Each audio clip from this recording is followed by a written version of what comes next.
really odd. Okay. Aha. I think it's working now. For some reason, I have not been able to start this thing. Let me see if it's actually coming up on my. Let me check my audio. I don't know what happened. This is really strange. Normally, when this StreamYard comes up, it gives me the option to go live. It doesn't even show. It's giving me the button stream this to your audience. So there's some kind of configuration issue. I have no idea exactly what happened. This is very strange. But anyway, it looks like Jonathan was able to start it. I have no idea what happened. Let's see. Hey, Rick. Let's see. Hold on. Okay.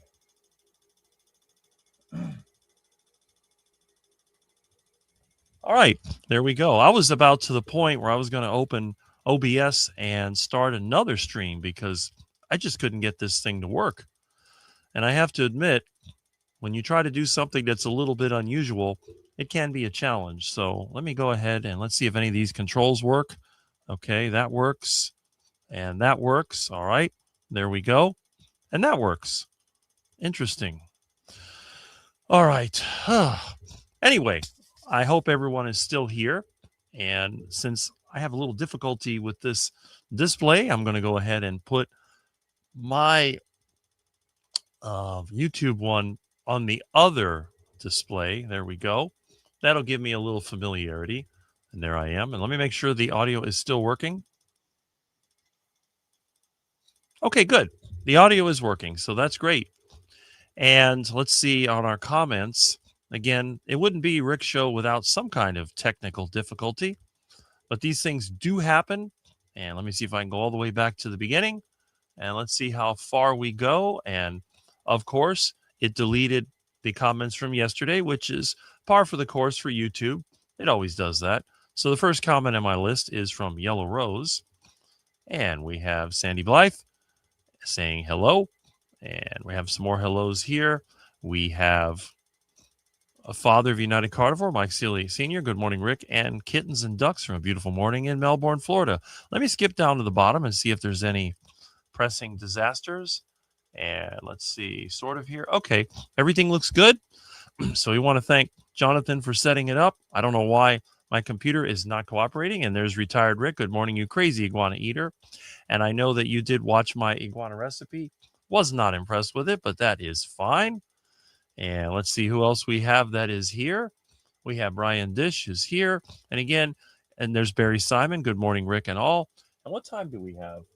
This is from just before 8. And I wonder who's going to be the first. There's Josephine V. Woman. There's Smoothie 420. There is Robbie Autry. And let's see. Okay.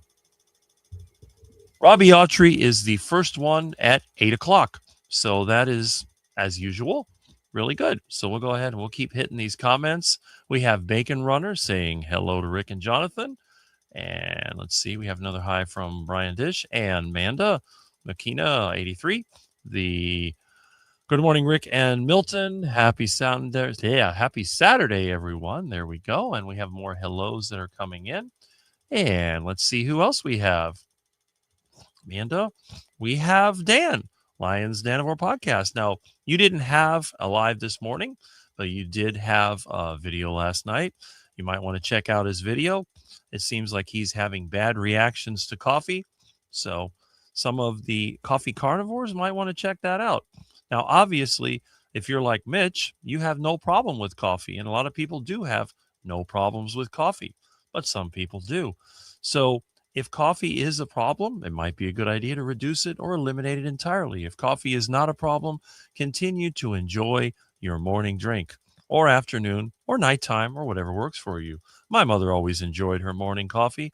And if that's what gets you going in the morning, go for it. But don't forget, everyone's affected a little bit differently. And there's Brian Airy. Good morning, everyone. And we have Manda again.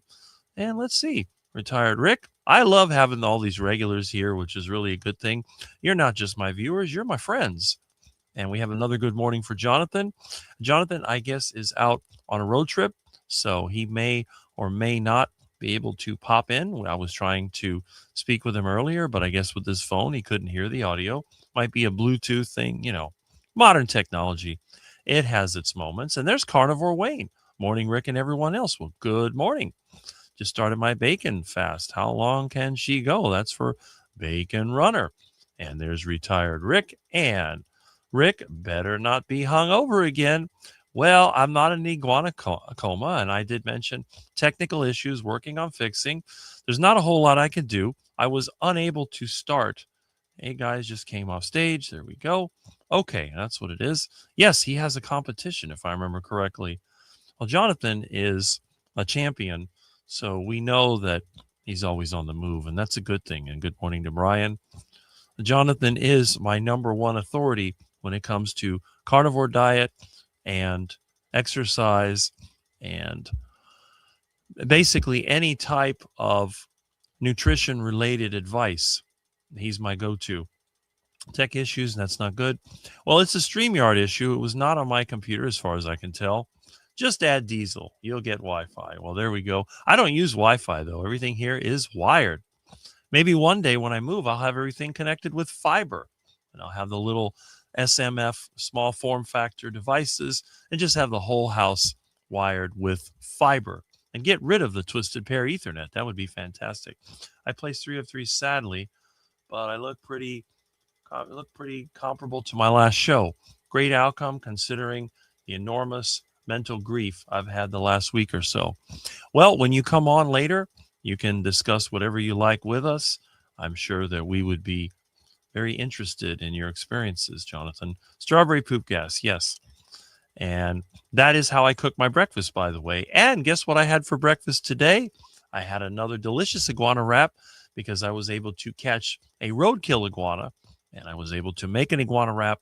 So I am fueled this morning with pure egg and iguana power. How can I get past 777 subscribers, retired Rick? Well, there you go. Well, you got to just keep waiting. I'm still trying to pass 5,000, and I've been almost 20 years. Good afternoon, everyone. By the way, hope all is well.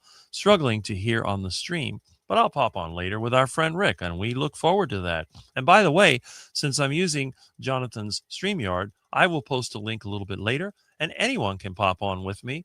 It doesn't matter who you are. Carnivore, omnivore, vegan, you are welcome to come on here.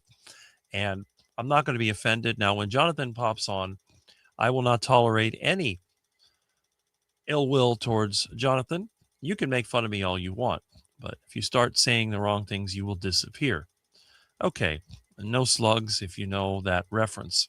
And we have a hello to Jonathan, and we have retired Rick, just be you, and you got this, Bacon Runner.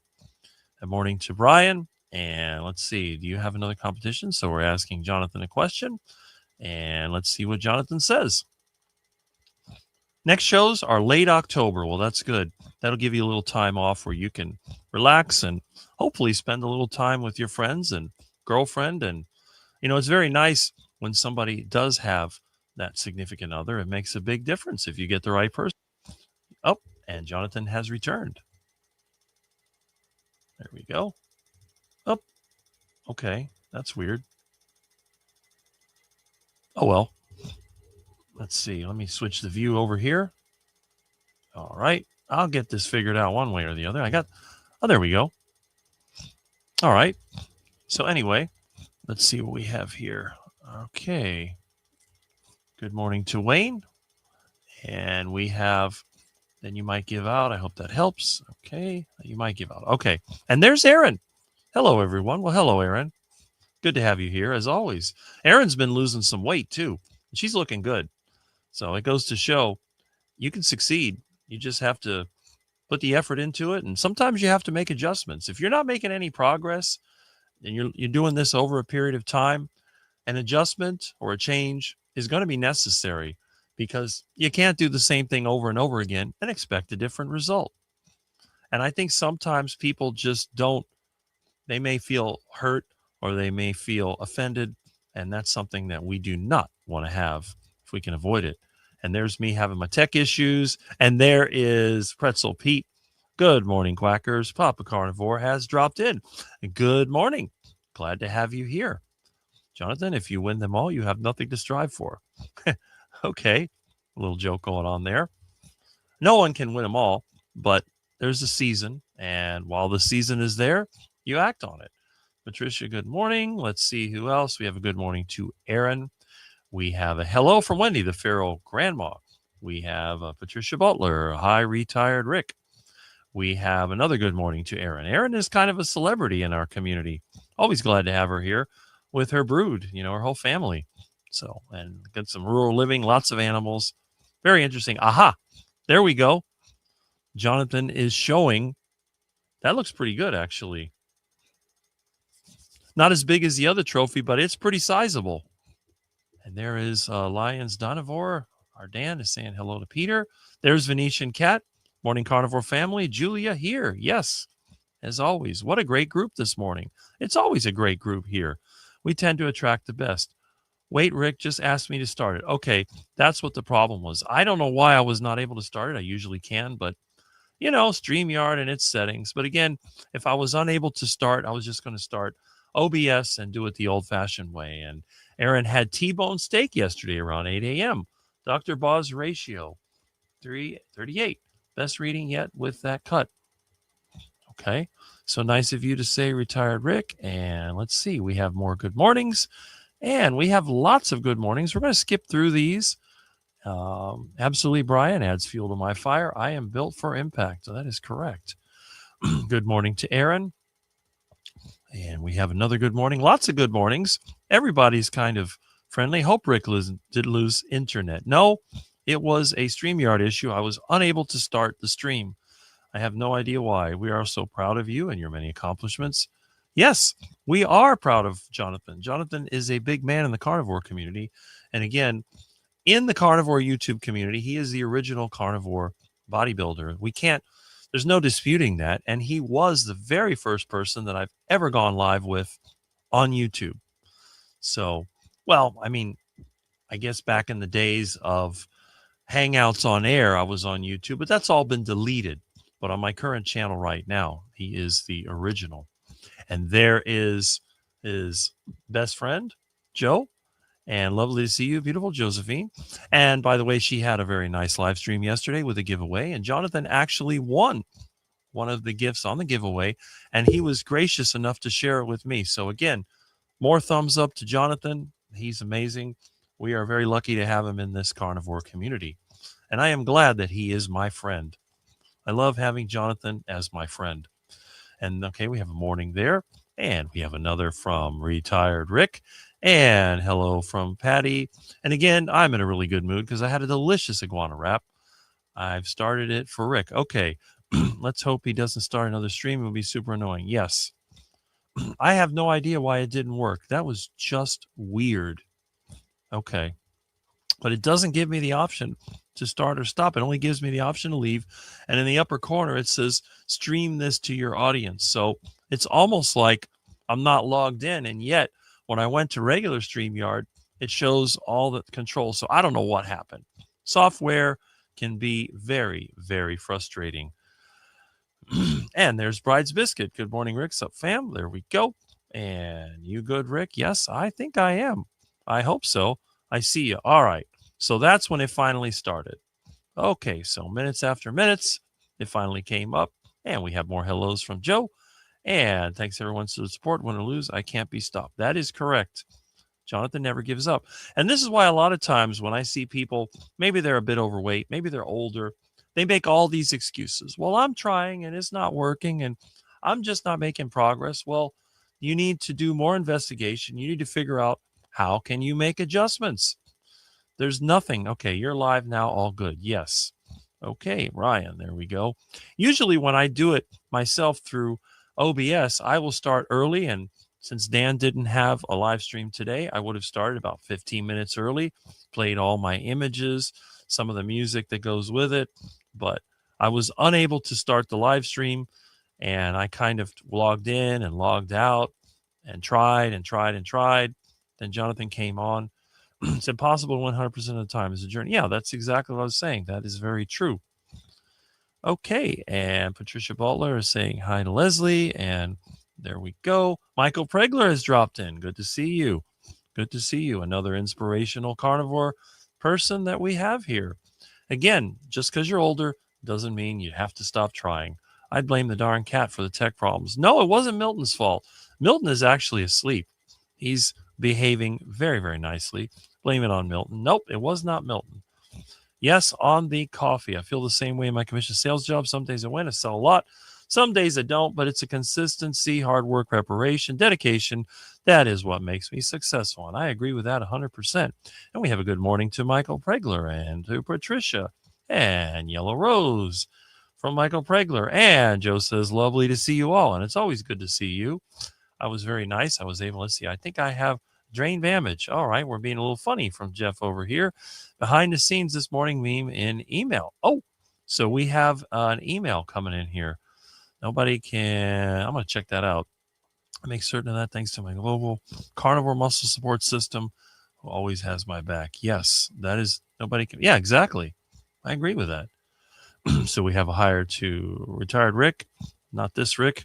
And we have more hellos. And I liked it, Rick, as a prepper. Never knew when I might need it. So that must be the other Rick you're talking to. And I did watch it all, Rick. Just didn't think you really did eat that. I thought you was just kidding. You weren't. No, I ate it. I thought it was delicious. And I love my iguana wrap. And there's Rough Carnivore. Hello, Rick. Well, hello. And 22Q Cat. Good morning, Rick Milton and all. Well, good morning. Glad that you are here. Ryson is sleeping. And good morning to Yellow Rose. And good morning, Lions from Robbie Autry. And I went to Winn-Dixie this morning, bought a jumbo 5-pack of chicken wings for $1.99 a pound. Yes, and 6 ribeyes for $7.99 a pound. I saw that. It's a little bit above my pay raise, but my pay grade, but hey, it's not too bad. And good morning. And another, I made coffee drinking machine myself. Okay. And I'm going to have air fried chicken wings for dinner tonight. If I had wings, I'd have heart attack wings, of course. Nice video on pickled onions. Yeah, I saw that. Jonathan's help is appreciated, so like both channels, please. I agree with that 100%. Absolutely. Jonathan is a freaking beast. Yes, he is. Definitely. Who is this exceedingly tall, skinny, and handsome quack? Well, he must be looking in the mirror. That's probably what it is. Oh, you managed to come online. Yes. It wasn't me. Jonathan had to start it because StreamYard somehow did not give me the option, and I don't have the option to stop it either, so it may run forever until YouTube times out. Yes, please, guys, support us both. My channel is devastatingly under-supported at times. It is the same handful of people leaving comments. Don't tell me in the live chat. Comment below the videos. Well, there you go. Make sure that you do that for Jonathan, please. We don't want Jonathan's channel to be ignored. And let's see what else we have here. I'm not sure if I'm on the right track, but my husband suffers with CRPS and wanted some advice of Jonathan. Okay, well, you're on the right place. When Jonathan comes on, you can feel free to ask. I don't know what kind of advice he can or can't give, but you can feel free to ask. Good morning from Danny in Boston. And we have more hellos from Peter. I made some pickled cherry tomatoes yesterday. Can't wait to try them. Trying to kick the donut chips addiction. Well, if you're eating donuts and chips, then that's probably a funny joke. But yeah, donuts and chips are not carnivore foods. Tomatoes, I don't do the pickled tomatoes. I've done the fermented tomatoes to make the tomato sauce when I have friends over. I also make Rick's fermented tomato ketchup for those people that just can't live without that crap on their burger. I don't put ketchup on the burger, but I have a lot of friends that do. Okay. Hope you are well. Well, there we go. And let's see. Watching from Jonathan's channel. Well, that's it. Make sure you click like if you're on Jonathan's channel. If you're on my channel, you don't have to click like. You can click whatever you want. And we have some more stuff going on here. Sounds good. I get it about the donuts. Yes. Okay. So we have more hellos. And hello to Papa Carnivore. Hope you weekend has got off to a great start. I got to get rid of this ridiculous towel.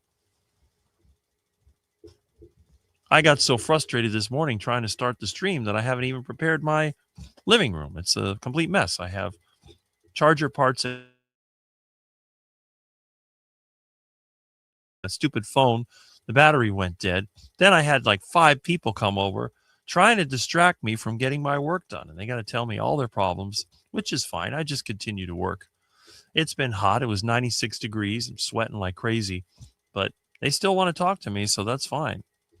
Remember to actually comment below the videos if you want to help the channel to grow. Good advice from Jonathan. So I would take that advice. Make sure you comment below the video. Now, my channel, it grows a little bit. I may gain 1 subscriber a day, sometimes 2, and that's not too bad. It's been pretty steady for the last few years, and that's a good thing. But I know people that have started on YouTube 3 years ago, and they already have 100K, so whatever. What I found is that I select and eat the types and cuts of meats and seafood and eggs and some cheese occasionally that I love the most. This way I always have all the carnivore foods handy. Well, that's a good plan, Peter. That's a good plan. So we have a good morning from Robbie Autry to Peter and a morning to Barry. And I will check out his email in a little bit once I catch up with the comments. What cheese is in the menu today? Well, I have some of that cheddar cheese, so that'll probably go along if I do make some type of, and we have make some type of ground beef. I think I might still have some ground beef left. I haven't been buying it because it's way too expensive. I'm waiting for a sale at Gordon Foods. Everybody else is just way too expensive. I'm not paying $6 or $7 a pound for ground beef. That's totally nuts. The fact that they have the nerve to charge that much is pretty sad. And I do check the dumpster every now and then for the discards. And Kimberly Russell, good morning, everyone. Well, good morning. My last comment was for you. I guess that's retired Rick. Or it's not this Rick. Erin is wonderful. Yes, she is. We like having her here. And don't forget to watch her videos. She does lives. And she had a video this morning, which I didn't get to see because I was running around in circles trying to start the live stream. Okay, we have a hello to Brian. And we have another one for Brian. We have, I love the trophy, Jonathan. Yes. Yes. Hey, Jonathan, I am currently traveling home. Okay, so I guess it's coming up as that. Okay, it comes up on both channels. That's it. What do you need to prepare for the next show, Jonathan?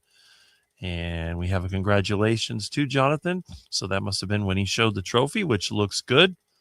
And let's see here. We have Lynn. Okay, for Brian.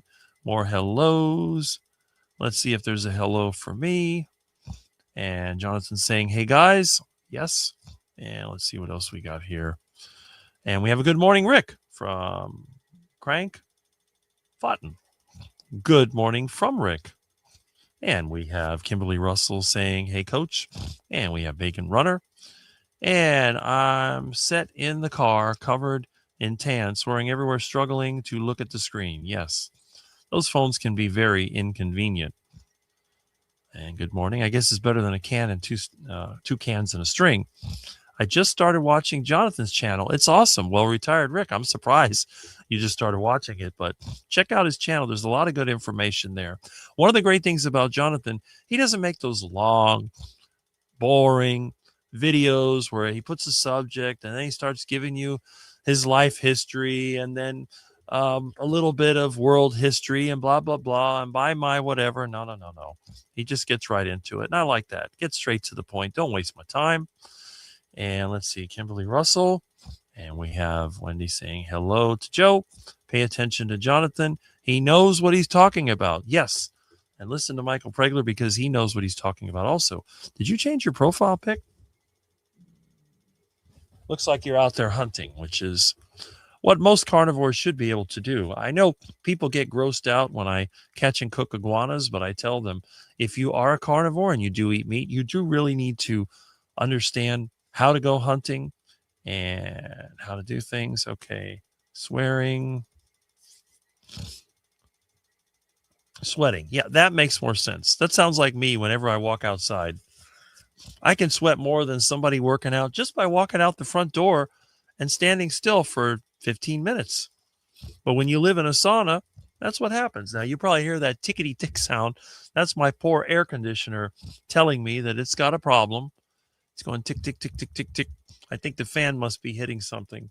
The thing's old. It was free, like everything else I own. So I'm going to have to probably take it apart and figure out what in the world is going on. Or maybe I'll turn it off and turn it on again. I'm just afraid to turn it off because it may stop working. And then I'm going to be sweating here on the camera, which is not fun. Yes, I watch Jonathan's channel a lot and enjoy it very much. Yes, Peter, I'm glad that you're able to do that. The swearing and sweating, That sounds like me when I'm trying to fix something. Both you, Rick, and Jonathan are good guys. Well, thank you, Brian. I appreciate that. I try to be a good guy. I think we do the best that we can. And Kimberly Russell says hi to Rick. Which Rick it is, it's hard to say, but maybe it's this one. Maybe it's the other one. I hope you two heading out soon. All right. From Yellow Rose. Beautiful grandma. Hope your Saturday is glorious. Yes, I hope so too. And there's another one of our carnivore personalities, Coach Juliet Edens. Good morning. Hi to everyone. Too many to name. Where is Jonathan? I look forward to his knowledge. Jonathan is traveling, so he will be on later. So we get a chance to hang out with Jonathan and see what his latest information is. Dr. Ovadia's recent interview by Mike Rowe on his channel should not be missed. Yes, and there's also one with that guy here in Miami that doesn't want to meet up with me. What is his name? Ben Azadi or something like that? The keto camp guy. He always says he wants to meet people local, but every time that I've tried to email him, I think he's afraid of me. Probably thinks that there's that iguana guy. We got to stay away from him. He's a nut.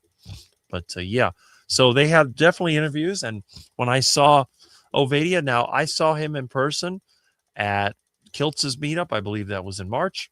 And he was a little bit fatter back then than he is now. So he's lost body fat. It seems like he's making pretty good progress. And this is a guy that is in the carnivore space, quite familiar with the lifestyle, and he's starting to make some progress. So it goes to show that anybody can do it if they are diligent about it and they keep making adjustments.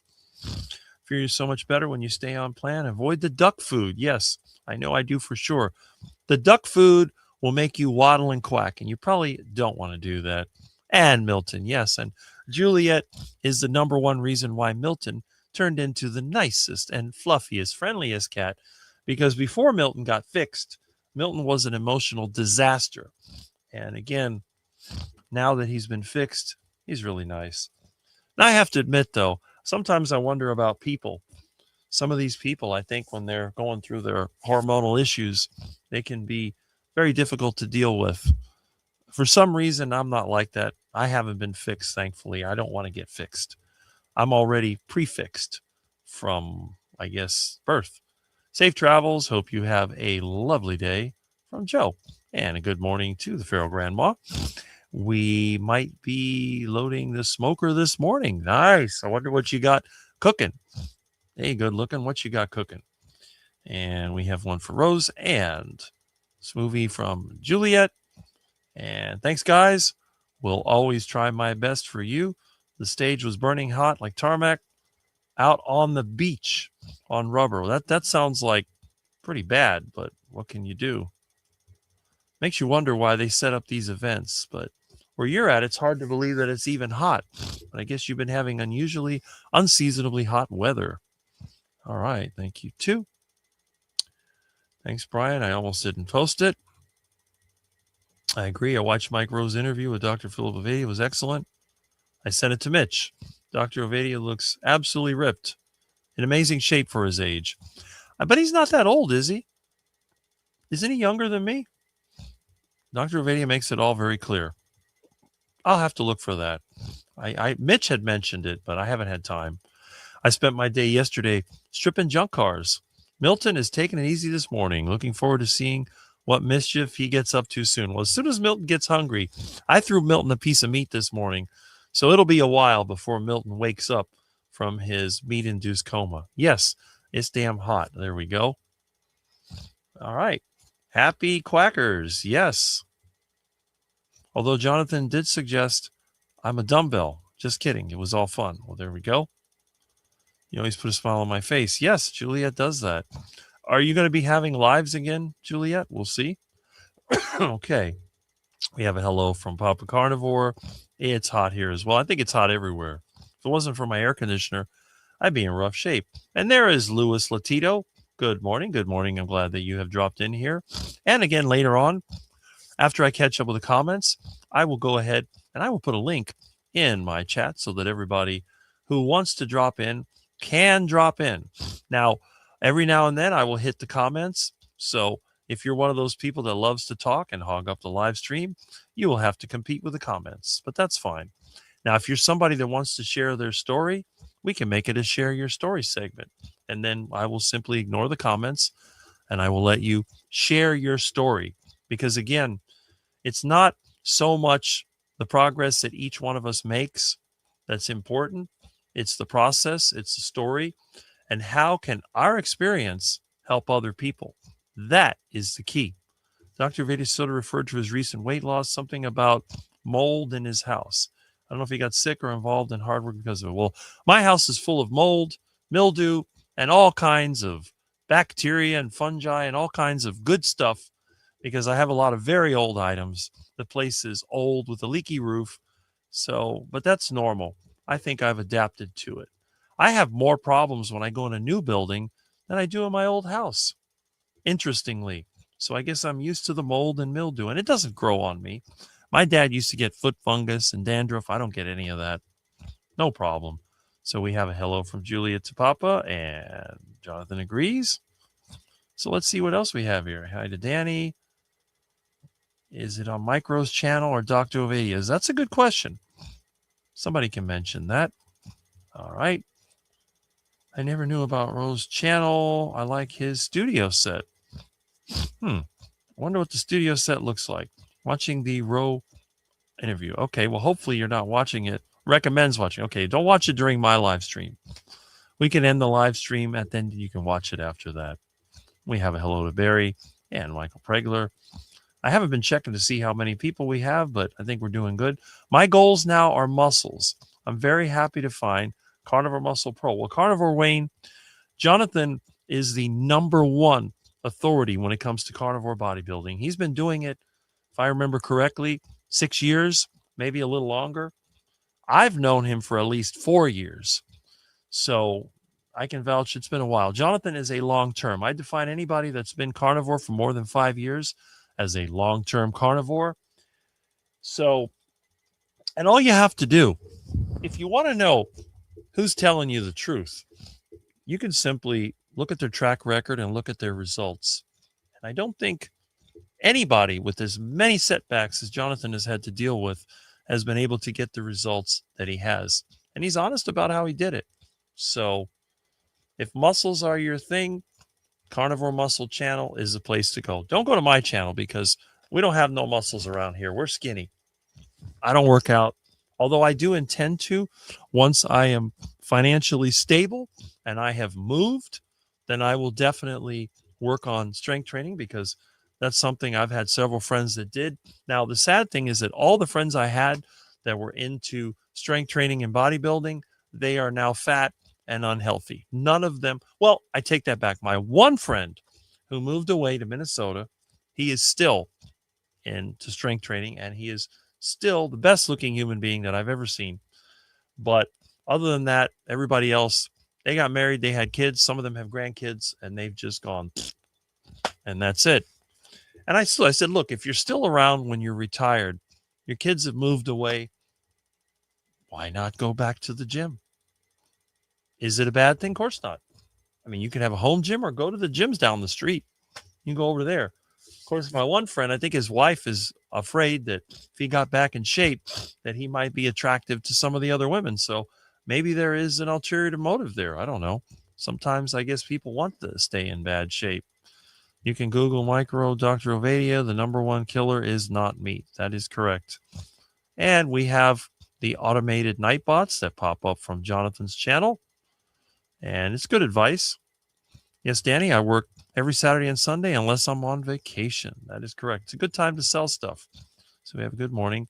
Now, hopefully my phone will work today and I won't get rained out after my live. I want to show you how I'm disassembling a 1969 Dodge Charger, my dad's old car, which, by the way, he got when I was in high school because I convinced him to dump the Chevys and go Mopar. Best decision he ever made. And it did have rust. It had problems, but that was the car that I took my driving test in. Even though I already knew how to drive, we had to go to the driver's license office and get my license. I was like 17 years old, and I got that. And a few weeks before I graduated high school, I took my car to the high school, and I still have my first car, believe it or not, and it's in a good place. It's stored out of the weather. But this car, it's a long story. I'll tell you the story when I get to make the video. This is one of the reasons why my channel is Car Charger Mopar. And I know, for example, Dr. Kiltz, who never seems to visit my live streams, I guess Saturday's his day off. He talks about us being a Ferrari. I said, nope, I am not a Ferrari. I'm not some overpriced temperamental Italian. I am good old American iron. I am a 1969 Dodge Charger with a 440 and air conditioning. So not only can I go fast when I want to, but I can also be comfortable when I need to be.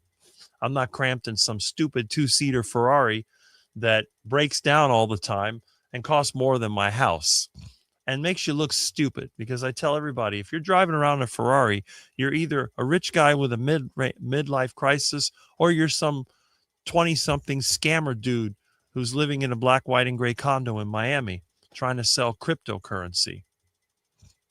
I'm very happy to find, yes, you are very happy to find Jonathan because he's a great guy. And I know you like him. And I know you think he's really attractive. And that's a good thing. You have a tough schedule, Papa, but I'm like everyone else. Weekends are for retail. Yes, that is correct. Unless, of course, everybody turned into Rick, and then Peter would go out of business because I never buy anything on the weekend except groceries. Then again, I never buy anything any day except groceries. I'm lucky if I buy any clothes. I haven't bought clothes in years. That's why I look so primitive. Okay. Thanks, Danny. I had a big sales day yesterday to close out the month, which was great.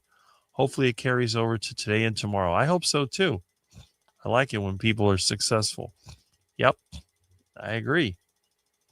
Miss Mary or Milton Mischief already started. She's got that funny cat, Miss Mary. That thing, when I first saw it, I thought, is that a cat or a dog? I mean, if I tried that with Milton, I'd have scratches all over me because Milton is a very determined cat.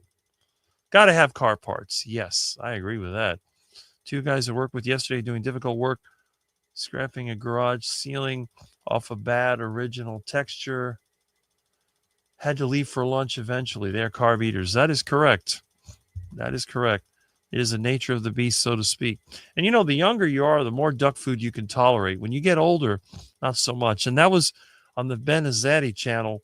He did talk about some of the early signs of aging and how people age rapidly at 40 and 60. And I see this. I'll be 60 in a couple of years. Let's see if I go downhill very quickly.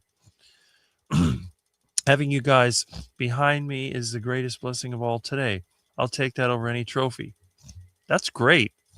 That's nice to say. Jonathan, I have a chronically bad left shoulder. I mean, left shoulder, especially when bench pressing and okay. I guess it's just the phone with its crazy. He must be doing a voice to talk. Any suggestions to help that out? I value your opinion. And Jonathan has a lot of experience with working around injuries. Good morning, Rick. Ever do heart attack iguana? Yes, I have a video of making heart attack iguana. Check it out. Left shoulder, not left shoulder. That's what I figured. That's the phone, the text to speech. And they think AI is going to take over humans. And there's Larry Ryan. Good morning, Rick, and all the carnivores. Good morning. And it's been good to see you on lives today. That's a good thing. You can drop in my live, too, if you want, once I put up the link. My local corner shop is closing, so lots of food on clearance. The Winn-Dixie that my friend lives next to is going to be closing this weekend. The Winn-Dixie near me is still open, but I don't know for how long. And there's Lance. Good morning, Rick. Well, good morning, Lance. At 11 a.m. Eastern Time, he has a live as well. So if you get bored with me, you can head over to there. Danny, thanks. I try very hard. I'm shaky, too. 5 in sales out of 35 salespeople at my store. Nice. Was number 1 last month. Well, we know that Peter is very persuasive. And unless you're trying to feed him pretzels, he can be very good for advice. Came over to give you a thumbs up. There we go. Good morning. And we have a good morning for Brian. And we have a hey Lance. Usually 2-5 rather, not shaky. Okay. Good morning to Brian. Good morning to Lance. Good morning to Larry. And it's 63 degrees, windy and rain. It's probably 93 degrees here. No wind, no rain, hot, humid, and disgusting. Any idiot that comes to South Florida that thinks that the weather here is great is going to find out as soon as their power goes off They have moved into a 24-hour sauna. Have you ever tried to sleep when it's 89 degrees at night with 80 to 90% humidity and you have no electricity? If you think the sauna was bad, this is 10 times worse. Yeah, Peter, I believe he could. We have a hello to Peter. And let's see. Morning to Kimberly. Hey to Larry. All right. 66 degrees in Illinois. Evidently, you up north are getting a break. We never do. I'm sat in a car traveling home. Please leave any questions for when I have gotten it. Okay. Yeah, later on. He's in a car traveling. I just got here, was working in garage. What did I miss in Quackville? Not much, but I'm sure you'll appreciate my charger stripping video series that's coming, where I cut up my dad's old 69 Charger into its component parts. So far, I haven't had to do much cutting. It's just basically falling apart on its own. The only thing I had to cut was part of the cowl panel to get the door off. 80 in Chattanooga, Tennessee. Chattanooga Choo Choo. Find the nutrition cartoons. They are fun. Okay. And we have a good morning from Amanda to Larry. I'm in the Midlands in the UK, and we've got 77 degrees today. Lucky you. Hunting with my longbow is my favorite thing in life. Well, there you go. I like my crossbow for iguana hunting. Very effective. Longbow, that's, you have to hold it. And iguanas are really sneaky, but you get the crossbow and you just kind of line it up and then give them a shot. If you get them right, you'll pin them right to the tree. And Chuck, good morning to you. We have a hello to Chuck and hello to Amanda. I would try iguana. I know you would. And one of the days when I have my get together at my place, you can come over. We can do a catch and cook right there, iguana. You can grab the iguana. You can put a knife through its head the old fashioned way, or you can get the crossbow and find one out in the yard, shoot it. I'm sure my neighbors are going to hate me because I'm going to introduce iguanas to wherever I live. I'm sure the state of Florida wouldn't like it, but I won't admit anything. It's all hypothetical. I enjoyed your iguana wrap video. Yes, some people thought it was disgusting, but most people liked it. It has been on and off since yesterday. I got more range with rifles. I love my crossbow. See, Wendy knows the power of a crossbow. When you're hunting iguana, there's nothing better. Now, if you live in the city, you can't use any firearms, or they'll send the SWAT team over there, and they'll probably shoot you in the process. Because you know how the cops are. Shoot first and ask questions later. I love the challenge of the longbow and always say it's how close you can get them, not how far away you can shoot them. Well, that is true. You have to move very stealthily. The dumpster chicken is not allowed in keto. Okay. Well, dumpster chicken is keto. Here too, but neighbor kids swam in our pool yesterday anyway. There are tons of iguanas here in South Florida. Boca Raton where I live. Red needs to come to thin out the iguanas that have infested my condo complex. Well, see, in my neighborhood, there are no iguana problems. You might see an iguana here every few days, but I've never seen more than 2 in one place. And in my yard, you just don't see them. It's amazing. My grandson shoots a 77 millimeter PRC at about 3,000 feet a second, 500 yards, and then it's done. 7 millimeter. Not familiar with that one. Dr. Ovadia is amazing. Had an opportunity to interview him last year. Well, that's good. I don't think I saw that interview. Interesting. I need to go watch the iguana wrap video. I have very little chance of tasting iguana here in the UK. That is very true. But I'm sure there's other things that are wild that you can cook it up. Dr. Ovadia certainly has it together. A clear message. Well, that's it. And he calls, what is the website? I Fix Hearts. You can fix the hearts. I destroy them with Rick's Heart Attack Diet. If you wanted more customers, come on down to Rick's place and you can enjoy Heart Attack burgers, Heart Attack chicken, pacemaker pizza, Heart Attack iguana. Pibeno, hi Rick. Hello, glad that you are here. There are so many customers that come to my store in walkers, wheelchairs, using canes, or waddling like ducks, can hardly walk. So sad. Many are same age or younger than me. I've seen people like that are my age. And you're 64 and I'm 58. There was on the news, they arrested some creeper guy for being a peeping Tom. And I looked at this guy. The guy looked like he was 80 years old. And they said he was 54. I'm like, 54? No wonder you're a creeper. If you look like I did, you wouldn't have to be a creeper. You could go and say to the women, hey, how you doing? And they go out with you.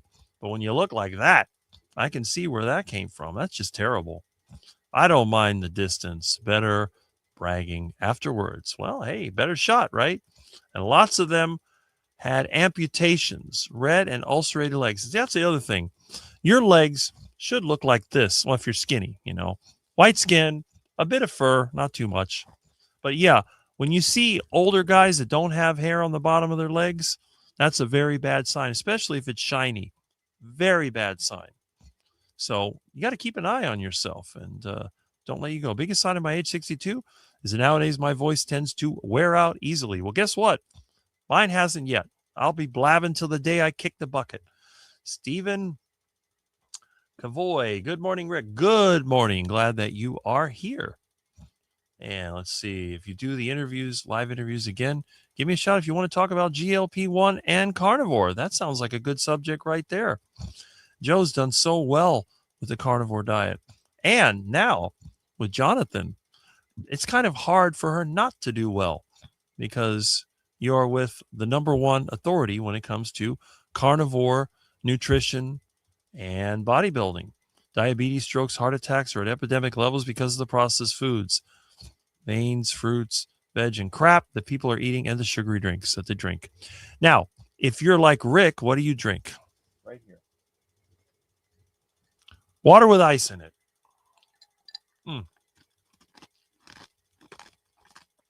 And you do what your mother tells you not to. You chew the ice cubes. It's going to break your teeth. My tooth broke from a fight I had as a kid. It actually grew in. It was broken all the way down. It's grown in over the years, which I think is interesting.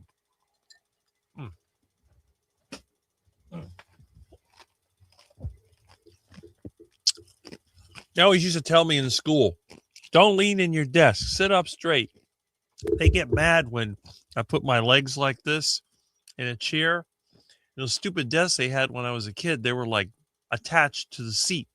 So you couldn't really sit any other way. I hated those things. But when they went to the regular chairs, we had those wooden chairs. I don't know if you remember, with the separate desk. And you lean back in this thing. And you try to see how far you could lean before the little metal thing on the chair slipped out and you fell on your back. But I can't sit straight. It's not good for me. And guess what? I'm the only tall guy I know that's never had a back pain. Good morning to Lewis. Hi, Lewis and Dan. Let's see. I bring a cane lots of places. Hardly for knocking what I want. Handy for knocking what I want from the highest shelf. Well, there you go. I don't have to worry about highest shelves. I can reach anything. You go to this Walmart and they say, ask for assistance with items on the top shelf. I just reach up there and grab it. Why not? Mike Rowe is an accomplished vocalist. Very interesting. He always pretends like he's a blue-collar guy, but I don't think he is.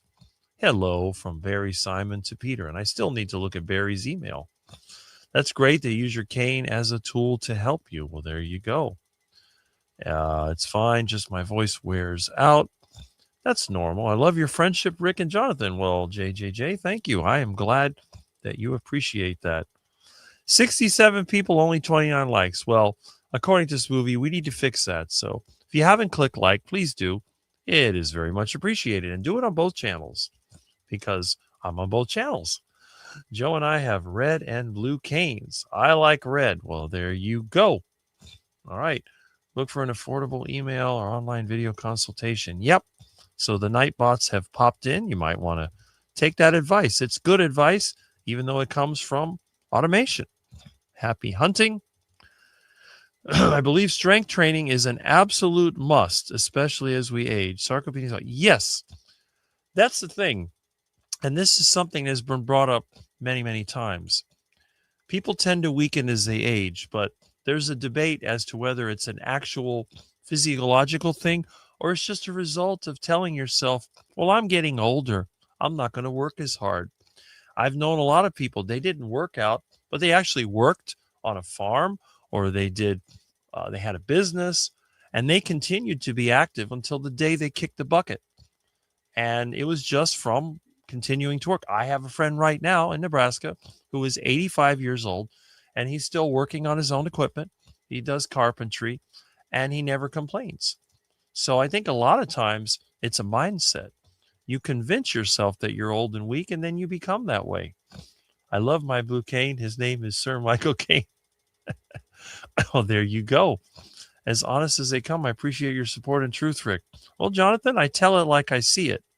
That's why I'm not very popular. You don't see me being associated with the influencer types, even the ones that have interviewed me and then quietly deleted the interview because they didn't want to be associated with the no nonsense, hard hitting way of Rick. Rick, the person that doesn't sugarcoat anything, he coats it with lard, not sugar. All right. So the young homeowner I met yesterday, a construction job, is a bodybuilder who was slacked off lately because of a new baby, but is building a gym in his garage. He appreciates my slim physique. Well, there you go. And it's kind of interesting because I don't know what it is, but I've had several bodybuilder friends over the years. They like skinny guys for some reason. I guess they see us as a challenge. Maybe I can get this guy to gain some muscle. But they do seem to appreciate that, which is a good thing, especially when you're older. They see somebody that's like over 40 and they're lean. They go, this is interesting. And then the guy says he doesn't exercise. How does he stay so lean? Because he knows about health. Yes, that is correct. My comments are getting censored. This was supposed to be a censor-free stream. I said nothing offensive. Free call. Is that YouTube doing that again? Or is somebody censoring? I mean, Jonathan is my only moderator, and I don't think that he is.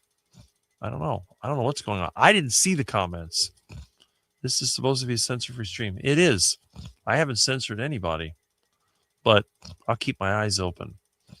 I'm a 1970 Chevelle 454. I've got to be way behind. This is 847. It's 904. So I am way behind. Nobody's been censored. See, Jonathan says nobody. It's got to be YouTube.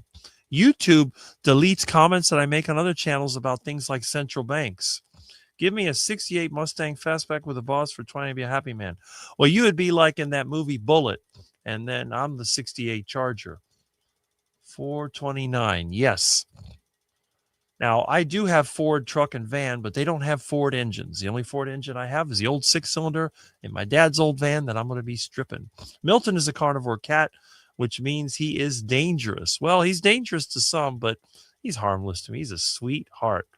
I love to drive fast, and I have a 2011 335 iTurbo, 335 turbo BMW, the old break my window car. You're right, Rick. Jonathan is very handsome, but I love his kindness and his considerate nature. Jonathan is a blessing. Yes. But then again, we can't. I mean, Jonathan is in such good physical shape. I'm surprised that more of the women aren't chasing after him. But I guess it all depends. I think like here in Miami, the women, they're more concerned about how much cash you have than what you look like. I wish I had a garage to build a gym in. I don't want to hang a heavy bag out in the weather. Yeah, exactly. Feed, whole matter. Rick hasn't censored you. Yeah, he never does that. He allows free speech here. That is correct. It's got to be a YouTube thing. I'm a big meanie sometimes. I think everyone is. Whole matter. Sometimes YouTube censors comment. It does. It does it all the time. Very good start. Planning trip to buy my duck eggs tomorrow in the countryside. Nice. I can't buy duck eggs here. I have to go to the canal and hope that Mama Duck isn't in a bad mood. I don't mind it when you get a wee bit sassy. I actually enjoy your complete honesty and candor. Yes, we appreciate that. And we have a good morning from Coach Angela Mullins. Good morning. Glad to see you here, as always.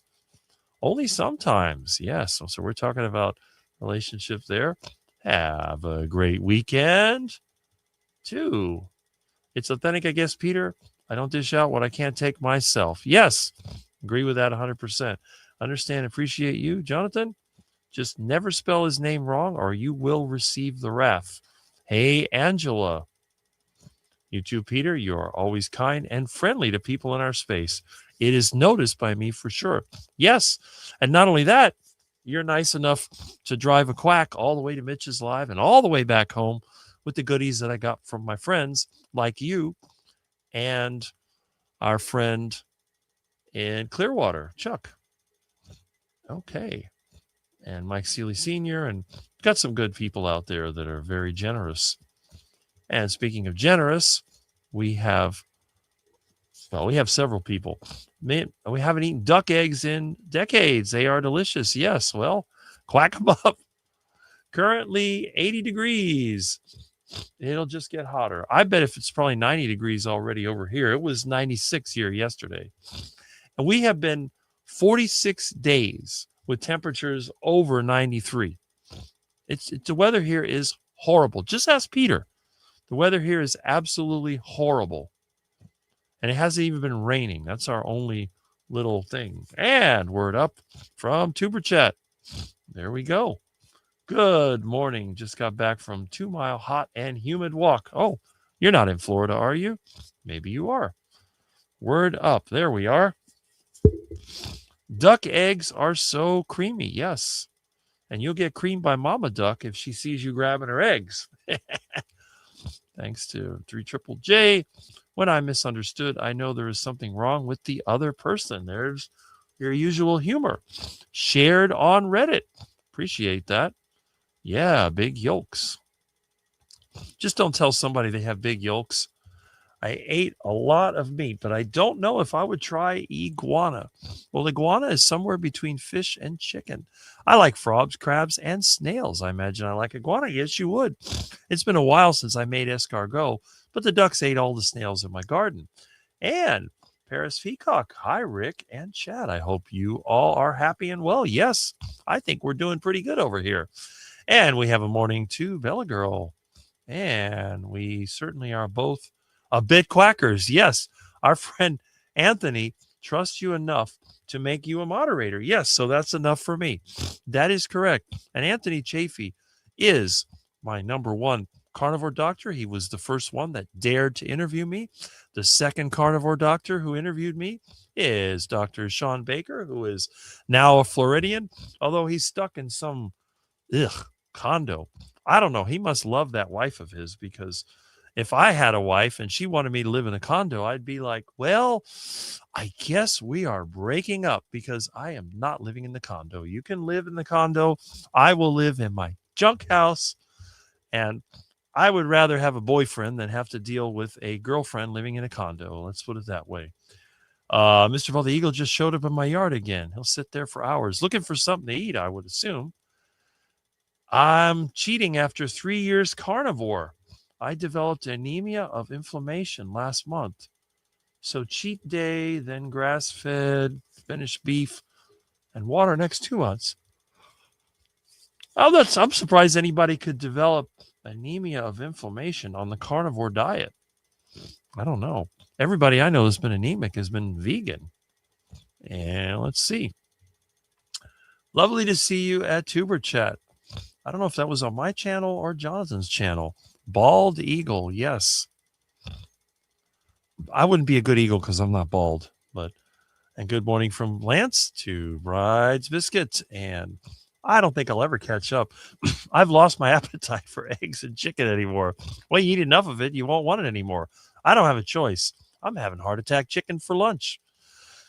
We're on a budget, so more heart attack chicken is on the menu. And the heart attack burger sounds delicious. Not only does it sound delicious, but it tastes delicious. I love Rick's cooking videos, love the iguana wrap, but I would just use beef and stuffing, and that works too. But beef is expensive, and iguana is free. And you know, if it's free, it's me. If beef was free, I'd eat beef all the time. Just curious why after 3 years carnivore that you've decided to go off plan. Is there something going on in your life that made you decide to do this? That's a good question. An egg seems like food light to me. Well, at least he wasn't a peeping friend. Oh, there we go. 54 Looking 80 plus. Must be all squinty. Yeah, right. So I'm way behind. That was from the Peeping Tom. That was on the local news. I lost my appetite for ribeyes for a while since I ate like 400 of them.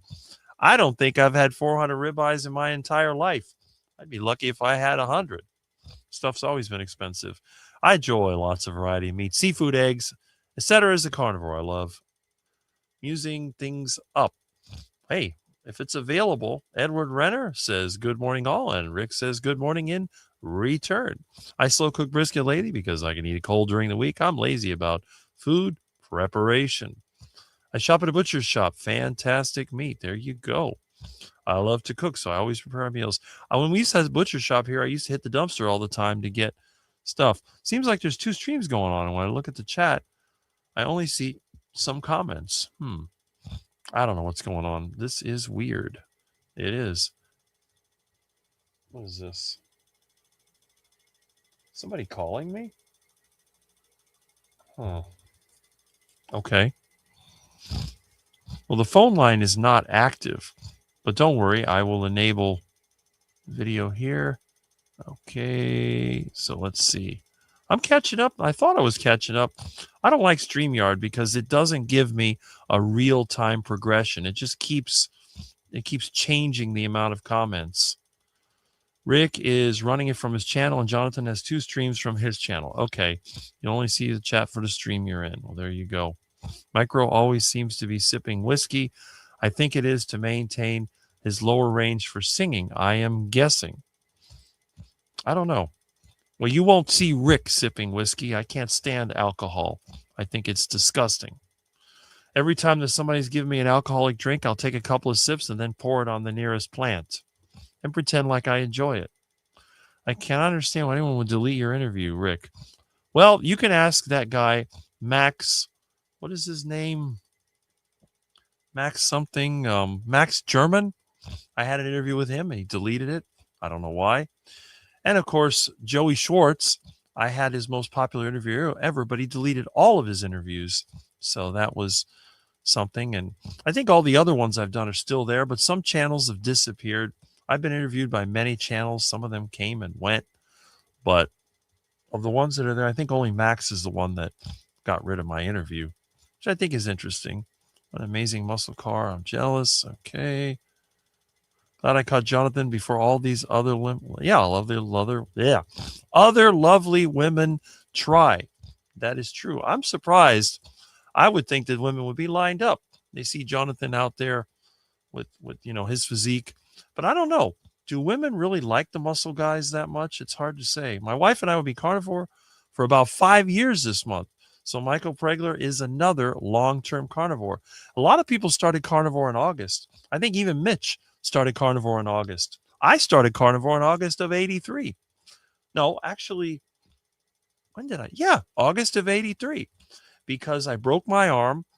I was stuck at home. It was a few weeks before school. It had to be either the end of July or the beginning of August. So as of this month, somewhere in this month, I will have been carnivore for 43 years. Now, I was vegan for about 7 months in 93. So you have to deduct the 7 months from the total. But I did start the carnivore diet in August of 1983. So this will make 40 years, 43 years. I'm sorry. It was 39 years when I was first interviewed. So now it's 43 years. So here I am, the long-term carnivore. Because the first time I was interviewed was August of 2022. It'll be 4 years since my first interview, which was deleted by Joey Schwartz in his channel. And this is where the next one, I believe it was either Scott Everson, the meat stock guy, or Bart K. And I don't remember which one, but Bart K was either number 2 or number 3. And I met Jonathan through the Bart K channel. So it goes to show that I've known Jonathan for about 4 years. So I knew Jonathan before he had his back surgery. So I've known him for quite some time.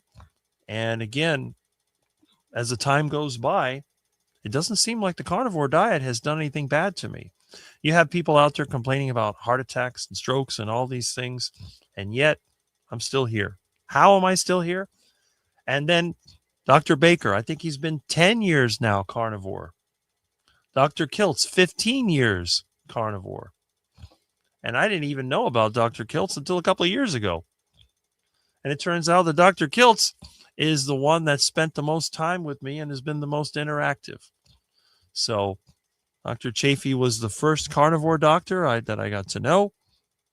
Dr. Baker, Dr. Kiltz. Dr. Kiltz is the one that interacts with me the most.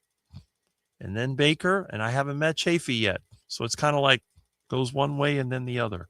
Maybe one day I will get to meet Dr. Chafee, and then he can talk to me like when he met Maggie, the long-term carnivore, who, by the way, has popped up occasionally. Hard to believe time went by that fast. Yep. Hard to believe that I can't catch up with these comments. I've seen you around for 3 years, right? The heat this summer has been relentless. Wildfires on nearly every continent. Yeah, things are heating up. The problem is we're not getting enough hurricanes down here. And I have my own theory. Our hurricane season has been suppressed by African winds, upper level winds. And I think that's what's messing up the whole world. In order for the world to restore its normal weather, we're going to have to get some major hurricanes here. And you know what? If Miami gets hit by a Category 5 hurricane and all these new buildings are devastated and the city's flooded and there's a complete crash in the economy, I'm going to be the happiest person on earth because Miami needs a reset badly. And I hate to say it, but if Miami got hit by a nuclear bomb and I wasn't here, I would actually be pretty happy. I just wouldn't hope that none of the people I know would get hurt. But I know it's sad to say, but Miami is so overbuilt and it's so thoroughly destroyed. The environment here has been totally destroyed. There's nothing left. It's wiped out. This place needs a reset and a big reset. It may come this year, but it's got to come. If we don't get a reset, our coral reef will be totally dead because the ocean is too hot. And every summer, Europe is going to suffer and the Midwest is going to suffer. We're going to end up with another dust bowl. This is the same thing we went through in the 1930s. We had that massive hurricane in 35, and it finally reset all of that. I mean, think about it. 26, we had a hurricane. That was the last major hurricane to hit Miami. It's been 100 years, and Miami has not been hit by a major hurricane. It needs one bad. A Category 5 with at least 150-mile-an-hour winds would destroy a lot of these ugly towers that they've built along Sunny Isles Beach, Brickell Avenue, and downtown Miami. So we need a massive, destructive reset. But until we get it, every summer is going to get worse. Europe's going to be dry and hot. The climate is a mess. And when it does rain, it's going to rain really hard, and you're going to get a lot of floods. But again, let's hope the earth will reset and things will go back to some kind of normal. Okay, I'm going to eat Hershey's cream pie, then lie and die for 2 months. Why would you want to eat a Hershey's cream pie? That's disgusting. Nasty duck food. I couldn't even imagine eating a pie. They're nasty. Nasty, nasty, nasty. I wish you good luck, and I hope you do well on lion diet. I'm driving to my daughter's to babysit, so not chatting much. Well, if you're listening, that's all that counts. I would never say I'd rather have a boyfriend. I'd rather kill myself. Well, there you go. I'm just trying to be extreme. I'm not going to say anyone that I want to get rid of myself, but it's just shock value. And I love using shock value. And sometimes it does, I suffered with anemia and inflammation on carnivore diet, but it was because my insulin was so high. No nutrients were being absorbed. That's interesting. I didn't even know that was possible. Then that must be what it is. I am there. Okay, Grandma. I'm trying very hard to stay clean carnivore, and so far I feel really great. Well, that's great, Peter. Don't let the duck food lure you in. If you slip on the duck poop and you eat the duck food, you're going to be waddling and quacking just like your customers. Kevin Hawthorne, good morning from Lakeland, Florida. Well, good morning. I'm glad to have you here. Good morning from Miami, Florida, the crypto scammer capital of the world. Desmodo, and we have a hello from Desmodo. Okay. Rick, if you were going to build An airboat, would you use a Mopar engine? It's hard to say. I mean, you could, but most people, they use an aircraft engine because they're lighter. I don't know. That's a good question.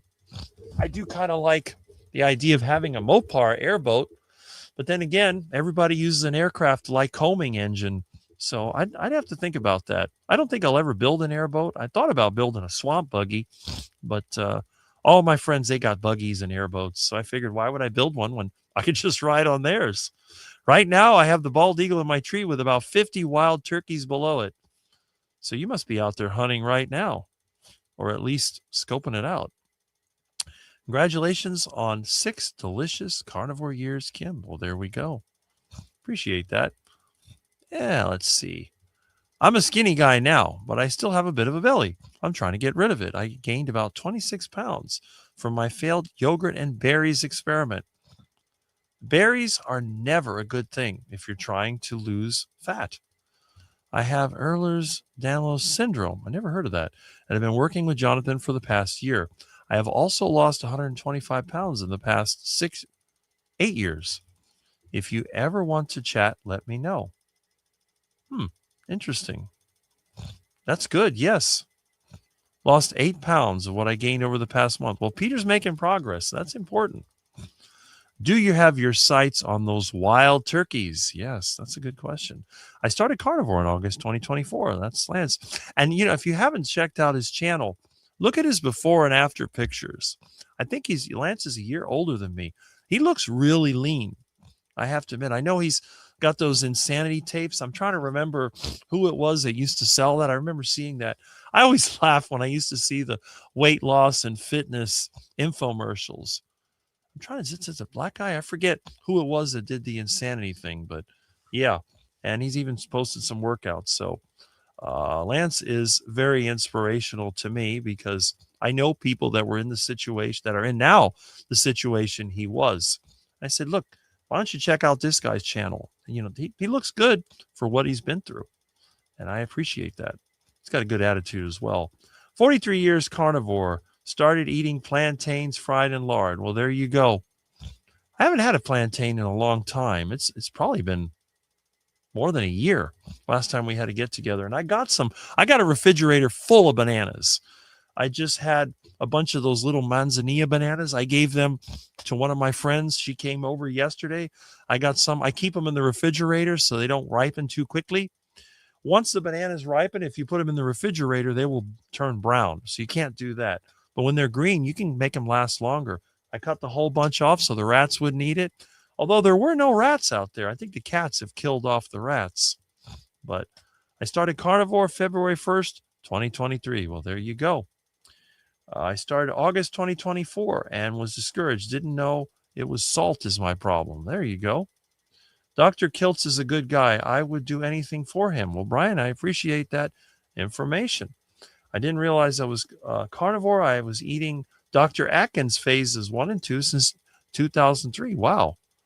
And then cut all complex carbs out in 2016 when gastrologists said they were causing me health issues. So you're another long-termer. That's great. It's like a super hot and steamy sauna here in South Florida. We'll be mid-90s and super humid. Yes, and this is day after day after day. Why do duck food have salt? They put salt in there to make it more tasty. Someday a real rain will come and wash all this scum off the streets. Well, that'll be interesting. And there is Dustin, Keto Simple. Good morning, friends. Why don't you check out his channel Sunday morning, 7:30 Eastern Standard Time. You can look at another big talker. He can go for several hours, although he has a hard time catching up with the comments, but you can help him by viewing his live stream. Dustin is another long-term, low-carb, keto, carnivore influencer, making coffee, getting ready to take my dad in for surgery to remove a blood clot from his leg. Well, I hope the surgery goes well. It's good that he has a son like you that can help him. That's like me with my dad. I tried to help him as much as I could. Europe was 5 degrees Celsius warmer in Roman times. Yes, there was that medieval warm period. That is very true. But the problem is the modern world was not built for those temperatures. So people are going to have to start adapting. And the good thing is, there is one benefit of this so-called global warming. If, for example, Georgia and Alabama are as warm as Florida used to be, next thing you know, all these snowbirds will stay over there and leave us alone. Of course, we still have the third world that's invaded us, but they might go back home too. You never know. So if we had a grid down situation, South Florida would be totally unlivable. And Dustin says it's good to see all of you. And the feeling is mutual, man. We are glad that you are here. I'm a gardener. It varies every year. Yes, it does. The fish and chips. And again, there's nothing wrong with being a gardener and a carnivore, because I am a big time gardener, landscape, plant collector. I'm an amateur botanist. I can identify every plant in this area. I know how to care for landscape. I am a plant person. I just don't eat them. I grow them. I don't eat them. Our high today is going to be 73. That sounds like you're living in air conditioning. First hurricane I remember in Northeast was Bell back in 76. Oh, wow. I don't remember that one. This year is a great year for wildlife. Last year was poor. Well, that's good to know. Maybe the wildlife appreciate the weather changes. St. Lucia is a beautiful island, but that has crazy heat humidity combination like Florida. Yes, all those Caribbean islands can be very hot. I personally don't mind heat, but I hate humidity since I had Lyme's disease. Humidity has jacked me up. Well, that's not good. Since I went carnivore and lost over 100 pounds, I can tolerate the high humidity so much better now. I can tolerate it, but I sweat too much. I end up looking like a homeless person in 15 minutes of working. Like Dustin, with good luck with dad, clots still in wife's MCA brain. Ice at the poles are remnants of the last ice age. There was no ice on Earth for most of history. I've heard that theory as well. Very interesting.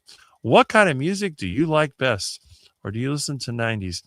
What I like is basically 1930s up to 1960s.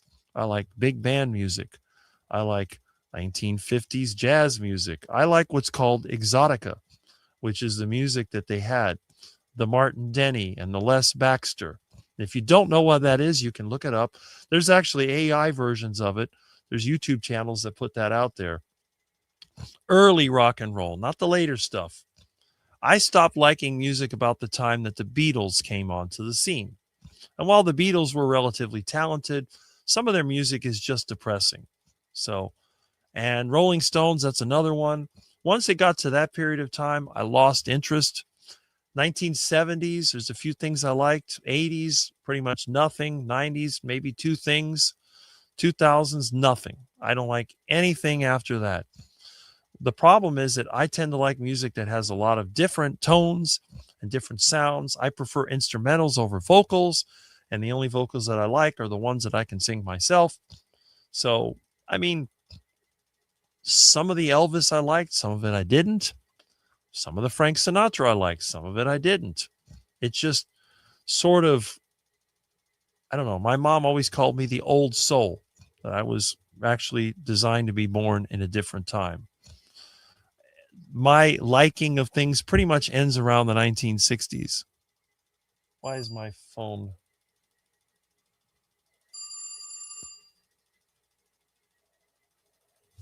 Hold on.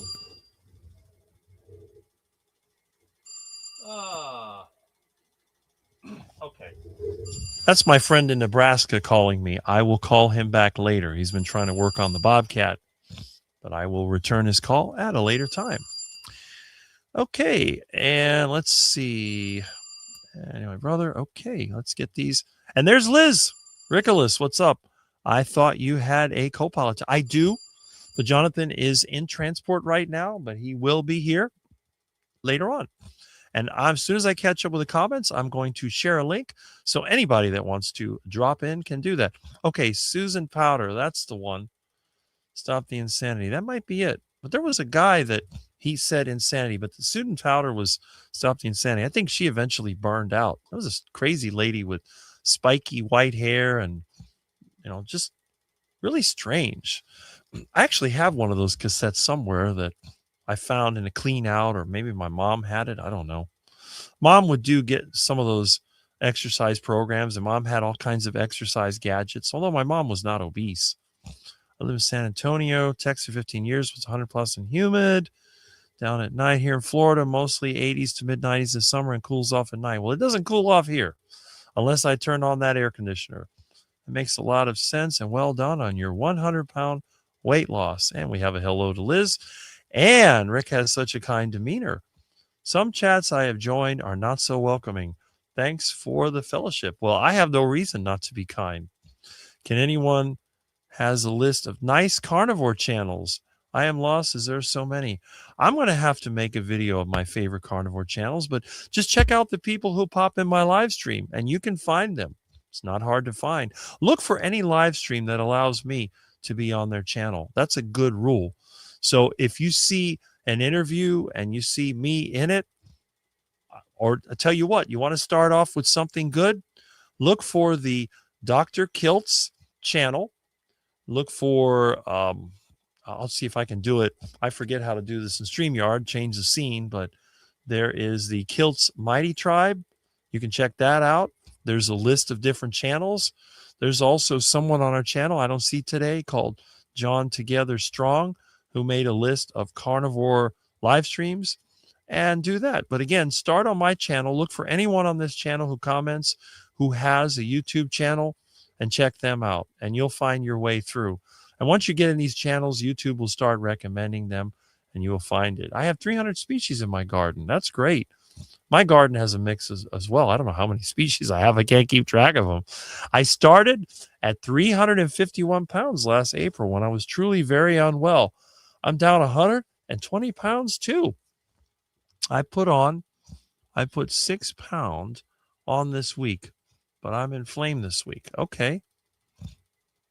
I never eat plants. Well, there you go. It's good to be a gardener that doesn't eat plants, because that's me.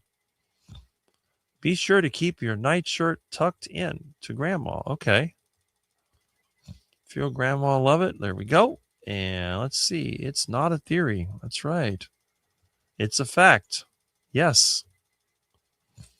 Why did you gain the 25 pounds back? Well, that's because he dabbled in the duck food. Give me the blues all day. Well, that's your choice of music. Yeah, that's pretty good. Oh, Rick, your music choices are wonderful. Yeah, I even had a playlist somewhere in my YouTube profile. Give me Stevie Ray Vaughan and his guitar. Yeah. I avoid all pop culture mind viruses. I do too. I don't watch TV, and I don't waste my time with sports or any of that other stuff. Okay, great friendships from the Yorkshire coast. Yeah, love would be best. There we are. And 3.3 minutes of mind control per tune. That is correct. But the stuff that I listen to, it's more like elevator music. Elevator music was just something to occupy your mind on the fringes. I like every genre and subgenre music from early Middle Ages to today, except mumble rap. Okay, I don't understand rap. It's kind of weird. I need to go find some mumble rap to listen to. There we are. Just don't. Yep. Okay. Tuvin throat singing and exponential glitch mumble up. Okay. Love kilts. There we go.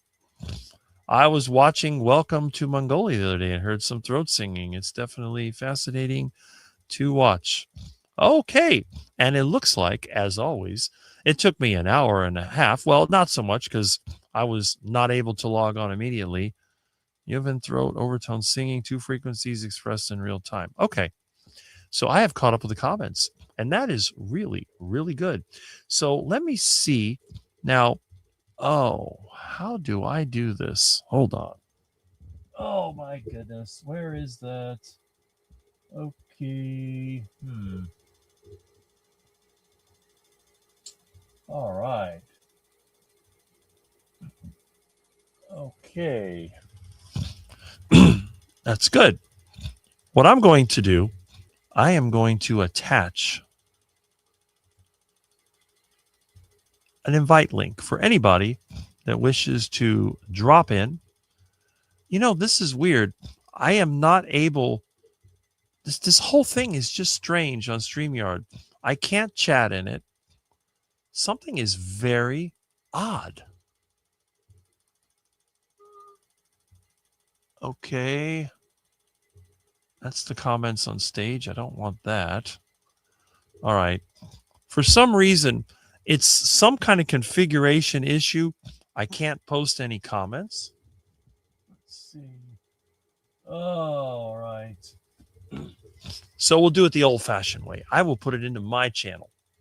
So if you're logged onto my channel, I will attach the StreamYard link because I can't attach it to anybody else's channel. All right. Why is it not working? Okay. I will attach it to my channel and I will pin it. And there we go. Okay. I don't know what's going on, but I'll figure it out eventually. So let me go ahead and, okay, use the link and join Rick's Live. Well, there you go. And there it is. So I like the HU band, sort of hard rock, not quite metal, leaning a little folkish. Well, there you go. Rick, do you want me to post into Johnson's? Yes, if you can do so. I mean, I could post in Johnson's channel as well because I'm moderator there, but if you would like to do that, that'd be great. So that way you will have the link where you can try to log in, and hopefully you are a real person and not someone who's trying to show something that you shouldn't, because I will make you disappear. I hope that it lets me make you disappear, because I think it does, because I can remove. Okay, so it does have that. I don't know what's going on with the StreamYard, but then again, what do I know? Morning to Linda. Okay, so anyway, let's talk a little bit about what's been happening in some of the news events, some of the things in the world today. I noticed there's a few people I don't see today, and if you are listening and you are not commenting, I hope that you are okay. But what we need to understand is that everybody has their own journey. And sometimes some people just can't resist trying to give advice to somebody. Now, you know my rule about advice. You want to make somebody angry, give them advice when they don't ask for it. I will never give a person advice. My friend, the one that had heart disease and died, he was always giving people advice. And it was very frustrating. He never had any kids, and yet he'd give advice on people on how to keep their kids behaving. And they get mad at him. Like, why do you do this? But he thinks he's trying to help. And a lot of times when people try to help, they make mistakes. And those are mistakes that are not worth making. Anemia of inflammation, the disease. Okay. So there's the link. What I recommend to people, maybe you have started a lifestyle that's working for you. Maybe it's a carnivore diet. Maybe it's a whole foods keto diet. Maybe it's a vegan diet. Maybe it's not even a diet. Maybe it's just a form of meditation. Maybe it's a form of light therapy or some other concoction that you've come up with. Maybe you've started counting ducks. I don't know. But if it works for you, that's great.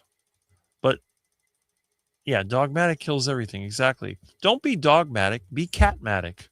Look for the opportunity. Dogs, they come charging at you. Have you ever seen when a dog gets mad or a dog gets aggressive? You're riding your bike and the dog comes up there to bite you. Well, the worst thing you can do is try to run away from them, because they'll catch up with you and tear you apart. You stop your bike, you hold the bike as a weapon, and if you're like me, you have a nice steel rod attached to your bike, and you get your hand on that steel rod. And if it's only one dog, the dog is not going to attack you, because a dog by itself is not a threat. It has to have someone telling it what to do, other animals to go with. As soon as you do that, that animal is not going to go, oh, here we go. We have a guest. Hello. Hi, Rick. Hello, Rick. I had to come on. Getting ready to put an iguana on my smoker. I mean, a turkey breast. I know you didn't like the iguana wrap, but hey, it's tasty. About puked. Hey, I hope you didn't take offense to it, though, man. Oh, no, I thought it was funny. You know, I put that there. You I probably did thought too. I thought you were doing it as a joke. There you go. But I ate it. Yeah, I couldn't believe it. I said, he's really eating that stuff. I like iguana. You know me. That's part of my, as Mitch would say, the shtick. Yeah. That's I'm the iguana man. Yeah, pretty cool. Actually, I really didn't know you could eat that stuff.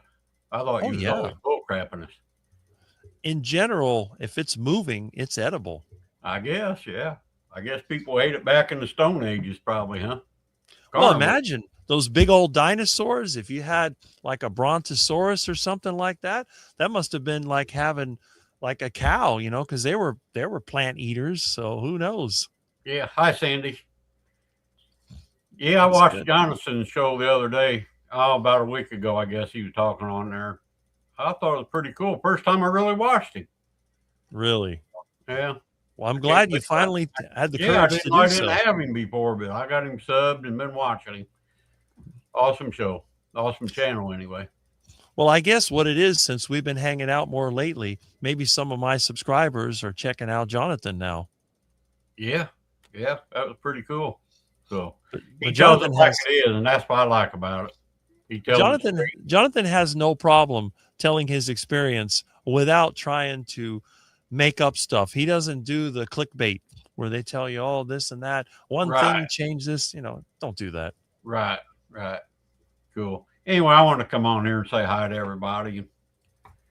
Hope you Uh, didn't get offended over that little comment I made on your iguana. Oh no. It takes a lot to offend me. I don't think anyone's ever seen me offended. All right. Well, thanks for letting me come on. For a while, Anytime. I'm gonna go fire up my smoker. Hey, what you got smoking? I'm gonna smoke a turkey breast. That's right. Excellent. It doesn't Yep. dry out. Well, I don't know. I ain't never smoked a turkey breast. I love smoked turkey breast. I used to get one every year at Christmas time at work. You So should my lady friend normally, gave me one. I'm gonna put her on the smoker. if you're going to smoke a bird, you need to marinate it. You need to either put it in a tray with fat in it or use some kind of citrus marinade or something to get that meat nice I and think this was already one of them packaged up turkey breasts. oh, okay. Yeah, Yeah, it's probably she cut like it's half of it and then give me the other half. So it's a half a turkey breast. okay. That They won't be usually bad. they usually inject those with a saltwater solution so they'll smoke Yeah, up. But yeah. if you catch a wild one, you got to marinate it or you're going to end up with leather smoke. Oh yeah, yeah. So we usually deep fry the wild ones. That's what I do. Heart attack turkey, deep fried Muscovy duck. There you go. Mm. It's got the texture of turkey and the taste of beef. Yeah. All right. Catch you All right. later. Yep. Thanks. Okay. All right. So we have our first guest, the other Rick, the retired Rick. He has a live that's on Wednesday. It's around, I believe, 8 o'clock. But usually I'm either stuck working or stuck on another live. I do pop in when I can. He's got his friends on there. They love to talk about fishing. So if you like fishing, you might want to check out the retired Rick Hump Day live stream. There you go. All right. So let's see what else we got here. Anemia of inflammation, the disease, equals autoimmune driven, constant immune system on blocking iron from getting in the blood, causing anemia. Okay. Brontosaurus, one more thing we've eaten to extinction. I guess in the Flintstones, they had brontosaurus ribs, except when they went to the drive-in and they put it on the car flipped over because the ribs were so big. Smoked turkey breast is moist, delicious. Yes. Okay. So sorry you hear you're suffering with that. Sending love and blessings for a solution to the autoimmune problem. There we go. And smoke it for a little bit, then finish it by wrapping it in foil if you're not paranoid about the aluminum leaching into it. If so, there are other wraps. That's true. And thanks for the shout out. Yes, I always like to mention my friends, which are the people that comment in my channel. They're not my viewers, they're my friends. So I want to make sure that they get the recognition they need. And again, I'm glad that you discovered Jonathan's channel, probably from my channel. And that's great.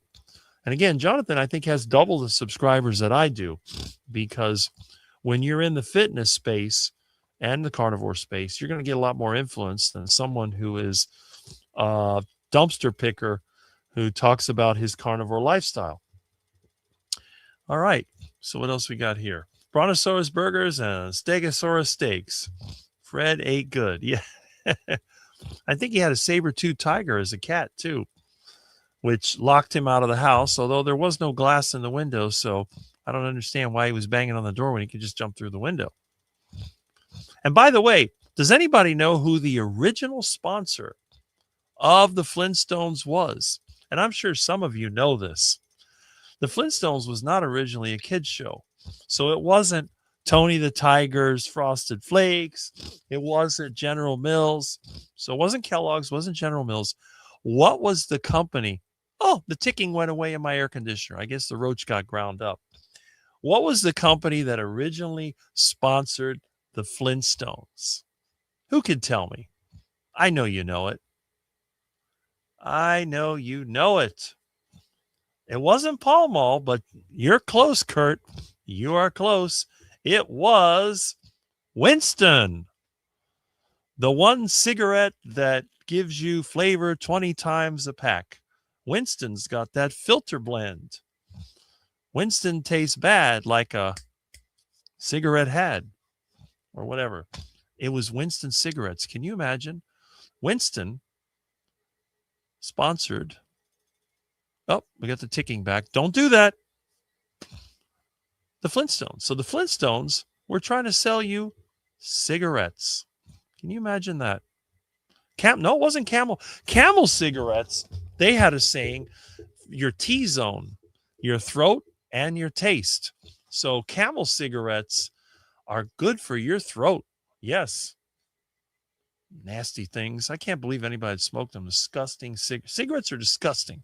How can anybody get a paper tube with tobacco shredded in it, light it up, and breathe that nasty stuff? It's terrible. It's absolutely terrible. If a person wanted to smoke, they should skip the cigarettes and go straight to the cigars. The big, fat, thick cigar that smokes up the entire house and makes everybody's eyes water and cough. That's it. Or if you want to look intelligent, you get the little pipe. You light that up and, you're like a Sherlock Holmes smoking on his little pipe. But that's right. Winston cigarettes. Exactly. Or Camel. Well, but Camel, your Flintstones knowledge is wonderful. I watched a lot of Flintstones growing up, and I was called the caveman when I hit the carnivore diet. Oh, it's Fred Flintstone. Yeah, my car had no floor. It still is no floor. These Flintstones, it's a Flintstones car. So yes, I know the Flintstones quite well. My dad had actually told me that because I never saw it. He says, did you know that the Flintstones cartoon was at night and it was sponsored by Winston cigarettes? It's just like, what was it? Your Hit Parade or one of those TV shows? That was Lucky Strike cigarettes. My mom used to say the commercial was, we called our cat Lucky Strike because it was round, firm, and fully packed. That was the one cat we had. We called him Lucky Strike.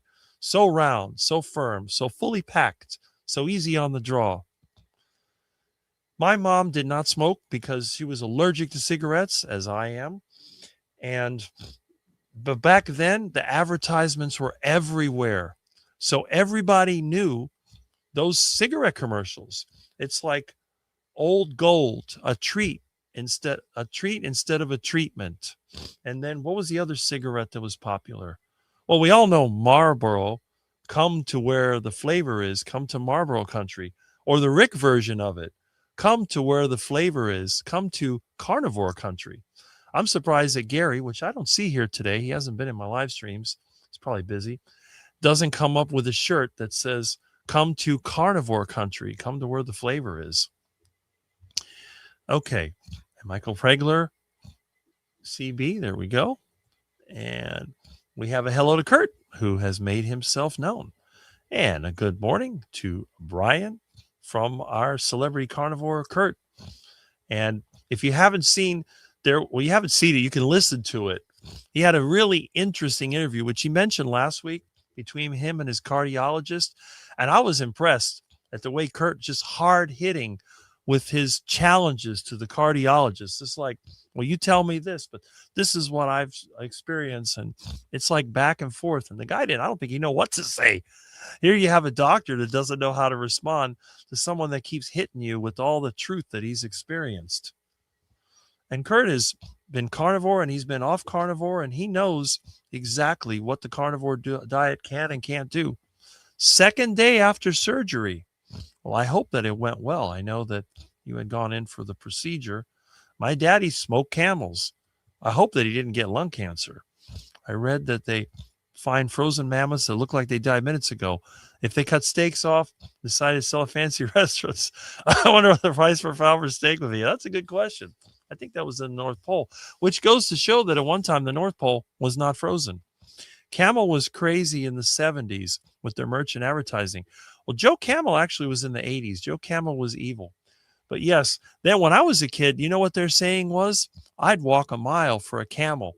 And I used to joke, yeah, you wouldn't make it a mile if you smoked camels. We used to laugh because they had cigarette machines in most places. They had them in restaurants. They had them in the hotel. They had a motel down the street. It had a cigarette machine on the bottom floor. And I used to say, well, if you want to cut down on smoking, put the cigarette machine at the top of the stairs.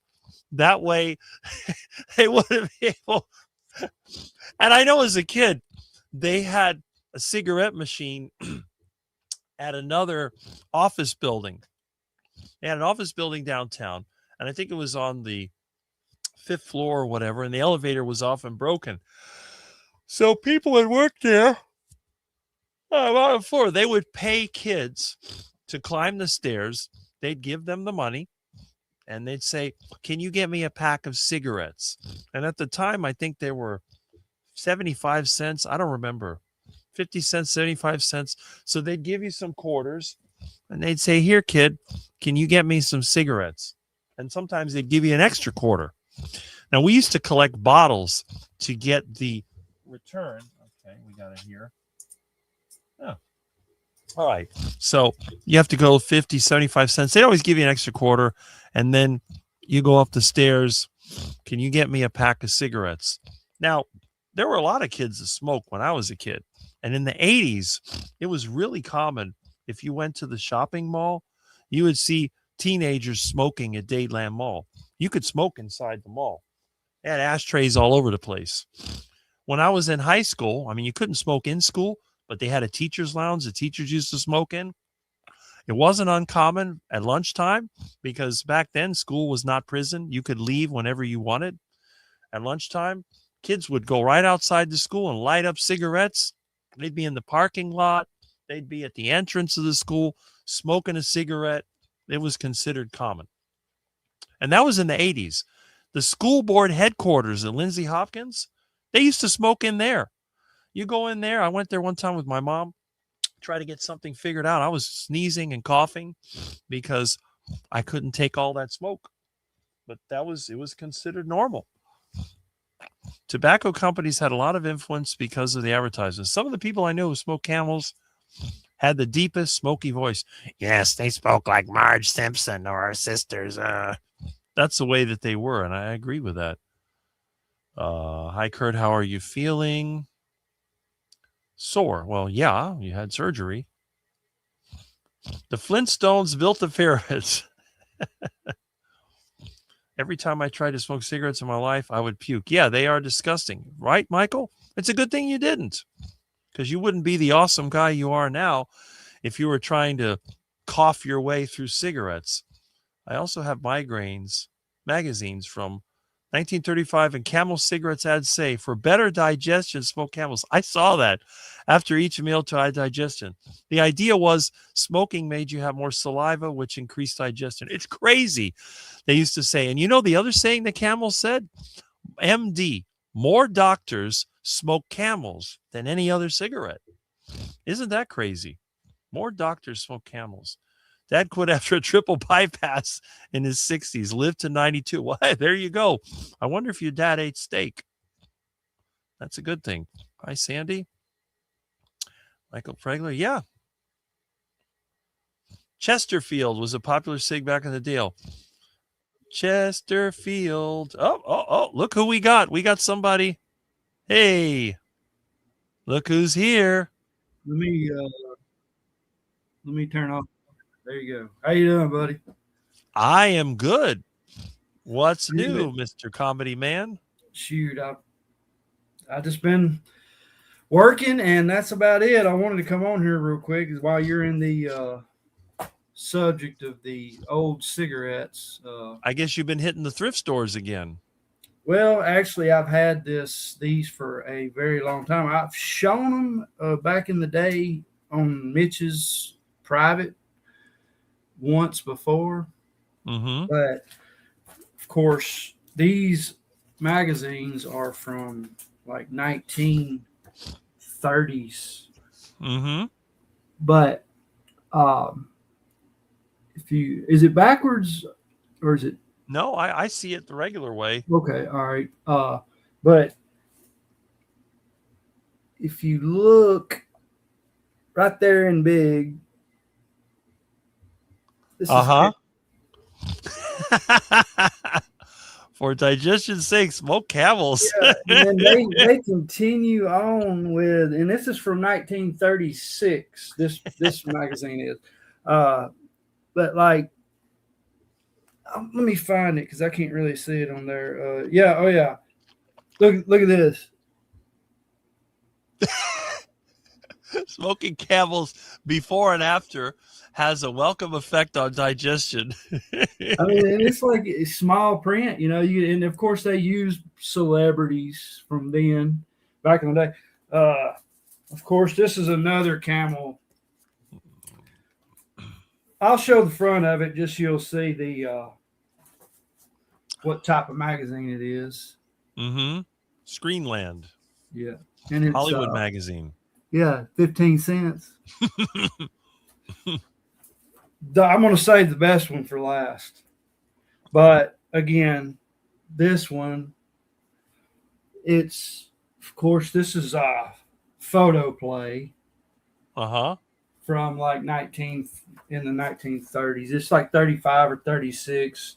But of course, again, camels. For digestion's sake, smoke camels. Yeah. Yeah. And then, of course, let me ask you what type of, and we were talking about Fred Flintstone, and this is Lucky Strike. Mm-hmm. Reach This for a is lucky instead of a sweet. Yeah, from 1937, from Screenplay. Mm-hmm. What group of people does this? Yeah, tell me that ain't like morbid stuff. I mean, it's like letter from Santa. Ho ho ho. Yeah, I mean, just what group of type of people does that market to? Same ones that like candy cigarettes. Yeah. So and that's Lucky Strike. It's toasted. Yeah. So I mean, tell me that's like saying, "Hey kids, Yeah, hey kids, try one. yeah, have you been good this year?" Would you like some cigarettes? So I mean, that's just a little bit of a something that I found at a thrift store. They had I actually got them for like 50% off.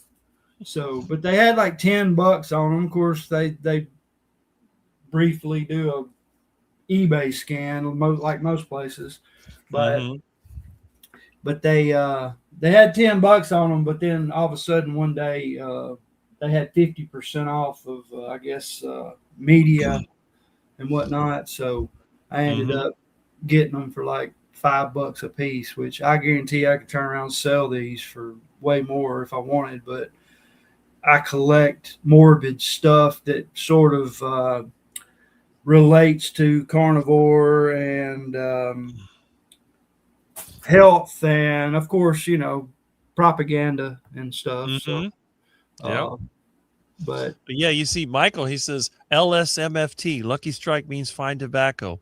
But the one that I remember is reach for a Lucky instead of a sweet for a slim figure. Yeah. Could have bought one more. And I've not really even dug into the inside these, and they've got more crazy.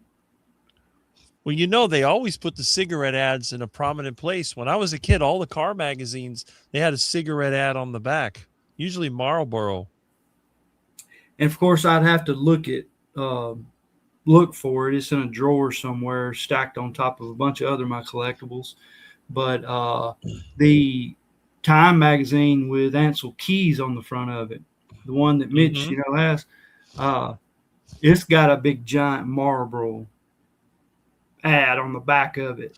And it's like the front cover is supposed to be promoting heart healthy, and then you turn it on the total opposite side, and it's Cigarette. freaking got Marlboro. This guy's he's like a hunter, I think it is, or something.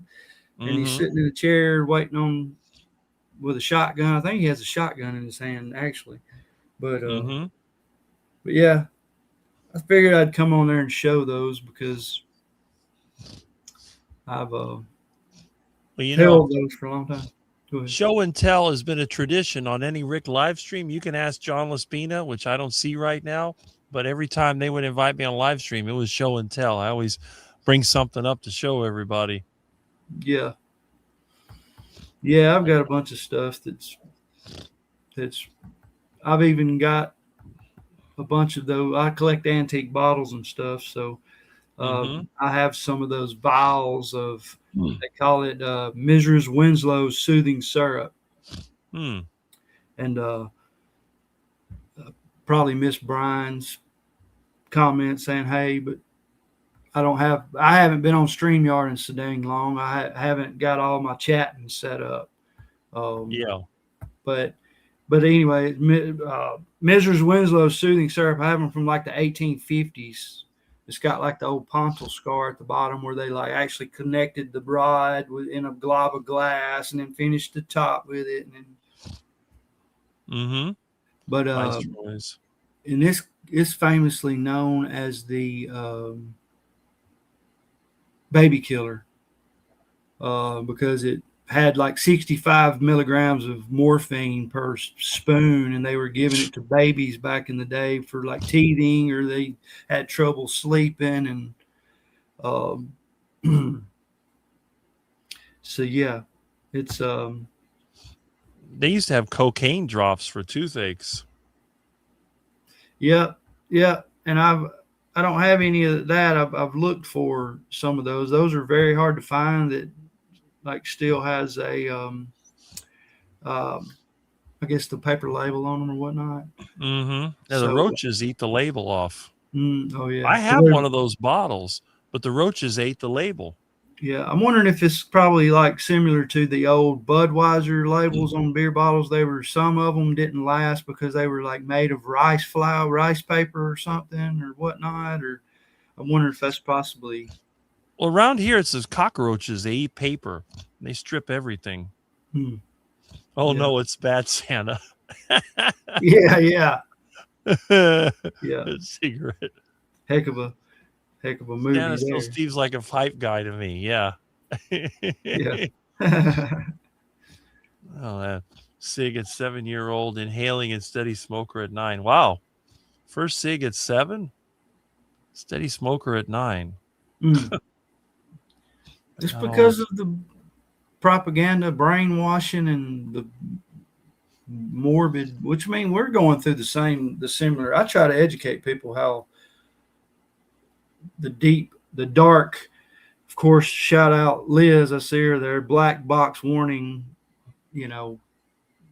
dark secrets that's, been in play, for decades, if not centuries. But see, Aaron knows about that syrup. Killed hundreds of babies.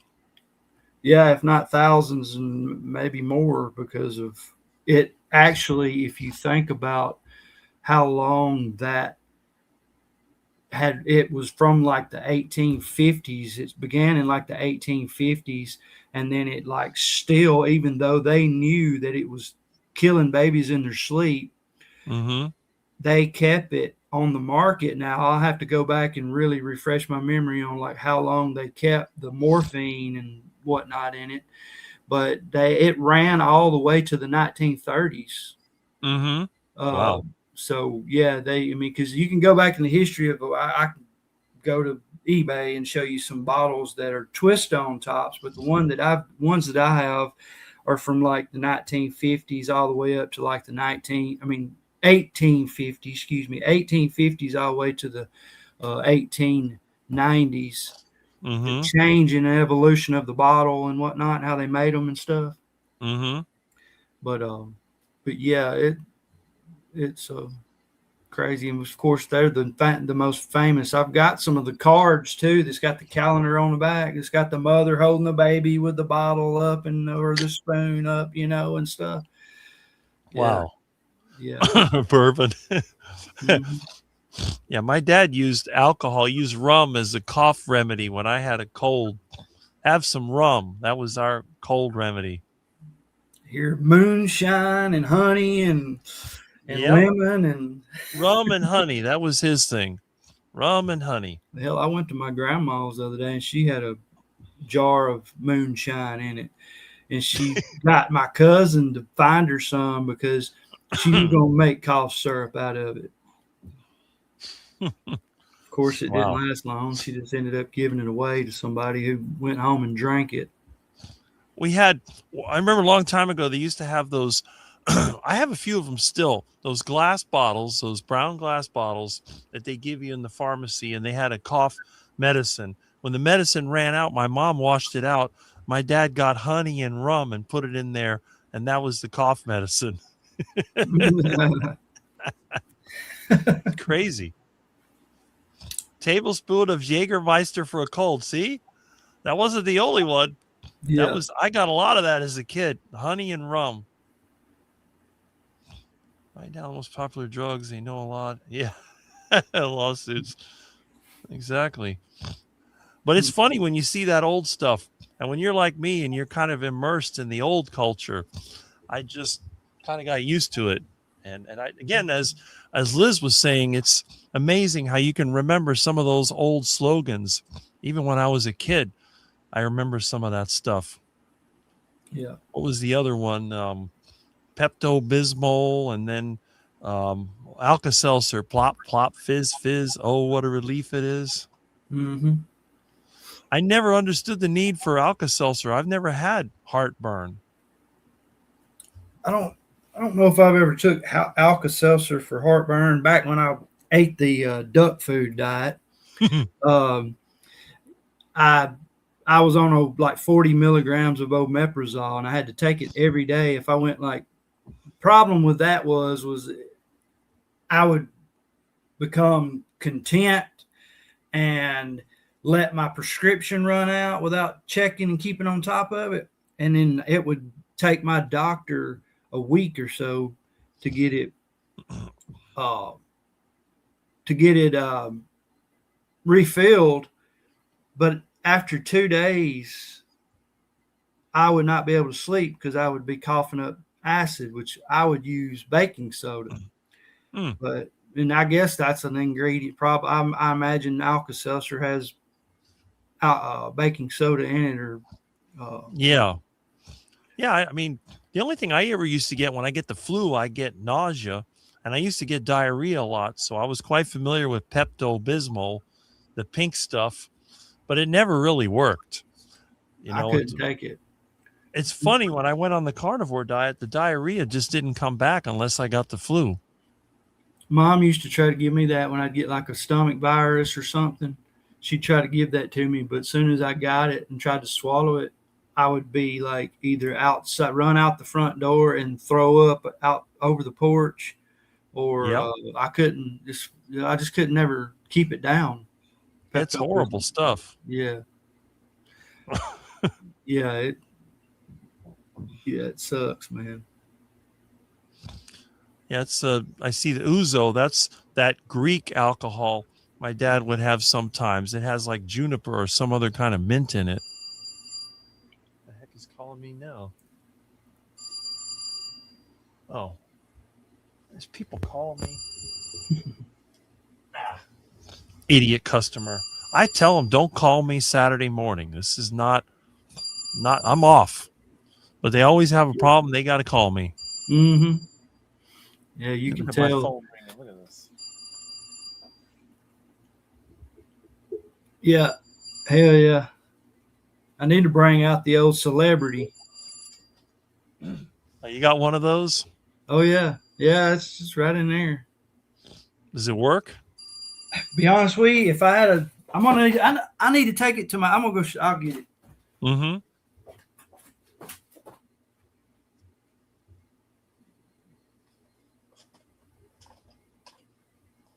Me with my Model 500 wrapped up in here. It's Antiques Roadshow with Rick. Yep. They used to have them at the phone center store. I remember those. I need to take it to my grandmother's. At the top of my head, that's the only person I know right now off the top of my head that has a landline still. Well, you could make your own landline virtually. You get one of them little devices. Oh yeah, yeah. I need to.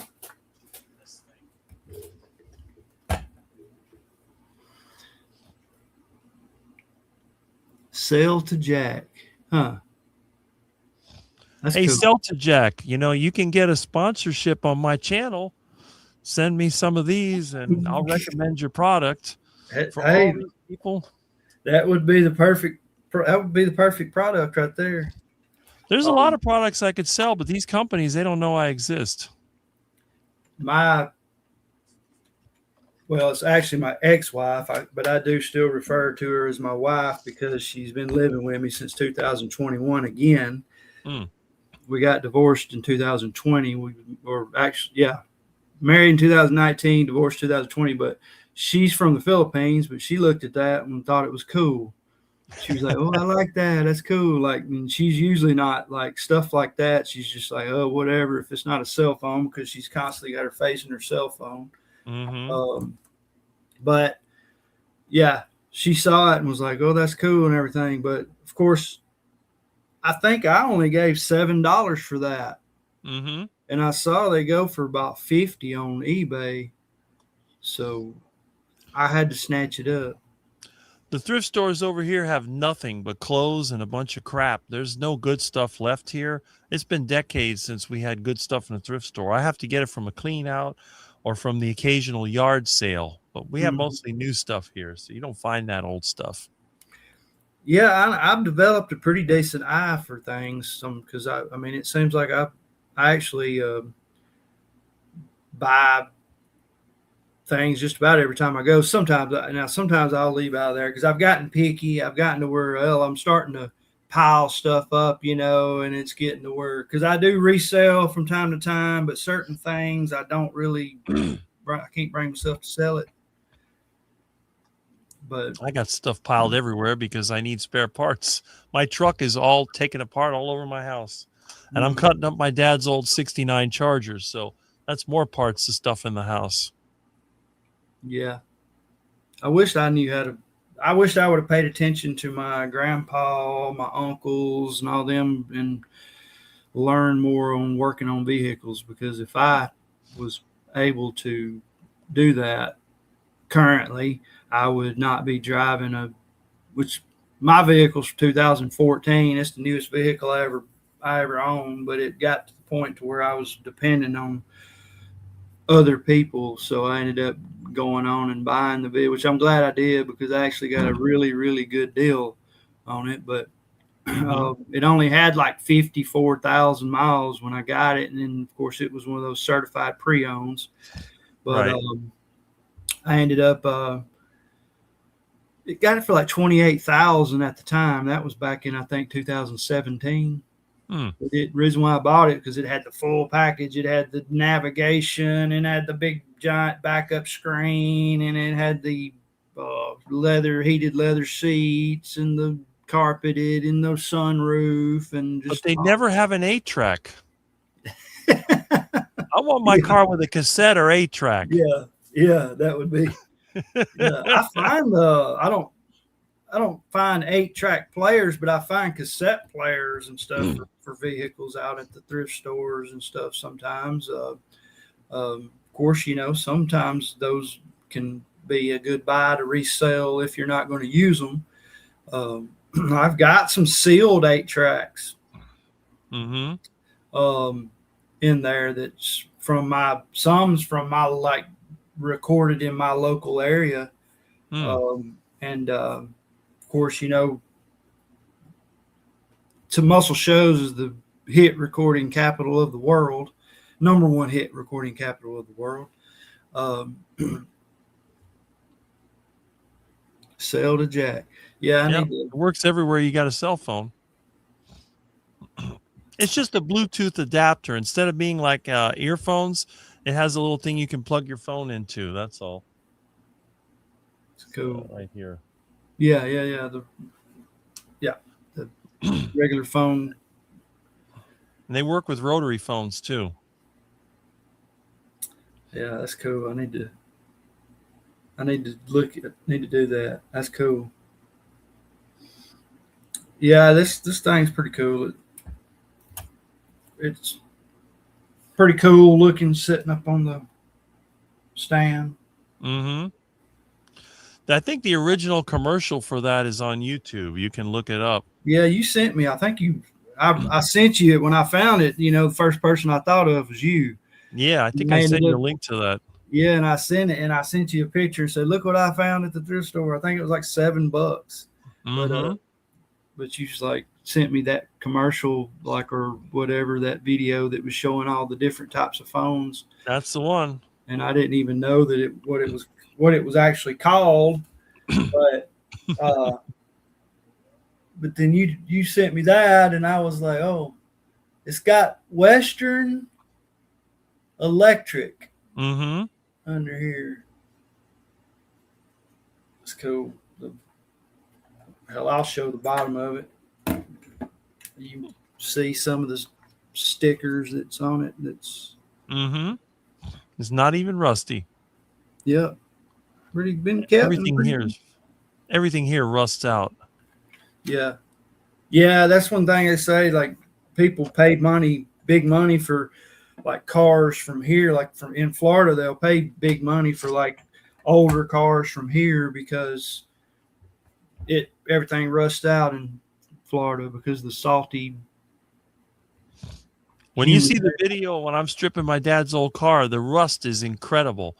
The stuff here actually rusts into the ground. I had a friend that parked a Camaro, and it totally rusted. The only thing left on the ground is an engine, a transmission, the springs, everything else disintegrated into dirt. Yeah. It's insane. Yeah, as you can tell, I'm sitting here just didn't get prepared to come on camera, but who cares? Kurt, he can come on here and show his bare chest with no shirt on, so I can look rough. There you go. Yeah, sometimes I'll just be looking rough when I pop in. When I do my own live stream, I always wear clean, as you can see. Not a spot on this shirt. Yeah. My good clothes. The stuff that I normally wear, it looks like it came out of a shredder. Yeah. We got someone else popping in. Look who it is. Hey, he's got a shirt on. What do you know? Hey, there you go. Oh, what happened? All right. I might have been out of the picture when you explained it, but I've been out of the scene for a minute. Surgery. Yeah. Oh, yeah, you explained it, but I forgot. Last time I saw you. But I'm alive and kicking.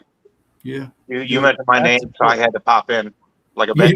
It's like that bad penny that turns up. Yeah. can't. It hurts to laugh. Yeah. Yeah, well, we'll try not to make it too funny. Yeah, But, be careful. I like your show and tell, but go ahead. I just wanted to pop in because you mentioned my name and I just wanted to show up. Yeah. Yeah, I had it just popped at the top of my head. I was like, I guess I can look rough if I guess. No, you're looking good, man. You're looking good. Well, I appreciate you. Yeah, I remember you mentioning having some problems or something, having surgery, but and I know like your history on like, I imagine you're probably going the alternative route to the pain because you don't want to be taking them opiates and stuff. Which I'll be honest with you, if I had the opiates prescribed to me, I'm just me, I'd be taking advantage of it. But I've never been in your situation where I know you had a problem with them back in the day. Oh well, tell you what, you go ahead and keep the line going. I'll show you something. Yeah. All right. Anyway, I don't know why my phone keeps ringing. I tell people don't call me until noon. They better not show up at my door. I'm going to have to start putting a gator pit out front with a trap door that opens up when they try to come in the gate. And the gators, like in the cartoons, they start coming up. That or some of them homemade explosives, tripwire and stuff. Or maybe a garbage juice bomb. That's always fun. Yeah. The tripwire and the garbage juice bomb goes off and sprays everybody with garbage juice. Yeah. With maggots. Well, I've had them. Yeah. Hey, I used to work for the city of Tuscumia, and I've had to be on the back of those garbage trucks when those joystick, I call them, operated garbage trucks went out, and I'd be dumping the trash, and then all of a sudden the bag will be halfway off, and I'll sit there and try to push it back in, and it busts, and I have that crap all over me, and I have them freaking rice with legs crawling all over me. Well, it's funny. Every time I've had to encounter one of those in a clean out, I bring it home and I give it to the ducks. They get super excited when they see all the maggots. The ducks go wild. Hey, this will tell you how I don't have a weak stomach or whatever. I've been in some bad places. I've been down in 30-foot sewers having to clean out with my hands, clean out pipes that kids have been throwing radio parts and bicycle parts and everything to clog them up. But I go and get my eggs. Hey, Milton. Reminds me of my cat that I had one. Black Menace. But I love my Black Menace. Sometimes the chickens will bust an egg and then it'll get down in the wheat straw. Well, sometimes I'll go back there and I'll go and peel the wheat straw up and there'll be maggots crawling in there. Hell, I'll actually get a container and start gathering them up. And then I'll dump them out right there at the chickens. And I just good for them too. Birds love that stuff. Oh yeah. Prescription. See the date? No, I can't read the date on it. I just made the screen bigger. Let me see here. 2024? Yep. Yeah. That was my first surgery. My arm surgery. Yeah. Same thing. Bottle. It's full. My wife picked up the bottle. Same shit. It's full. I don't know where she put it. Don't care. Yeah. I collect that stuff like you collect antiques. Yeah. I have my mom's Tramadol from 2016. Well, I have a bottle called Dr. McMunn's Elixir of Opium. It's a valve like this, and that's one of my prized possessions. This is from the 1840s. I collect all the drug bottles and stuff too, like old antique, which old glass is just beautiful. Mm-hmm. Yep. I love the old. I've got some bottles from the 1700s just right in my living room, right in here, sitting on the table. Now, did you dig them up out of the creek or something? No, I buy stuff on eBay when I find a good deal. Okay. People overprice things, but I always look for, like, because I'm good at dating antique bottles. That's one thing that I am pretty good at. But when I go on eBay and I see all these, somebody wants $300, $400, $1,000 for one of those 1700s bottles. But when I go on there and see somebody, they don't have a date on it, and then they got it listed for $40, and they don't have any real details telling the identification of it, I'll snatch that shit up real quick because I'm a deals hunter. I don't overpay for. I mean, I'm guilty of overpaying sometimes if I really want it bad enough. But I am more of a deals hunter myself, and it's like I'll run in here real quick and get this bottle. Yep, I'm definitely a deals hunter. I don't like overpaying for something unless, like you said, if you really, really, really want it. This bottle's from probably like the 1750s. Is that a blue? No, it's actually more of a dark greenish. They call it black glass. Oh, nice. But if you look at the bottom of it, look at that bubble in it. Yep. I've got bottles older than this one. I actually got some from the late 1600s, early 1700s. But that bottle, it's pushed up, and of course that's where they connect the pontil rod to where they finish that very crude top right there. Is that what that's for? Yeah, what they do is they take the bottle, they blow it with the rod. This is pre-blown in a mold. So you got hand free blown bottles like this, and then you've got later they started around the in the early 1800s to the mid 1800s blowing in a mold. But of course I've got this one. Now this one looks way more brand new almost, but it's crazy because it has a lean to it if you look at the bottom. But this is from probably the later 1700s to early 1800s, but it's like pristine nearly. Now I gave $40 for this bottle, and they didn't really know what they had, but it's so old. I mean, I don't know how good you can see it, but the bottom it's like almost rubbed, like smooth right here for where the wear of it, Okay. If I could get to them, I would go get my earliest bottles that I've got, but I want to build a collection of like evolution of the bottles, of how they were made and how they looked. And this is what you would call like a mallet type bottle. But I gave $40 for this bottle anyway, but I think I might have gave, because I knew what this was, and these bottles sometimes can go for $200 to $300. But I think I ended up giving about $80 for this bottle. Again, they didn't know what it was, because and I could see it and identify it. And of course, you can tell it's really, really crude. I mean, the bottom of it, it's just like, it's like it's not even at all. Well, that's the thing that you got to know what you're looking for, because if it looks too perfect, it's too good to be true. Yep. Imperfections are telltale signs that it's original.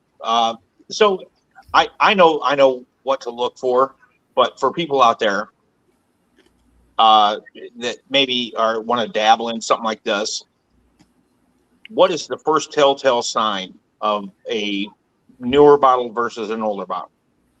The mold lines. Yeah, the mold lines is the first thing I look at. I'm Like asking these, glass aficionado. like if you're looking at bottles from like the early 1900s up to the, or if you want to say down to the mid 1800s, that I typically run into a lot more, I always look for a mold seam.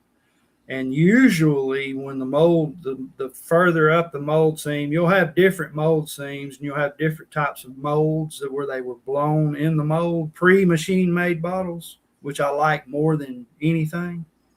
They'll have the mold seam will stop the further up the neck and over the lip.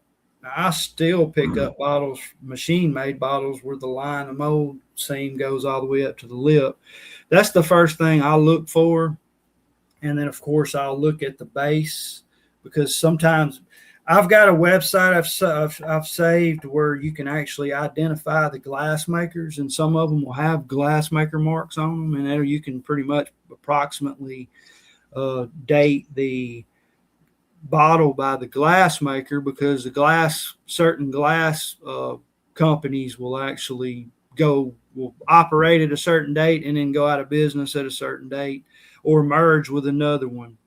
And of course, bottles from the 1900s, 1800s will have, some of them will have like embossing in the glass, where it'll have the company like Johnny Mac Bottling Works, Tuscumbia, Alabama, or something like that, you know. Well, I want to put this out there. When I first met you, and you're like, you're a cop. I hate cops. I don't like cops. I despise cops. So I didn't like you. I do too. Based on that. But after the conversation, in this 2-minute conversation of what you just explained, I love you like a brother. Yeah, I am an antique freak. I love the old stuff. That's what draws me to Rick. Oh yeah. Yeah, I appreciate it. And I'm with you, man. Look, I do this for a living. I'm one of those, I don't judge. And I hate to say it, but I'll even I have to transport child molesters, and I try to just block that crap out. And I go ahead and tell you, yeah, deep down in my mind, I'm thinking, got some swamp in there. Yeah, bad things, but I'll still try to talk to them when I'm having to transport them 4 hours away to a prison or something, but I don't judge people, man. And I didn't always do this for a living. I lived on the other side of the law. And this is us talking here on Rick's. I don't know. I can't see how many people's watching, but I went down a phase of addiction. I smoked, I was a pothead. I did every drug besides a needle. I've never stuck a needle in my arm besides what doctors and nurses did, but every other drug known to man. Now, Carnivore actually woke me up and made me want more in life. My last addiction was alcohol. And I was freaking drinking whiskey every day, every night, to pass out, sitting straight up. But Carnivore, man, it done something to my brain, and it made my brain work differently to the point to where I wanted more in life. Amen, brother. Mm-hmm. Amen. Yeah, I like you. I really didn't like pot, but my big thing was speed. And if I had some amphetamine, I'd pop a beer can, I'd smoke it, you name it, I'd ingest it, snort it. Didn't matter as long as I got that high. Mm-hmm. And that's what wrecked my first marriage. Was the last. Go ahead. I'm sorry. No, go ahead. My last prescription I'm coming off of. I'm currently working on coming off of. I've been on probably 12 different medications at the same time, but actually 8 medications when I was first went and took the plunge and and went carnivore.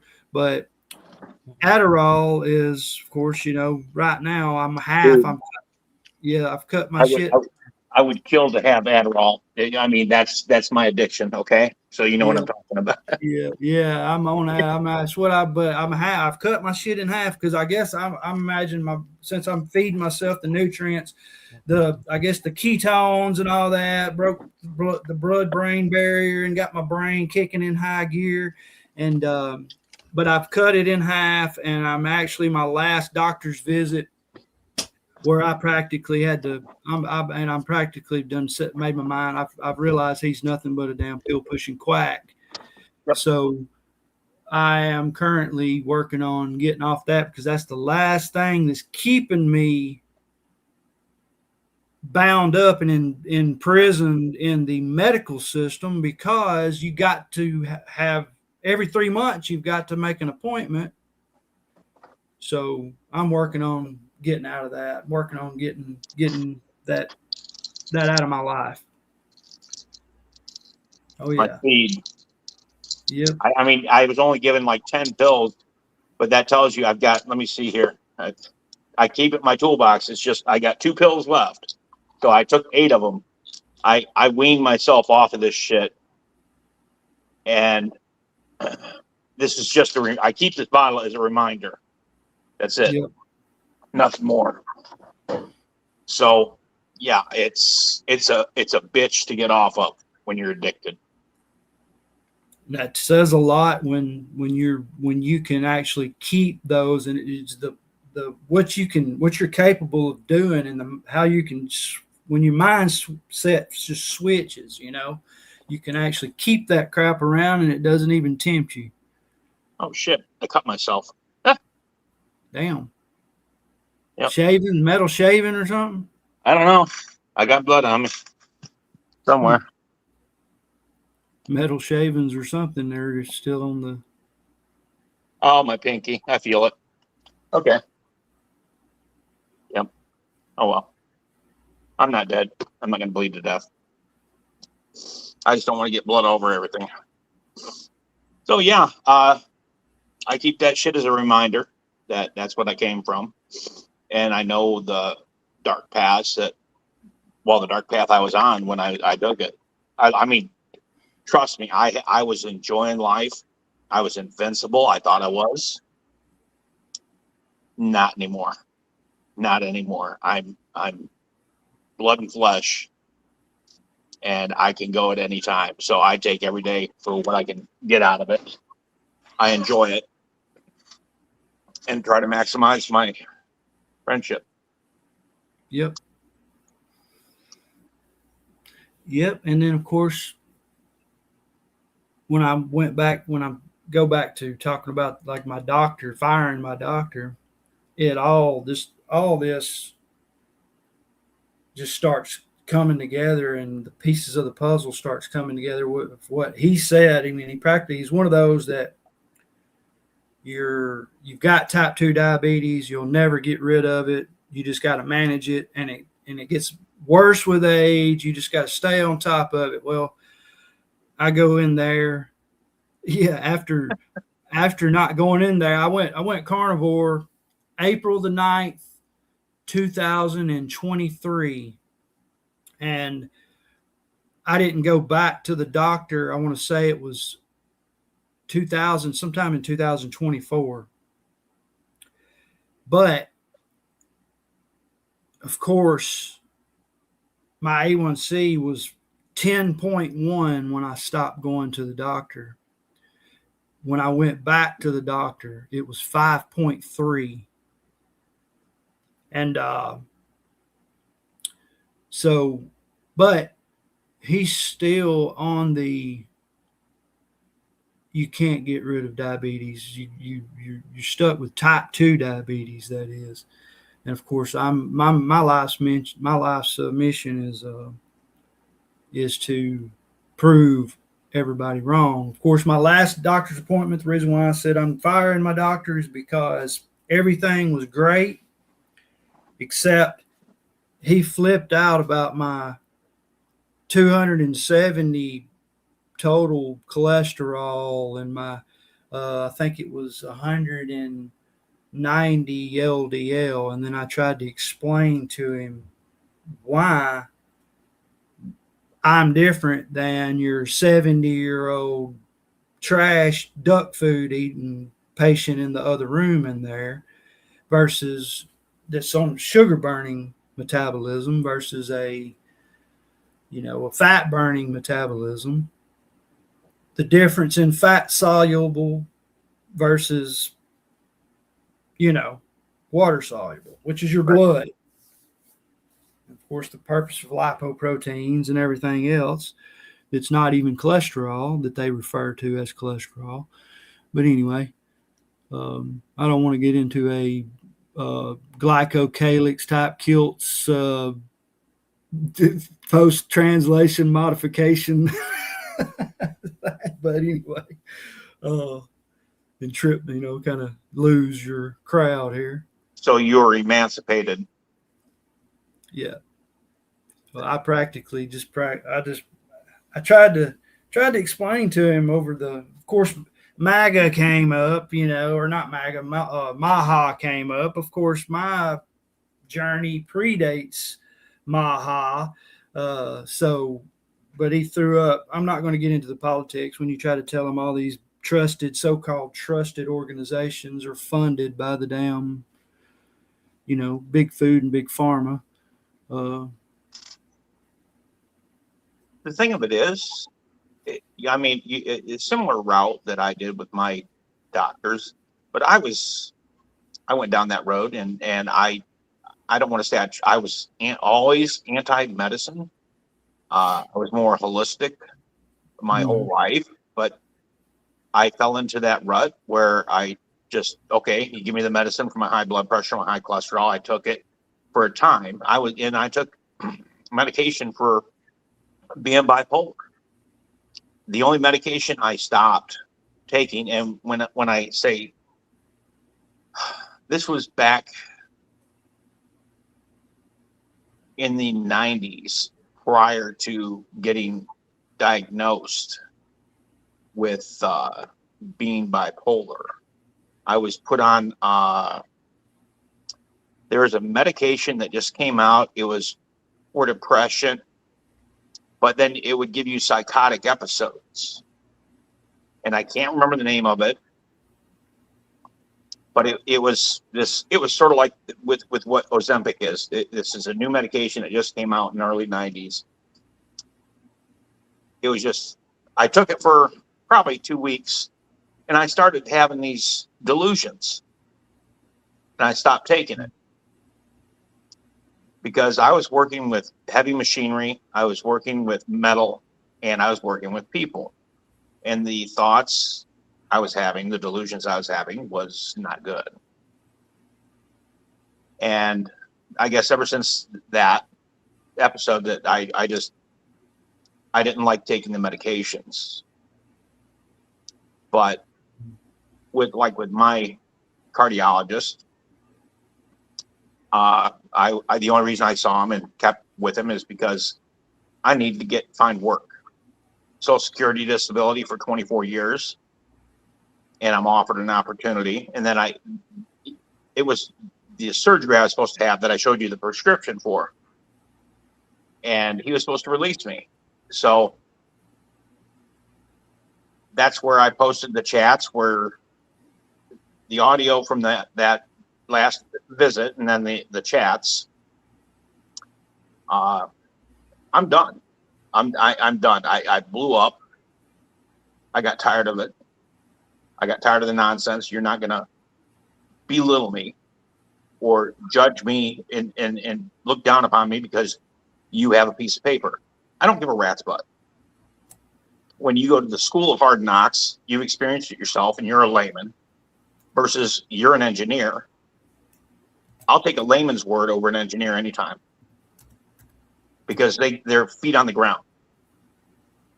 But I totally agree that people need to wake up and take control of their lives, take control of their health, and not believe every little thing the doctors tell them.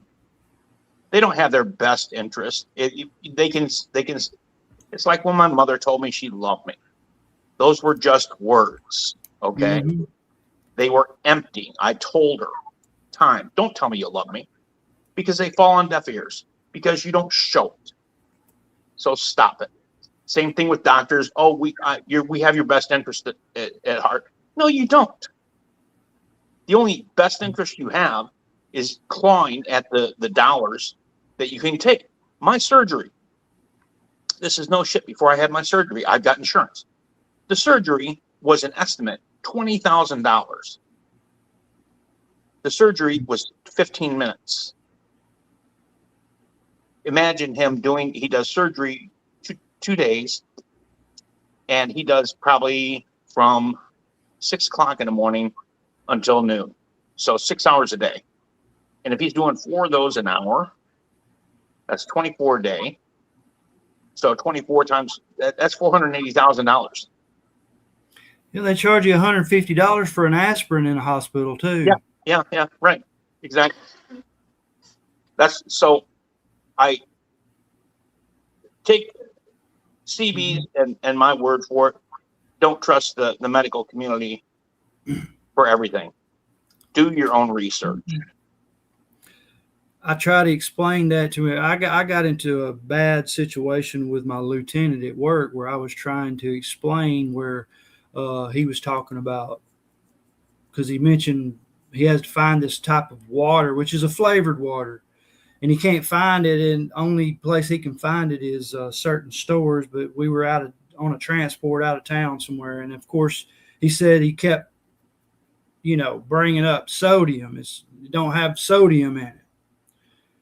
Of course, I know he got it from his doctor that sodium raises your blood pressure. Of course, that's usually the typical ignorant mindset of, what people, but he brought up water.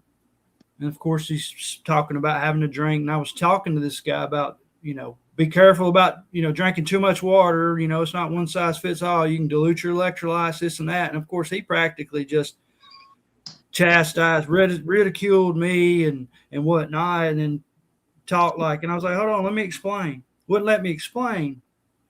Like I'm an idiot. Right.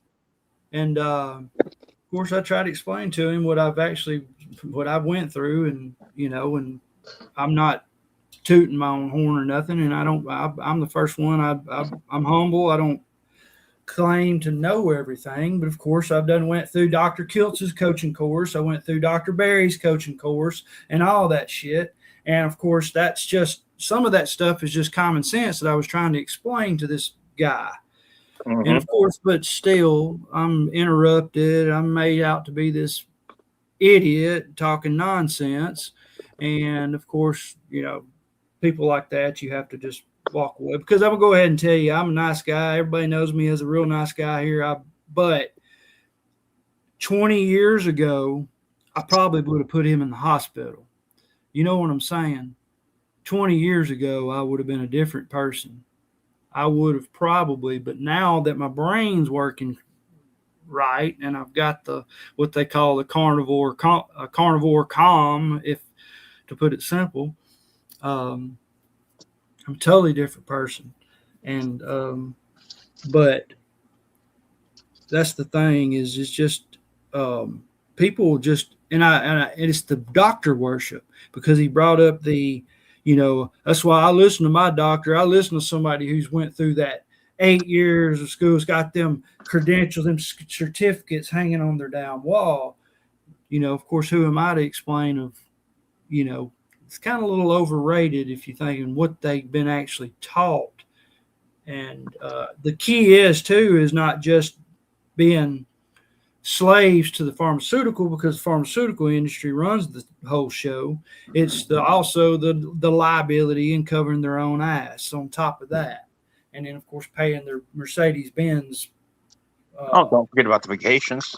Yeah, and their side blonde, fake titty side chick, excuse my language, ladies, if you know what I mean, which is known. So, yeah, this is just there's a lot of things that, you know. Well, you sound about like a lot like I was 30 years ago. Let's see.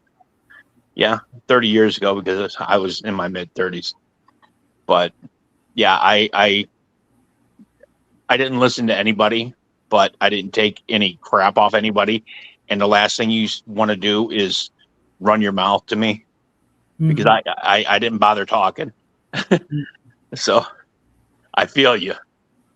That was that speed, and part of it was the exogenous drugs that I was taking. Yeah. A lot of it. Now I'm calmer. Like a lot of people, they feel that where they're down to earth. Mm-hmm. And I promise you, I'm bipolar. I'm more manic than I am depressive, but I'm more calm. Or I don't want to say more calm. I'm calmer now than prior carnivore. Even after I quit drinking, I would still be argumentative, and I had to be right, and it just the whole 9 yards. This lifestyle helped me see the light. That's great. Yep. Are you still awake, Rick? We didn't bore you, did we? He went away. Oh shit. We got the show. Let's throw paper wads. Yeah, come on in. Come on, pile in. Oh Lord. Yeah. So, man, that's the other thing that's like part of my story. 1 year, this is no shit. 1 year, I had 40, 4 times 10. I had 40 jobs in 1 year, 12 months. No joke. And that was due to my lifestyle. Yep. I blamed everybody else. People didn't like me. I was doing my job. No, it was me. I've had the same job for almost 15 years now. Shit. Yeah, that's.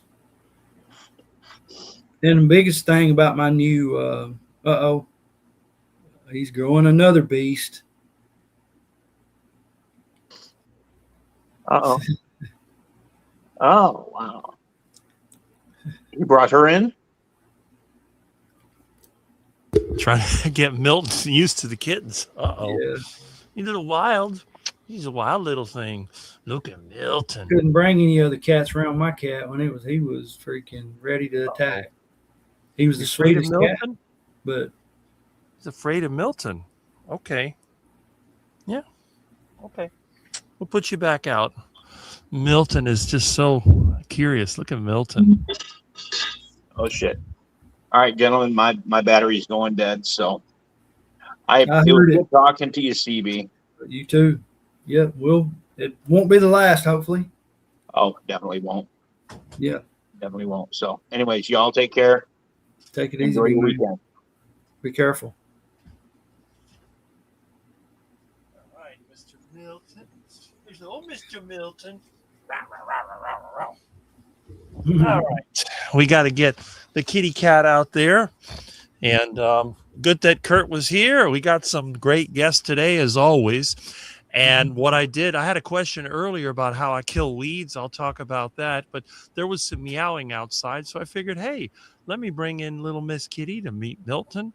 And Milton is very agitated now. So he's like, what's that? What's that? Yeah. I hope when I do let him in, I don't have a 3-way cat fight. And I've been thinking about this for a while now. And I wanted to give a shout out to Jonathan Carnivore Muscle. I wanted to explain to people also, and this is not a sales pitch or anything. It's just straight up truth about it. There's a lot of talk about bodybuilding bodybuilders. I used to train bodybuilding back in the day, and I wish I knew what I know now back then. But from my experience, I don't think that bodybuilding method of training is a target for people who want to grow massive muscles or want to like be younger folks, whether it be a 20s, teens, 30s, female, male. I think that even of all ages, I believe that Jonathan would be a great person to reach out to and actually listen to and actually get advice from, no matter your age, because I believe bodybuilding method of training, if done right and you get the right concept, is perfect for all ages, especially a 70, 60, 50, 40-year-old female I'll use, for example, because the real method of bodybuilding training is actually to avoid injury. You can, and I'm not saying, a lot of people, I hear a lot of people, they say, oh, how much can you bench press? How much can you whatever? Bench press is the most common asked question. You're not training for powerlifting. If you want to train powerlifting, good luck, because typical people are going to get injury if they train that way, especially if you're a 60, 70, 50-year-old. Does that question need to be answered? Or I think she asked Kurt a question. Anyway, when you train bodybuilding, you're actually, like I said, you're going to gain muscle, but you're never going to look like Jonathan at his stage, looking like he does on stage. You're never going to look like Arnold Schwarzenegger. You're never going to be that beast unless you truly get enhanced. Of course, not saying anything bad about getting enhanced at times. I've never done steroids. I've done a lot of supplements, but when done right, you target separate muscle groups, because bodybuilding is not just about going to the gym and trying to pump iron to get muscle. It's about recovery. It's about sleep. It's about proper nutrition. We know what the proper nutrition is here. It's all about avoiding injury, working out to avoid injury, and also recovering. And you target each muscle group each day on the correct split. Like, say, work out one day, take a day or two off, couple days, however long it takes you to recover, and then work a separate muscle group, then recover, and never this whole thing about you got to do all to failure. So that's why I think Jonathan would be a perfect person to actually, and he comes on here. Hey, what's up, big man? Hello, how you doing? I'm good. Just in the middle of us, speaking some stuff that I've been wanting to say for a long time. But cool. So, because I know there's a lot of people who get the wrong concept of bodybuilding. It's not about turning into a beast. So, but I'll shut up now. Yeah. The thing is, people in the carnivore space, I think they sometimes forget that the bodybuilders are the people that have tried and tested this. Like when it comes to fat loss, muscle gain, it's not just happenstance. Yes, there's performance enhancing drugs involved and in various degrees, and you're obviously doing it to a greater level, a more intensified existence within your daily lifestyle. It's my day-to-day life. I'm a professional bodybuilder. That is what I do.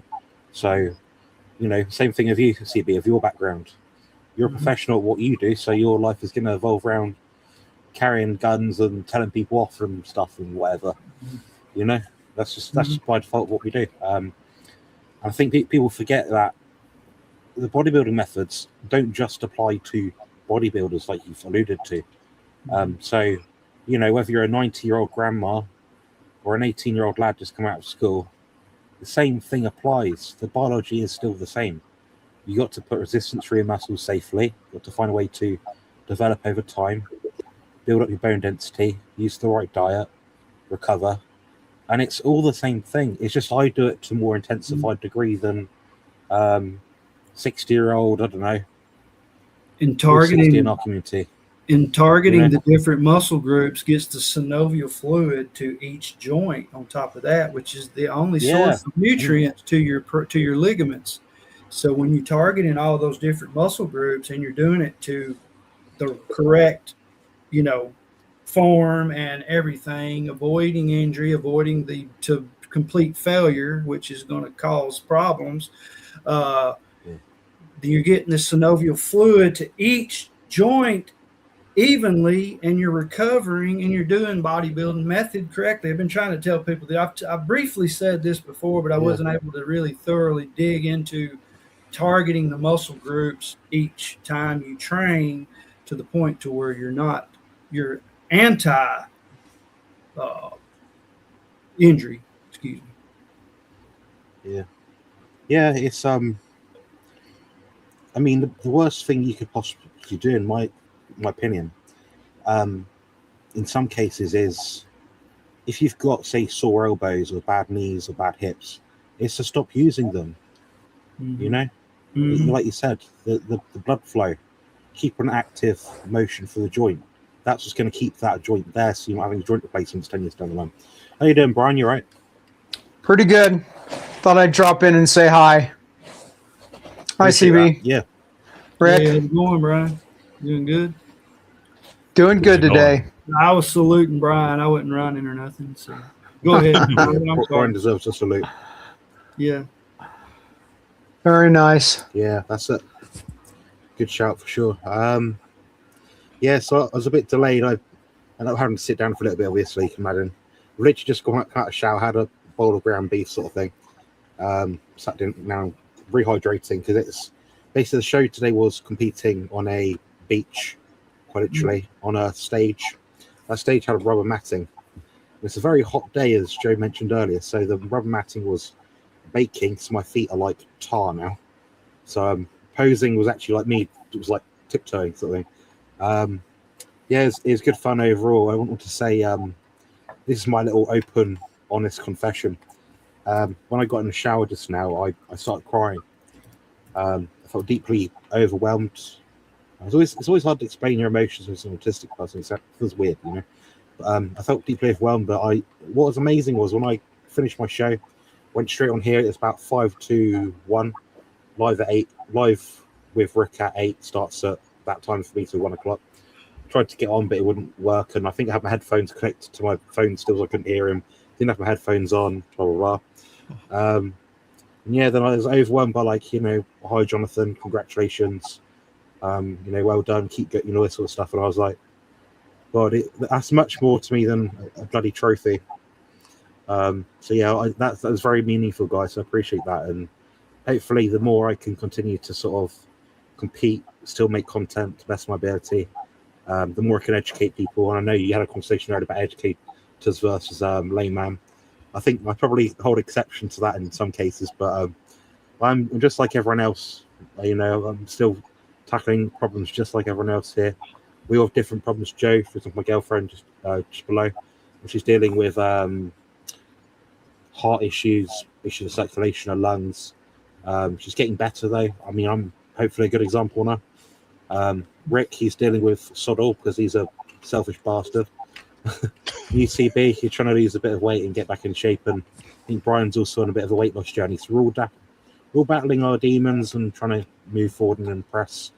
Most importantly, ourselves, because as much as we sort of say, "Oh, we do this sort of thing just to stay fit and healthy," there's something to be said about just keeping active, keeping physically in shape. I don't think anyone out there doesn't want to be a bodybuilder. I don't mean necessarily to my capacity. I just mean in the sense of trying to enhance your physique, the way you look. So when you look in the mirror each morning, you're not thinking, I wish I wasn't that guy, because there's nothing worse than being that guy. You know, you have got to wake up in your body every single day, whether that be, you know, health-based or physique-based. It's all meaningful. But just wanted to show you my little trophy, which doesn't mean much to me, really. You guys collectively mean much more, obviously. But yeah, that's it. And it's very nice bronze copper color. It's not as big as the one next to me, which is like triple the size, but I'm not getting that one up again. I'll probably break my wall or something. But yeah, that's all I wanted to say, really. Anyway, how are you doing, Brian? What's going on? Pretty good today. Busy day for me.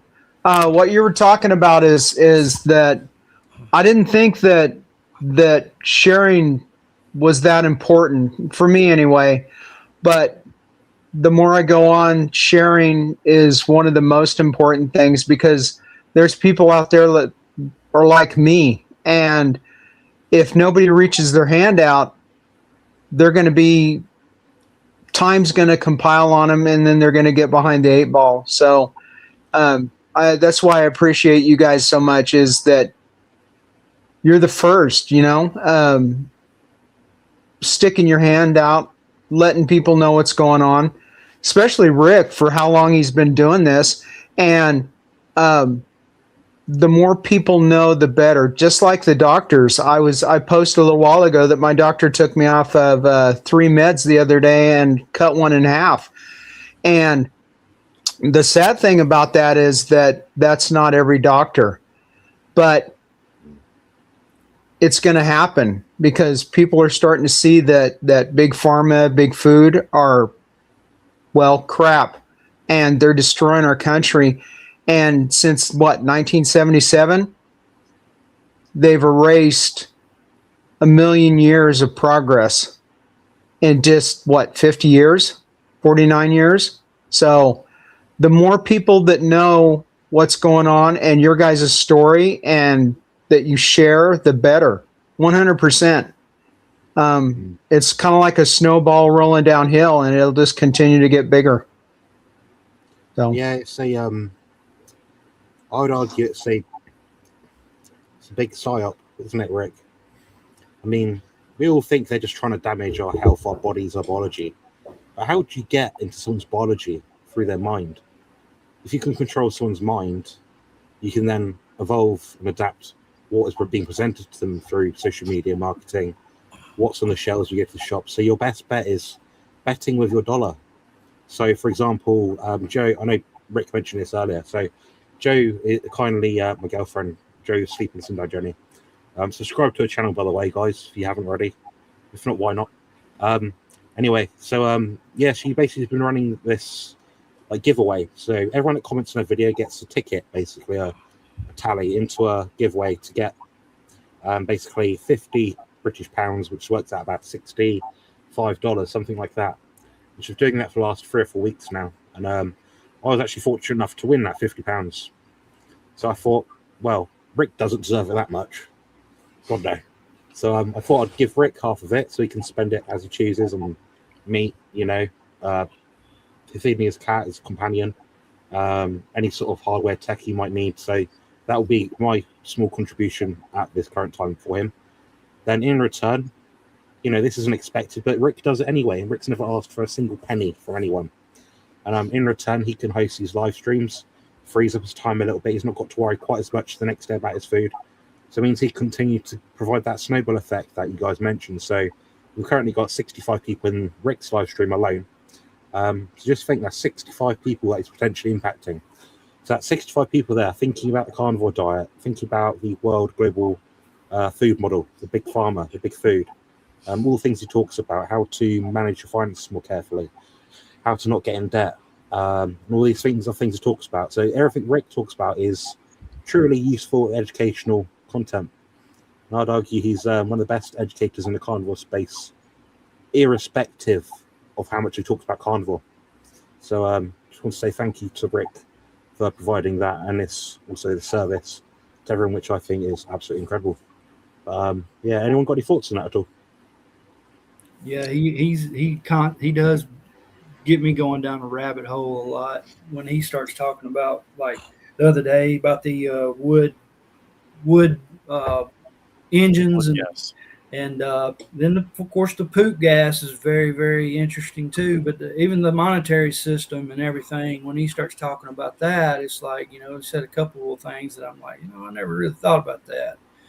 And then I really get to digging into that, and it's just there's a lot of things that are, yeah, man. He'll throw just a golden nugget out there all of a sudden, like out of nowhere. So yeah, we all share little golden nuggets, something with value. We don't even know it sometimes. Like, I'll make a video and might be one little comment, the way I say it, and suddenly it clicks with someone. Like videos I've made recently, sort of. I won't bother making a rebuttal. I don't think I need to at this point. I think the truth speaks for itself, in my opinion. But at the end of the day, what we've got to say is, I mean, Kurt came on here earlier. We've got this platform. We can have anyone on any time in the world. Ideally, they don't talk about having sex like they did a few months back. You remember that, guys? Yeah. Someone came on, Brian, and they'll I think they're having sex or something like that. And I made a short out of it. It's quite funny, but I'm gonna subject, guys. You'll never find that subject on my channel. But if you want that subject, go to Grandma's crochet corner, Barb's corner. She gets on there and talks about vibrators and all kind of stuff. That's the sources. Yeah, Barbara, that's the sauciest place in town sometimes. Rick doesn't make it because it's too late at night for him, obviously, because Rick is like me. Rick's a lot better than I'm at sleeping, but Rick's like a 10:30 to 6:30 kind of guy, so he can't make that live stream. But if he was on there, Rick could be like, "What are you guys talking about? I don't know what's going on." So, yeah. Well, the thing is, in the carnivore space, I mean, first of all, Jonathan describes it very, very, very accurately, which is his style. I'm not trying to convince anybody to be carnivore. I don't care what you eat. I'll give you fruits and vegetables for free. I don't care. I got a whole refrigerator full of bananas I'm going to give away. I teach people how to garden. What I'm looking for people to, number one, wake up. Number two, learn. And number three, think for yourself. That's how you succeed. This is how I started the carnivore diet. I woke up. I thought for myself, they're telling me all these things that are healthy. I feel like crap. I am skinny. I'm short. I hate my life. I don't want to live anymore. I'm going to do the opposite. I'm going to find the things they tell me not to do that feel good, and I'm going to do it. And that's the Rick method. That's the heart attack diet, the heart attack lifestyle, all summed up. Whether you're a bodybuilder or whether you're a twig like me, the idea is learn, take what you have, try it. If it doesn't work, try something else. Don't do the same thing. Don't listen to the propaganda. Don't let the system tell you what to do, tell you you're not good enough. Oh, you need this. You need to go into debt to get this. No, you don't need to do that. You need to wake up and you need to think. And this is the thing. You need to be a combination of scientific and practical. Don't be emotional. The emotions are for when you have no other option. You want to try to take care of things before you get to that point. And this is what a lot of people, they use excuses.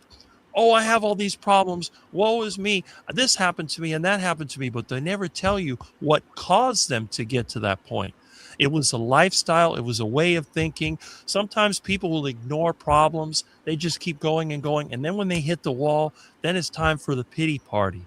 And that's what I'm against. That's why I started on YouTube. I got tired of people scamming people with energy scams, with longevity scams, all these other things. If I do this or I sell you this product, you're going to do this. And I got tired of it. I said, look, I'm going to expose these people. And I make a lot of enemies that way. To this day, I still believe it. And this is why it gets me upset. I'll sit back.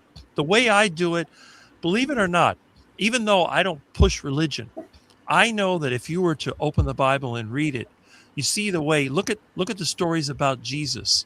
He never went out there and said, this is what you need to do. He would go around people and he'd ask questions. They would say something, well, is it written this or is it? That was his style. And that's the same style that I think we benefit from. We don't want to be the authority. We want to be the example. That was the whole idea. We're not telling you what to do. We're showing you what we did. If you have a problem, you can ask us, but I'm not going to give you advice, because the surest way to make an enemy is to give somebody unsolicited advice. Yeah, I think it's about Lead by example. Yeah. It's a key point, Barney. Exactly. Yeah, for sure. Lead by example. We can only control our own emotions and our own capacity to deal with things. Like, I don't always get things right. Part of it is my undying, antagonistic, condescending, what's the other word? Acerbic nature, and also being autistic. I'm not using it as an excuse. That is me. That is me being my authentic self. This doesn't mean everyone always has to agree with my approach of how I deal with things, deal with people online, or deal with things in person. But there's an approach that has to be made, and that sometimes you just have to make an approach. There's sometimes sitting back, laying idle, and thinking, "Well, I'm in debt. I'll just leave it." What's that going to do for you? You have to be forward thinking, like Rick said. So when you're approaching a problem, you have to think, what is the outcome I want? And thinking, how do I get there? You know, it's all very logical thinking. It's a flow chart. So I'm not sure about everyone else who's watching this, but once there's a problem, I think, obviously there's initial panic. It's human nature. Now that panic will either allow us, enable us to make the correct decision on how we react to it, or we can make the very wrong decision.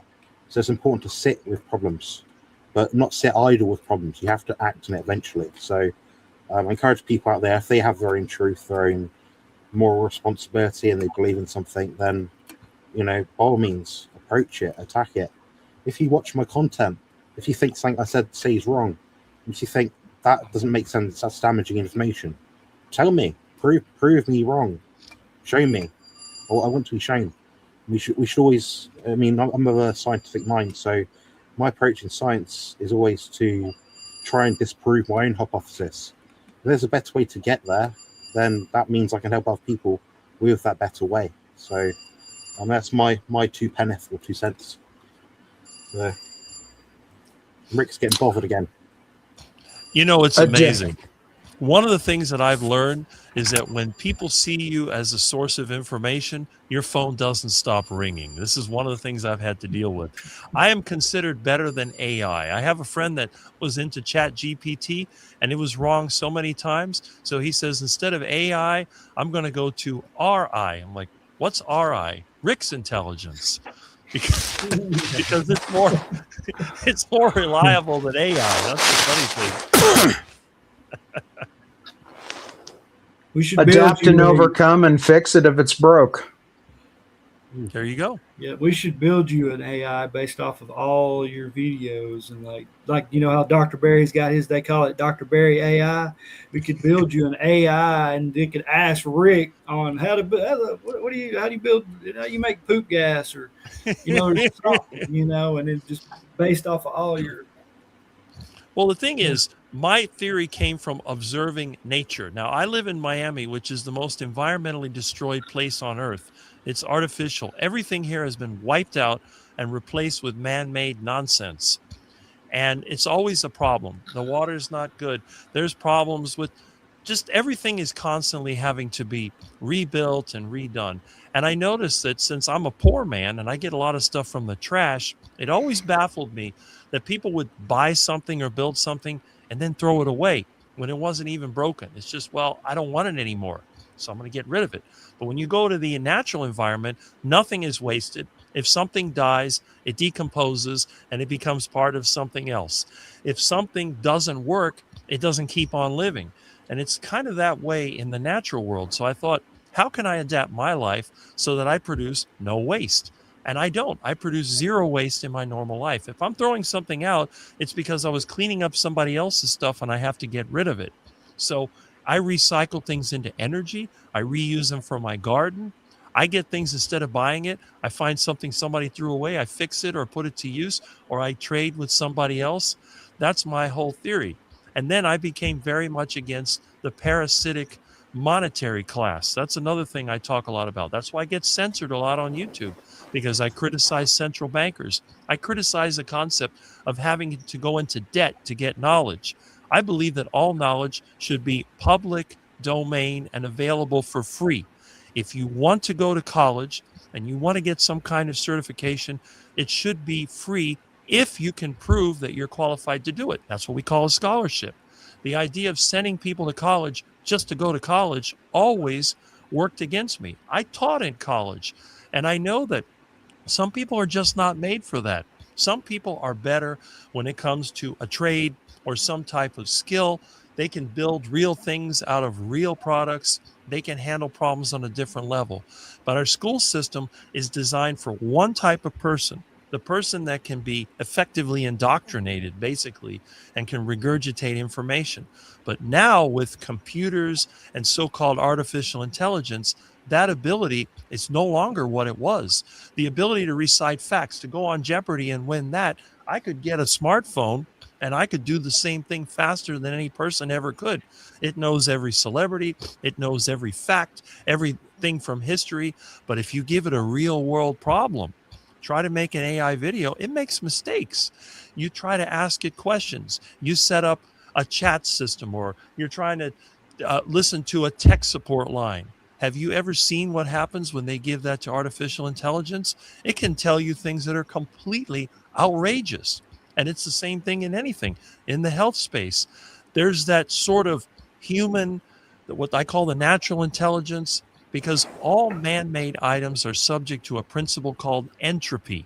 If they're not constantly refreshed with living things, with living minds, they will degrade and they will fail, just like a car rusts into the ground.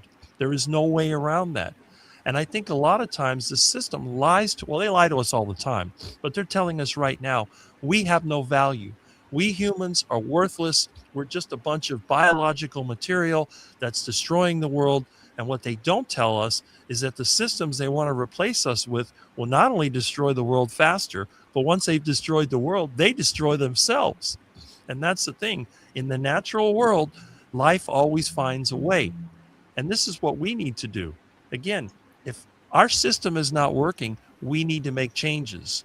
Even though the system constantly uses debt and incompetence to try to cover up and just keep throwing more money at the problem, you know, oh, it doesn't work. Here, throw more money at the problem. We can fix anything. But the problem is all money is created by debt, and it's a system that's going to fail. And when it runs out of the energy to work against the entropy, it fails. So, but again, when I talk about stuff like this, it marginalizes me. They look at me like, this Rick guy is crazy. I'm not going to listen to him. I'm going to listen to the celebrity influencers, because they tell me that if I do this and that, I'm going to get rich. I'm going to have a great body, and I'm going to have all these women, and I'm going to live in a black, white, and gray condo on Brickell Avenue, and I'm going to be a success. But instead, I surround myself with real people. Everyone around me here has a real story and has real results. And they're not going to tell you that this is some kind of miracle lifestyle, that it's going to fix everything and it's going to turn everything around, because it isn't. What it's going to do, it's going to give you the power you need to try and solve the problems. Are you going to be able to solve all the problems? No, you're not. Look at that Brian Johnson guy. He says, don't die. I made fun of him many times because you can't stop death. It's entropy. The only entity that can stop death is the one that we can't see. And this is the thing that a lot of people, they don't get it. All we're trying to do is make the best with what we have. And that's it. And if there's a problem we can solve, we will solve it. If it's a problem we can't solve, we put it in the hands of some entity that can. And the thing is, that entity is not other humans. And again, no matter what we do, we're going to die. So let's take our valuable time and let's use it to the best of our ability. That's all I want people to do.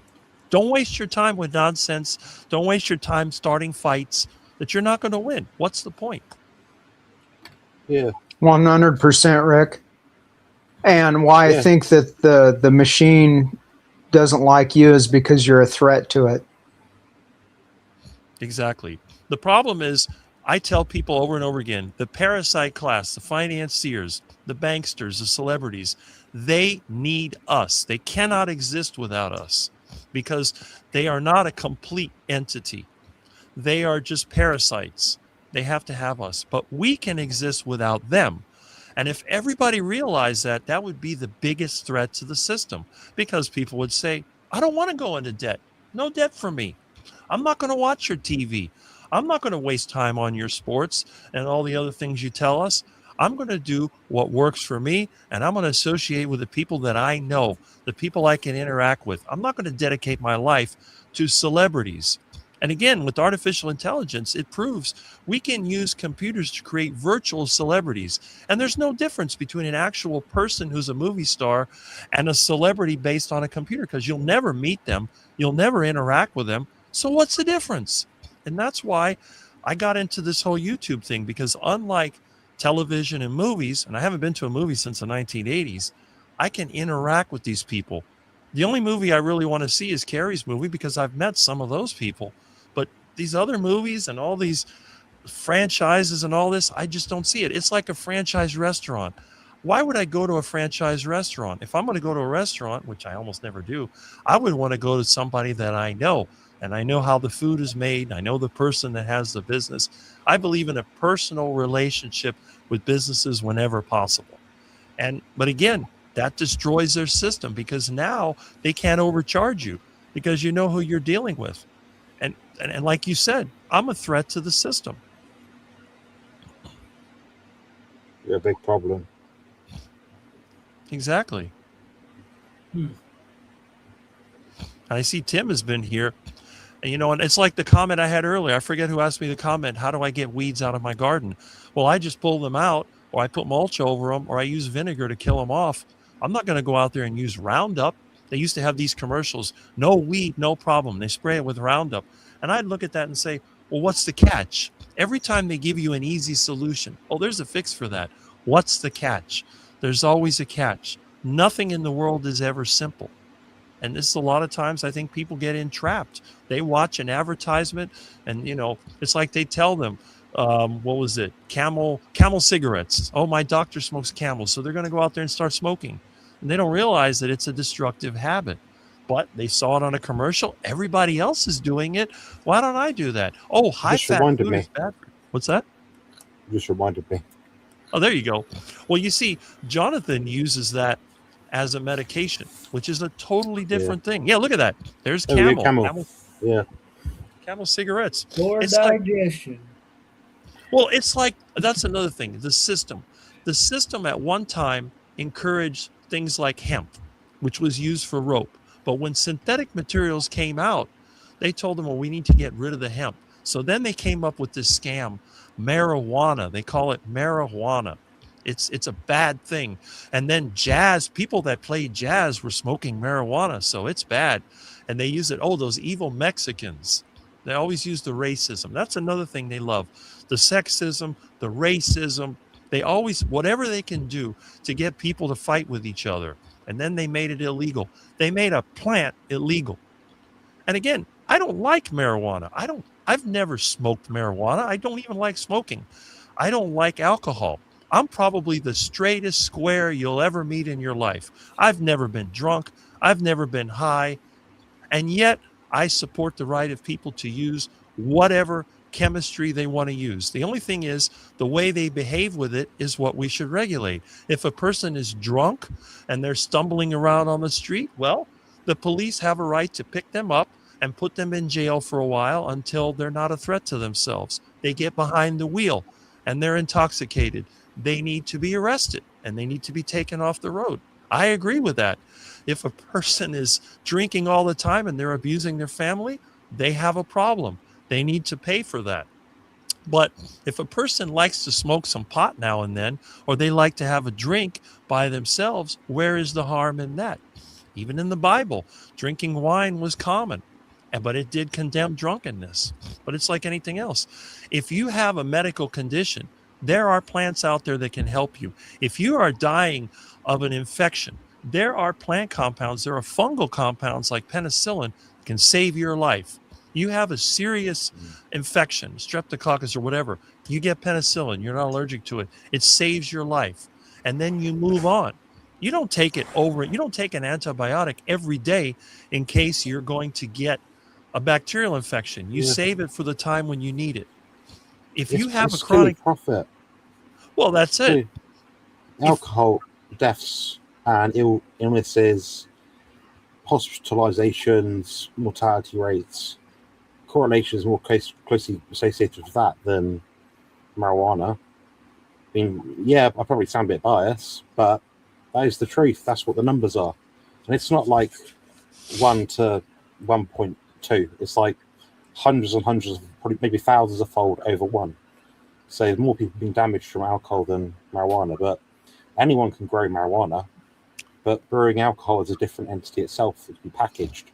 It can be put into a drink. It's It's no longer a wild product. So they can tax it. They can find ways to make money from it. So that's one example. So anyone out there that thinks that there's not something going on out there, I think it might be a bit delusional. Well, that's the thing. And there's several people right here. I mean, look, the Tim over here. There's several people that promote the use of cannabis. Some people use things like mushrooms. But the thing is, those are not evil chemicals. Those are chemicals that can be used at certain times. It's like anything else. We use explosives to dig holes. We use explosives to bring down buildings. We use explosives for mining. But when we use them in a bad way, that's when it's a problem. It's not the substance, it's how the substance is used. So that's why when they tried to make alcohol illegal, the only thing they did was strengthen organized crime. So it always comes down to the system looking for a way to exploit the people. And if they can make something legal or illegal and they can get a benefit from it, they will do that. That's probably what's happened with cannabis, because cannabis is a medicine to so many people. I would say a quarter of my friends are cannabis users. So that tells you something about the benefits of this plant. And as Jonathan said, anyone, anywhere in the world that can grow any plant can grow cannabis. It is a universal plant. It's been used for thousands of years. It is a source of fiber, food for animals, and I guess some people, and medicine. And it can also be used for fuel. Cannabis oil can be used in place of diesel, and it can be used as a lubricant. But the system, I don't know if it was the Rockefellers or who it was, or then they got with Hearst, who published the newspapers, to come up with reefer madness. Ooh, that reefer is going to make you crazy, because that's what they did. And then they made a whole industry out of punishing people for smoking a plant. And yeah, I mean, even now the supplement company is also owned by pharmaceutical companies a lot of the time. So we're thinking, some people out there, this is my thinking. I managed a health food store. My thinking was I was offering the better alternative. Now, I mean, years down the line, even despite my sort of reading in university, now I'm learning there's more excipients in these products. They're tainted. They're not always batch tested properly. The FDA doesn't, check things properly. I mean, but Professor Bart Kay himself with him, something like maybe 10 years ago, they went to the shops, they bought a load of omega-3 bottles, capsules, and they measured what was in them. They found toxic aldehydes in them.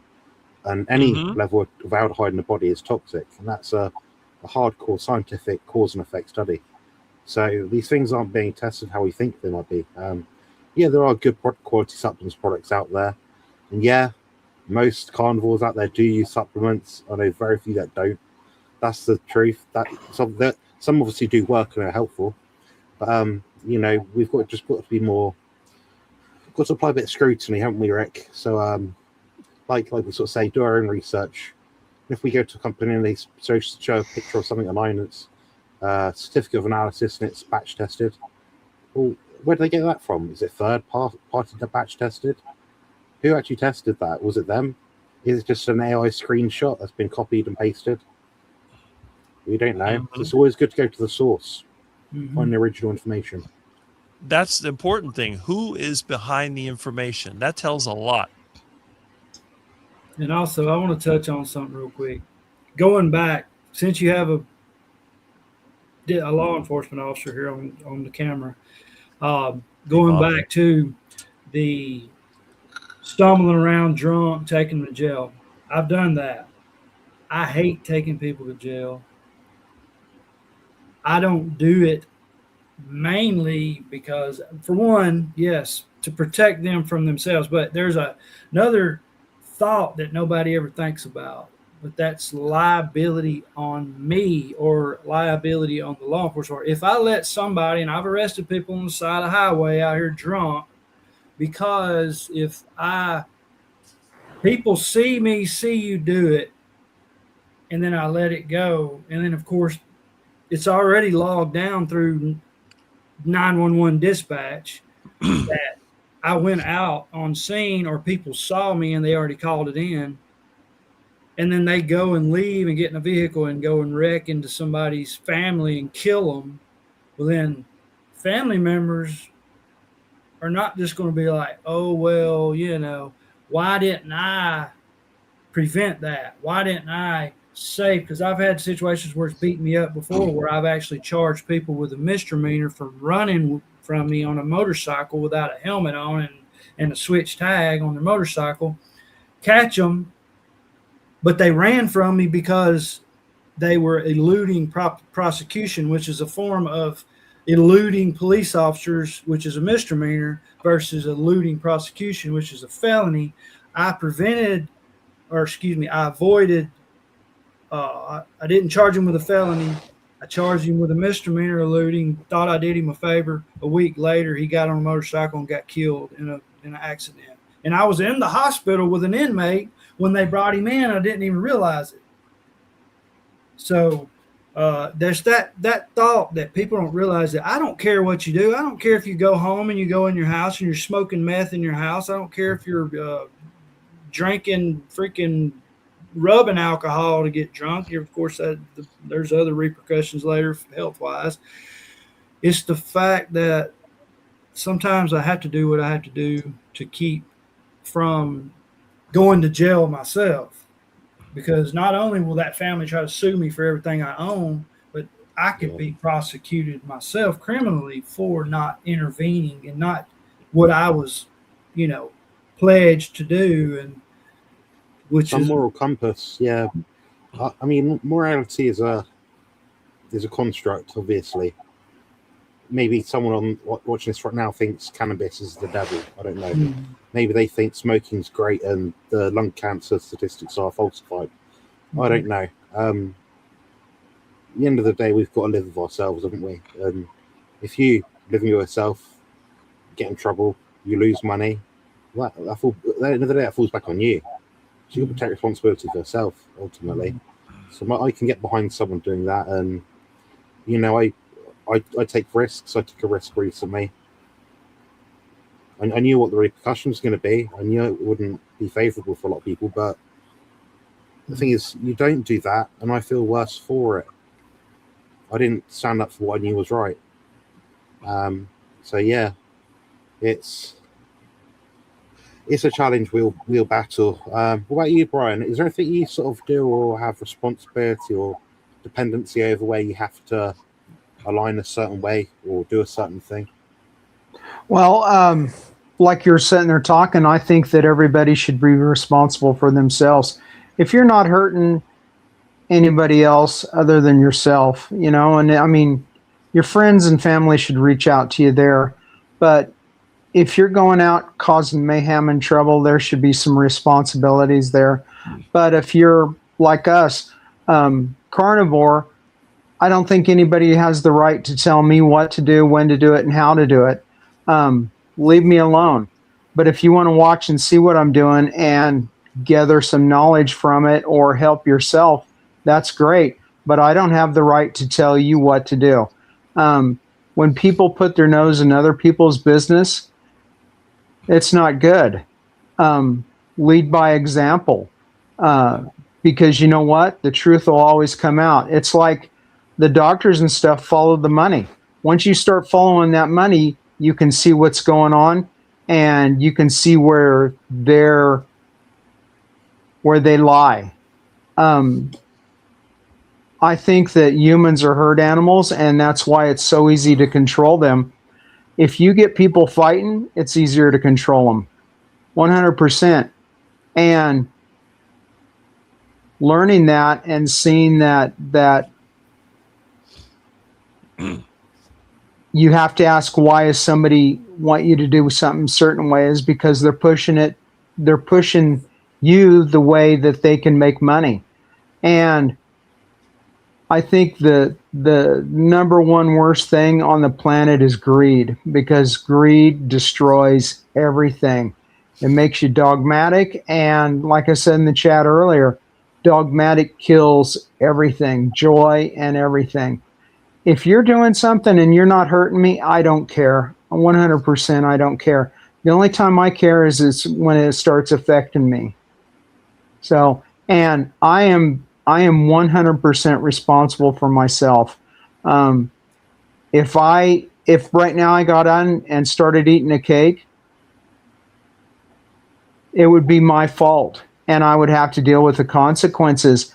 And this business of it's somebody else's fault because I ate that cake, no, it was my fault. I did it. I opened up that thing and I ate it, and I'm the only one to blame.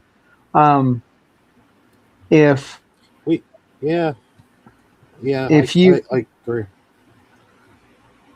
If you take care of yourself, you'll be fine, and the planet will be a lot better.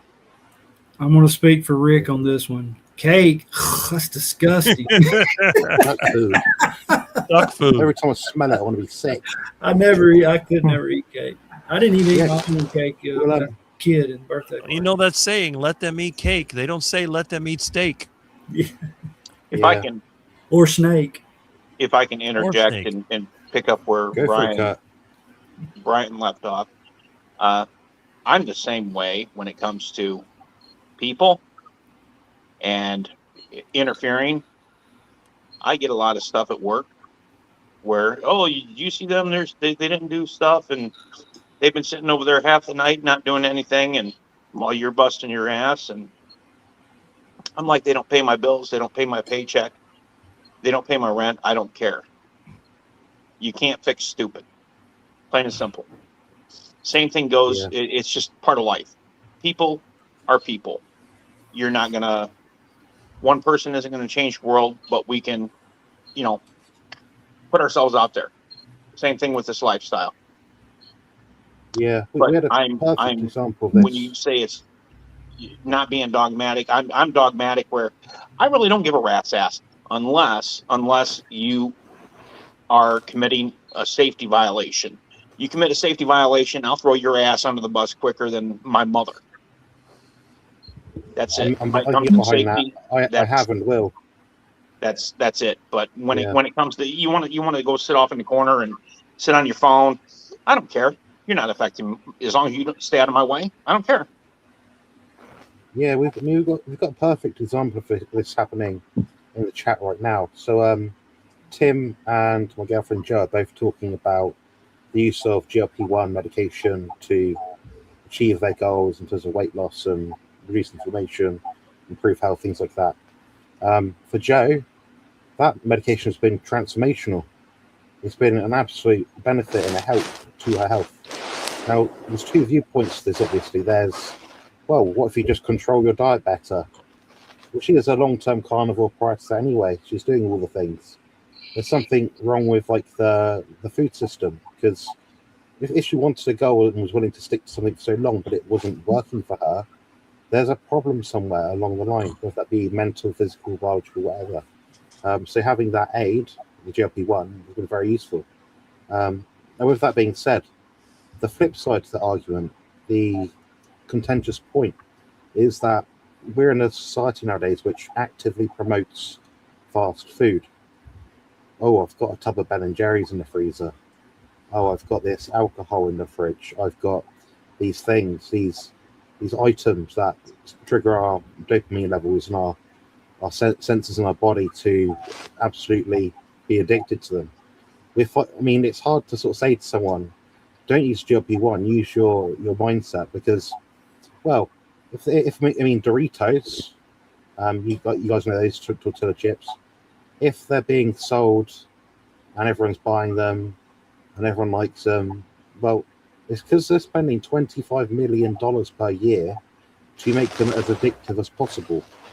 How is a person in their right mind going to actively fight against scientific, misdemeanor in creating these fast foods and these addictive foods if they're just a human being? It's like one human being trying to fight off the bad food in their mind versus $25 million for one food item, one product. Think about that across the board. Ben and Jerry's. Think about, I don't know, Dunkin' Donuts, Starbucks, sugary coffees. Billions of dollars worth of money are being spent each year to make these foods hyper-palatable and go against our human nature. And human nature, convenient. powerful as it is, you know. What do you think, CB? I was saying convenience is a huge issue too. The I don't think that people should put asterisks on other people's success or failure. I don't think that it's a good thing. I think that you should celebrate somebody's victory, regardless of how they got there. The victory's a victory over the monster. And if those things help you get to that point so you can do it, that's great. But setting and running somebody down constantly because they're having a success, that kind of makes you look like you're jealous. And I don't want to be around those people anymore. I've had a bunch of negative people in my life, and I don't want them around me at all. Their negativity brings me down, and it's a form of controlling you. Yeah, it's manipulation. But yeah, if you have to put somebody else down to make yourself feel good, you're not right, and your path is going the wrong way. And like you were saying about Joe, if that medicine helps her and somebody doesn't like them, well, go suck an egg, you know? They got me to battle 100%. Well.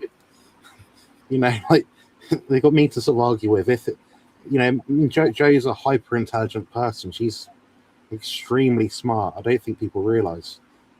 She's not going to make these willy-nilly sort of decisions about what she does in her life just haphazardly. She's got to that for her own point. So sometimes we have to just give each other, Joe says this, we have to give each other grace sometimes.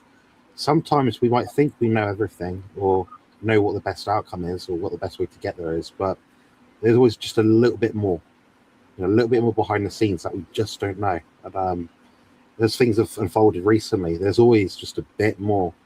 And some things are best left unsaid sometimes, but we can only control who we are and what we do.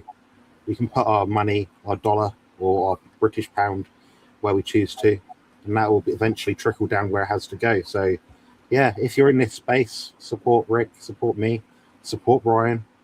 You know, do what CB says on the screen. Don't fuck around. You know, so yeah, we've all got a part to play here. But yeah, Rick, what's going on with this egg-looking thing?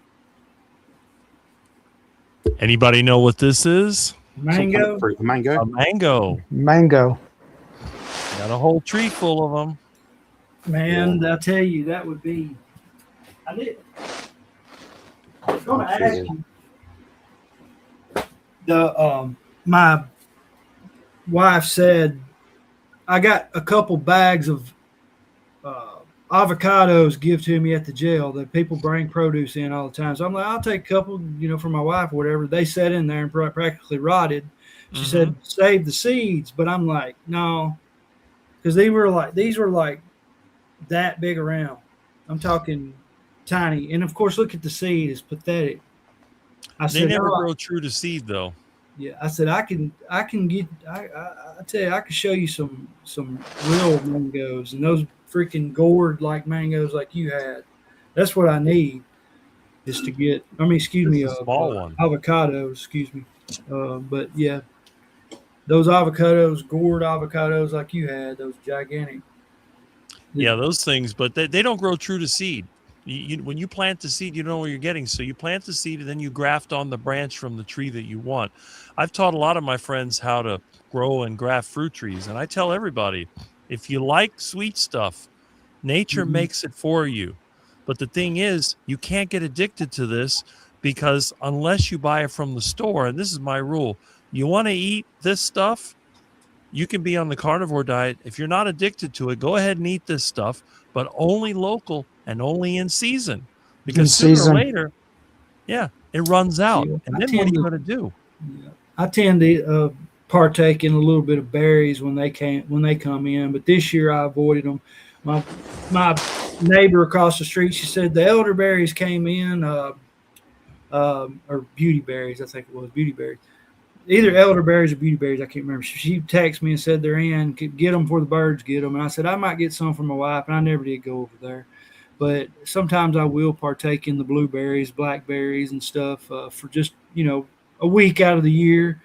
But but yeah, I just like I said, I stick to mainly meat and eggs, but the good berries from the chicken. Mm. But Yeah, I can't be asked to fruit, guys. I don't tolerate most of it anyway, so I don't feel like I'm missing out on anything. yeah, That's it. I just every now and then.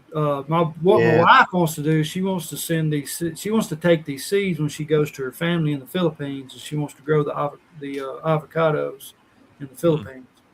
That's why she wants them. But anyway, That's so cool. so I guess it doesn't matter what seed, but the avocado seeds I saw were like, I mean, you look at this. This is pathetic here, but the ones I saw were like that big around. I've got some that are bigger than that. But avocados, they don't grow true to seed. They pollinate. Yeah. You may end up, a good channel. You watch my friend down in Homestead, and his channel is called Sleepy Lizard Avocado Farm. That would be Tom. You can learn all you need to learn about avocados from him. There's a lot of good information there. Mm-hmm. Good shout. Yeah, I'm definitely, as a plant grower. Jerry made a good point here. Herds grow and herds deplete. Mm-hmm. Yeah. Yeah, there's a finite, like you always say, what's that word you use, Rick? When something has to end. You mean like the entropy? Entropy. Yeah. Everything, entropy is there. There's always a loss of some kind, I guess. Jay said, "Thanks for saying I'm a highly intelligent woman, Jonathan. I thought you loved me just for my curves." Joe is very intelligent. Joe's got skills that I don't have in regards to the very specific interpersonal skills that she's got the gift of gab. Very hard to dislike. So when I come across someone, and I haven't obviously, but if I came across someone that didn't like her, I'd be shocked. I think there's something wrong with them. Mm-hmm. So, yeah. What's going on? We got can't transport seeds of certain food products. Probably not. To the Philippines, I imagine. Love my raspberries and blueberries. Two things I really don't tolerate at all. My in-laws couldn't bring back nasi karabu. Fair enough. Yeah. We've not had any questions today, I don't think. One for There me. was a couple. I mean, I answered a couple, but I don't know how many we have right now. How many people do we have 67. watching? 67? Okay. That's actually pretty good, and it's almost noon. For this I think time, our viewership is increasing, which is a good thing. Yeah, I think we're doing... Yeah, our goal is to get 100 consistently, isn't it? So, Yep. we'll do the best we can. I mean, just in terms of content this week that I'm doing, tomorrow I'll be going live with DC rebuilding at 9 a.m. UK time. So, Rick, you'll be fast asleep with the fan on, hopefully, keeping cool. I'll be on the stream with DC from Australia. I'll be doing a stream on Monday as well, 7:30 p.m. UK time, I believe. So that'll be 2:30 your time in East Coast. Yeah. So yeah. Ooh, I think we've got a question from Joe. Can I answer the one about weed is... Yeah. Am I slow? What's going on?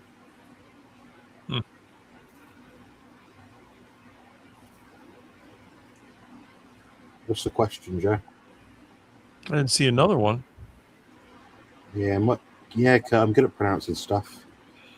Rick isn't so good at pronouncing some words. Rick, what grows out of the ground in the middle of the forest? What grows in the middle of the ground? Out of the ground in the middle of the forest. A plant? Yeah, but there's a species of it. It's got a cap. Mushroom? Yeah, and what family member is that from? It's fungi. Does no one else hear that, or is it just me? Fungi? Fungi. Oh, well, everybody here says fungi, but that's a southern thing. Oh, yeah. It's probably a dialect thing, just the way you guys say it. Yeah, well, every time you say it, I listen, I'm like, what's that? Yeah. I call it, fungi. Some people say fungi. Fungi. That's what I call it, yeah. Yeah, fungi. Yeah, he's a fun guy, I'll tell you that. Yeah, fungi. Rick, didn't someone ask about weeds in a garden or fix a mower? I did answer it sort of incidental, but I was telling him you can pull the weeds, put mulch on them, or put vinegar on them to get rid of them. That's the easiest way, because we don't do Roundup here. Glyphosate is not going to be in my soil. Rick, I had a question about your cooking video the other day. Okay. The tail, does that have a bone in it? Yes, it has a bone in it. Okay. Yeah, that was interesting. At first, when I first turned it on, it looked like that it was chopped up fish in the pot, and then I went back and watched the whole thing, and I was going, oh, and then you're playing with Milton with the end cap of the tail. Yeah, that was funny. But well, when I make a video, there's always something different about it. That scares off a lot of people. No, I loved it because it was something I didn't know. And like retired Rick said, when I first started seeing you on stuff, I was going, really? And I just didn't know it. And then I saw you on an interview with somebody else, and it was an old interview. And I went, huh. And the only time I ever saw anybody eat an iguana was Anthony Bourdain, and he was in Ecuador, and he was not a fan. But I would try it. So is the tail the only part of the iguana that you eat, or do you eat the back legs or the legs? The legs, yeah. Edible. They're like frog legs. I usually fry them because they're delicious fried. The tail can be fried, boiled, or like I said, I boiled it and made an iguana wrap out of it because people always want to have a breakfast wrap. I did that years ago for a friend of mine. He says, you should have a breakfast wrap. So he comes over to my house and I'm eating a breakfast wrap.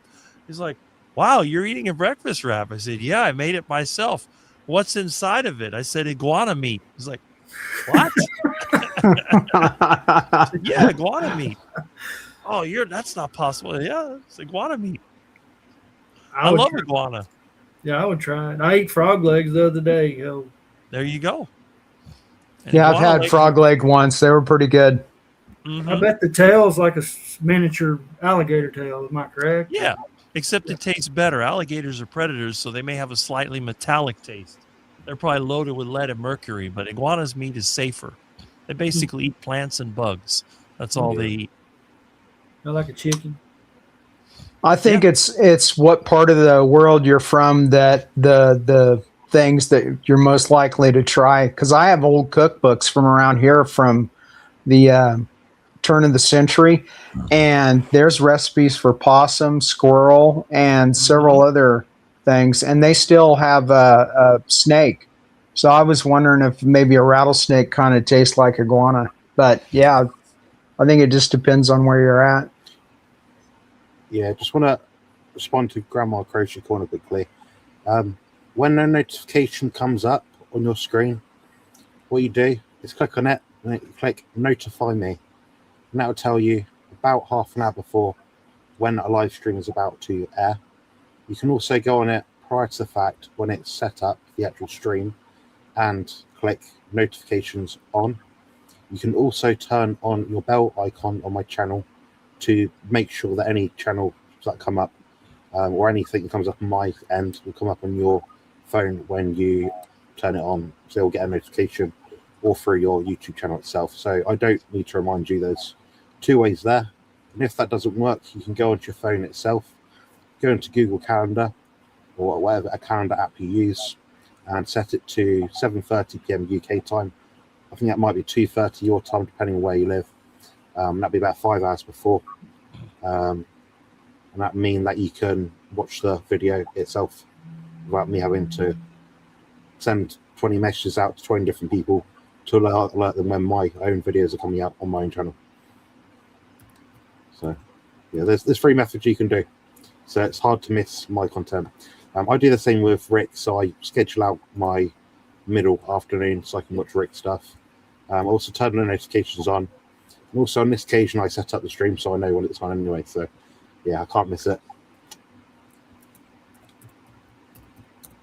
Could I say something? And I know Barb, you're talking back and forth with Grandma. I don't think I've been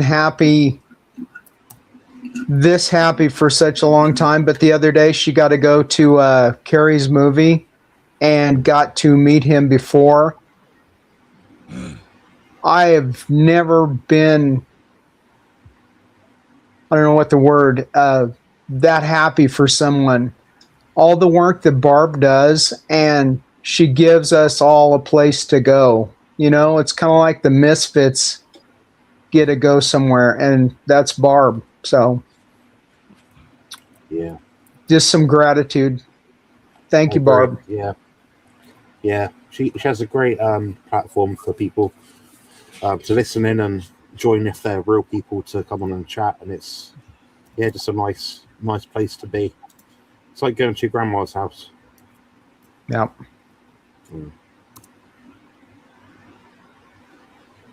Just too late. That's all. Just too late for Rick. Yeah, it's a bit. I usually watch it 2 or 3 times throughout the night. She'll see me like say hello or something. Yeah. That's because I wake up and I'm like, usually I've got it in the background next to me, sort of thing. I'm quite bad for that, but it's just nice, like have a little conversation going. It takes your mind off things if you're a bit anxious about something, or so yeah, it's valuable. Like I said to before, like if someone provides value, yeah, we should be promoting them. So well done, Brian, for speaking out and promoting someone that deserves that promotion. Yeah. That's one thing I wish that this community would do more of, would be reach out and promote each other. I'm starting to see a kind of a trend towards that, but I think that it needs to be a lot more, because the people on the outside looking in, if they'd start seeing that, they might open that door and come in, and then it's another person converted. Because try what but you not have. everyone on there is a carnivore anyway. What was that, Jonathan? Not everyone in Grandma's Crochet Corner. Oh yeah. I mean, I think Jen's looking to start it, or has started it. That could change your life. Yeah. So.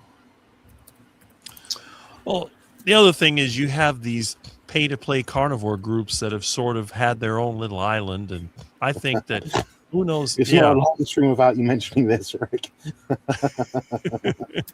I complain about it all the time. Yeah. Because I don't know, it just bothers me for some weird reason. It's like, well, you have the elites and the second class and whatever, and they think that they're the elite and they're not, because in my opinion, it's just like, you got a dumpster pushed off in the corner somewhere and everything's fermenting in there. And meanwhile, everything else on the outside is doing their thing, and everything just got filed away. And I don't know, I think that a lot of times some crazy ideas, they start to take root in those groups, and then they just end up not benefiting anybody. Yeah, and I'm gonna talk about Spanky's. Spanky, even though you're ketovore, I don't even use that word. It's a made up term. You're still a carnivore. If you look at the technical term for hypercarnivorous, that you're technically still a carnivore. So hey, if I could say I'm ketovore too, because every now and then I like to have sour cream with my meat or whatever. I like to have pickles with my meat and everything. But I still feel like if you're keto, meat heavy keto or ketovore, you're still technically a carnivore. Everyone's butchered that name, haven't they, Rick? Really, ketovore is a ketogenic style carnivore diet. It's not a carnivore diet with keto products. Mm-mm. It's just everyone's decided to change it. If you take away the meat, you're only left with the plants. So therefore, if without any supplementation or really getting, micromanaging your whatever, you're going to develop some major health issues, and you're going to eventually. Is this a carnivore? Yes. Okay. Did you know he likes to eat sauerkraut? Carnivore. He likes to eat sauerkraut. Really? Does that mean he's no longer carnivore? It's probably good. I don't recall any of our pets ever eating anything green. And I wish if I would have had the carnivore diet when we had our little guy, he'd still be here with us. So if and when I ever get the chance to have another animal, 100% carnivore. This whole business of IMS and all them, IMS killed our bulldog. When China brought in all that junk about 15 years ago. But yeah, carnivore all the way. Teeth, everything better. Going back to what we were just talking about just a second ago, and I didn't want to come off saying, "Oh, the good way is carnivore," but I have a lady that's on my Facebook, and she supports me 100%. The kindest person in the world, and she's a vegan, and I would do anything for her, literally anything. So it goes back to how you treat people. Because we're all in this boat together, and if you're running down somebody because they're doing something different from you, get away from me. Just go. Leave me alone. I'm not going to tolerate it anymore. So, but if we can all find some common ground, we would be much better as a human race. We seem to forgotten human compassion. Yeah, compassion. And it's, obviously, my argument is that a vegan diet is trash. Vegans themselves aren't trash. But if someone is vegan and they happen to be healthy because of it, and they always have to be healthy because of it, and they live their best life and they're content with their own decisions, yeah, go at it. I don't care. I'm not losing sleep over it.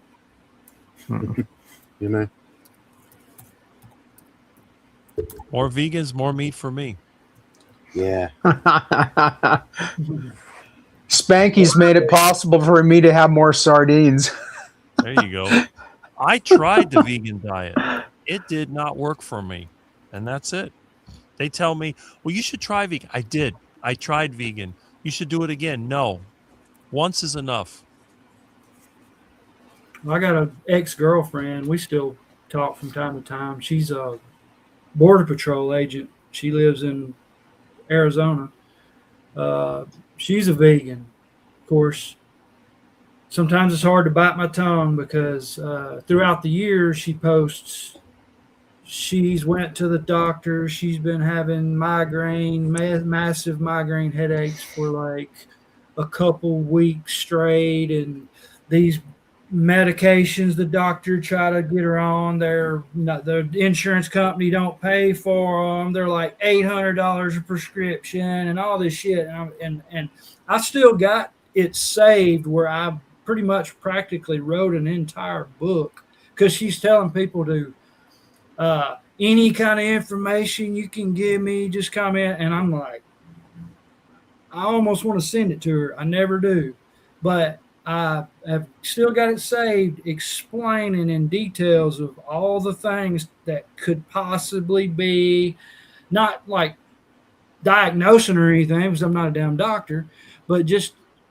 in details on what could be going on with their brain. I've told her several times. I've mentioned choline, like alpha GPC or something like that, or creatine, or then B12, and just different things, of course. And I could point her towards Anthony Chaffee, demyelination of the brain, and just all kind of different things that she could be going through. Of course, the book, Why Vegans Have Smaller Brains and Why Cows, I mean, just stuff like that. But I mean, it's just, I mean, the right omega-3s versus that plant-based shit, and all that cholesterol, things that you're not getting in a vegan. And she's been a vegan for Technically, years. This is one misnomer because us carnivores tend to obviously say things which are slightly biased. We still produce cholesterol in our vegan diet. Yeah, 70 to 80%. But obviously, like having a carnivore diet, it bridges that gap because we're eating it. Yeah. The bad thing about them too, though, they actually are brainwashed into believing that, because they push those phytosterol supplements to lower cholesterol because they're demonizing cholesterol, which is pretty much suppressing their own cholesterol that they're, and that's another thing that I believe I did mention that in detail on the thing that I saved. That, I mean, I swear it's like a book long comment, but yeah, it's just those things that, you get 70, 80% of the cholesterol even without eating it. It just helps, to eat it and not eat something or take something that's going to, suppress what your body's already trying to make for a reason. So I have this battle with the bodybuilding community. They make so many. They always talk about having healthy fats in the diet. So what do? Add in peanut butter and almond nut butter. How good is that? Just the lectins in that. I can't eat peanuts at all. They'll kill me. But yeah, you see everybody talking about peanut butter, and you're sitting there going, even just the lectins and all that junk in just regular peanuts is horrible for you. It's so crazy. And then she was taking, when I saw her, she pushes this product, but anyway, she was taking this plant-based collagen. What the hell is that? Cellulose? Collagen. It's peas. Is it cellulose or what is it? Well, you need proline, hydroproline, and I think it's glycine in a certain ratio and proportion of your body. But the thing about people forget about the plant-based proteins is the amino acid sequence. Although it might match and have a lot of the stuff in it, it's the actual ratio. So in a stressed out person, they might need more tryptophan in order to help them sleep. Well, they're not going to do that if they're in a diet which is lower in tryptophan. Where does tryptophan come from? A lot of animal foods, namely turkey, things like that. Choline comes in eggs, organ meat. You're not going to get it otherwise. Retinol, vitamin A itself. Does that come in plant foods? Well, beta carotene does, which is just effectively a dye, which you might convert if you have the genetics capacity that's great enough to do it, maybe 3 or 4% of that to turn into active hormonal retinol, which is like vitamin D2 versus D3. It's conversion pathways that people forget about. So, we've all read the packages of spinach, 1,000% of your potassium and vitamin C and folate. Yeah, which kind? Is it bound up to oxalic acid? Is it bound up to fiber? Can you absorb any of it? Probably not. So yeah, question here about cellulose is wood fiber. Cellulose is plant fiber.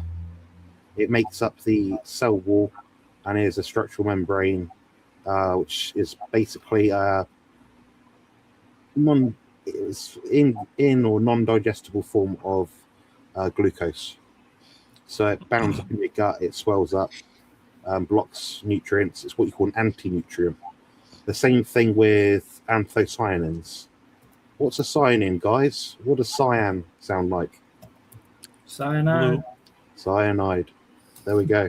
It's an anti-nutrient. So You guys have all this stuff because you're so knowledgeable because you've been in the space for so long. Cobalamin That's it. versus methylcobalamin, or the other Yeah. one that starts with an R. What did it start with an R? I can't remember. Retinol. Well, it's another form of vitamin B12 that's more bioavailable than the cyanocobalamin, or which the methyl is the one that you eat in meat. Yeah, well, what other ones have we got? Folate, folic acid, methyl quatretrofolic acid, tetraffolate. We've got, there's got to be more. Vitamin E. Vitamin E in plant form is usually of one tocopherol, which is a oil. In an animal form, it's got a mixed tocopherols. So when you see it study out there, it says, oh, this vitamin E causes this incidence rate of cancer. We'll look at the supplement itself. It's one form, but human beings need all forms to act as active antioxidants in the body. So that's the thing about, like you say, CB, is all these things are just the other form, or they are deleterious, or they're just not helpful at all. So. Yep. But I try to explore. I just can't bring myself, I guess, to send that. I don't know. It's just, but I feel like I don't know. I feel like I don't know if that's just unethical or whatever in itself, not spreading the information that I feel like is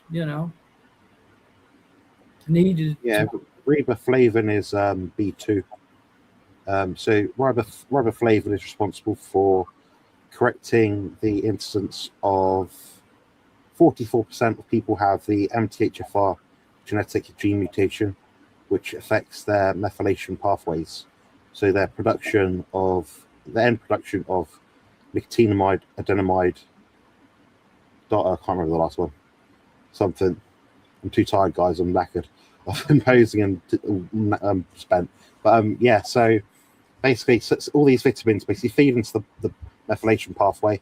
Too much of one thing or too little of other thing depletes other things. Then you get a pendulum effect. So someone might take a methylcobalamin supplement B12, that will rise, and something else will deplete as a result of it. So it might be B3, so niacinamide, nicotinic acid.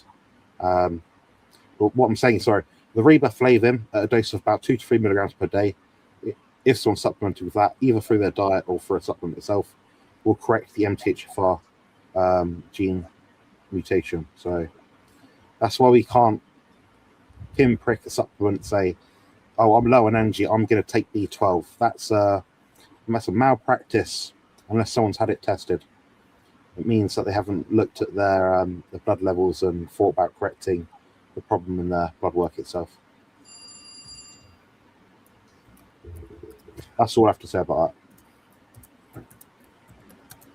Got a question for Brian. What was the question? Brian, is your ex a vegan because of the killing of animals? I see it would be difficult to get someone to try eating more animal protein if this is the case. And that's from Girlfriend Joe. Oh no, I'm still married, and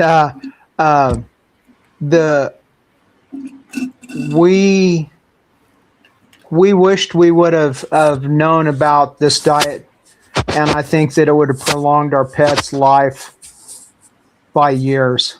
So, yeah, I've only been married one, no exes. That's me, but I do have an ex, but I'm back with my ex. Yeah. I'm going to answer this question from Terry, then we're going to go because my brain's not working, guys. I don't feel like I'm any use to you guys now. I'm a bit flustered. So Terry's asked me to elaborate on niacinamide. And my mum had a doctor who wanted her to try it, but we never did, though, because it was very expensive. Now, I'm imagining it was the NAD plus injectable supplement or oral supplement. That is helpful. People tend to use it at a dosage of around 20 to 30 milligrams per day if injected. You can also use a supplement form in various different oral formats. The problem with that is it can deplete methylating pathways, namely through things like, there's a few, so betaine hydrochloride, trimethylglycine. These things don't actively often come in animal foods, at least not to a great degree, which is one of the problems with supplements. So you do end up having to supplement with plant foods to get them in your diet.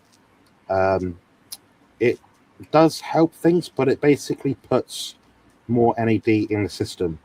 But with more NAD in the system, it means there's more spin of the mitochondria to create ATP. With more spin of the mitochondria to create ATP, it means there's more oxidation. So there's a fine rate limited amount of ATP energy, which is the currency of your body to do stuff like move, that your body can produce.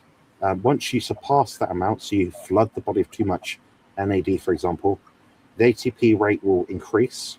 The ATPase, which are the nanomotors which form the complex systems 1, 2, 3, 4, and 5 within the mitochondria, to churn out basically what is the food substrate that you take in, so protein, carbs, fats, takes all the stuff away from it to its deaminated form, then takes the glycerol backbone off, leaves the carbon skeleton, which is then going through the complex systems which I mentioned, through these little spinny things, comes out, and if that rate is too fast, beyond 9,000 revs per minute, then per minute, I think it is, then in which case you'll create more oxidation, more byproducts, more lactic acid maybe, which is inflammatory.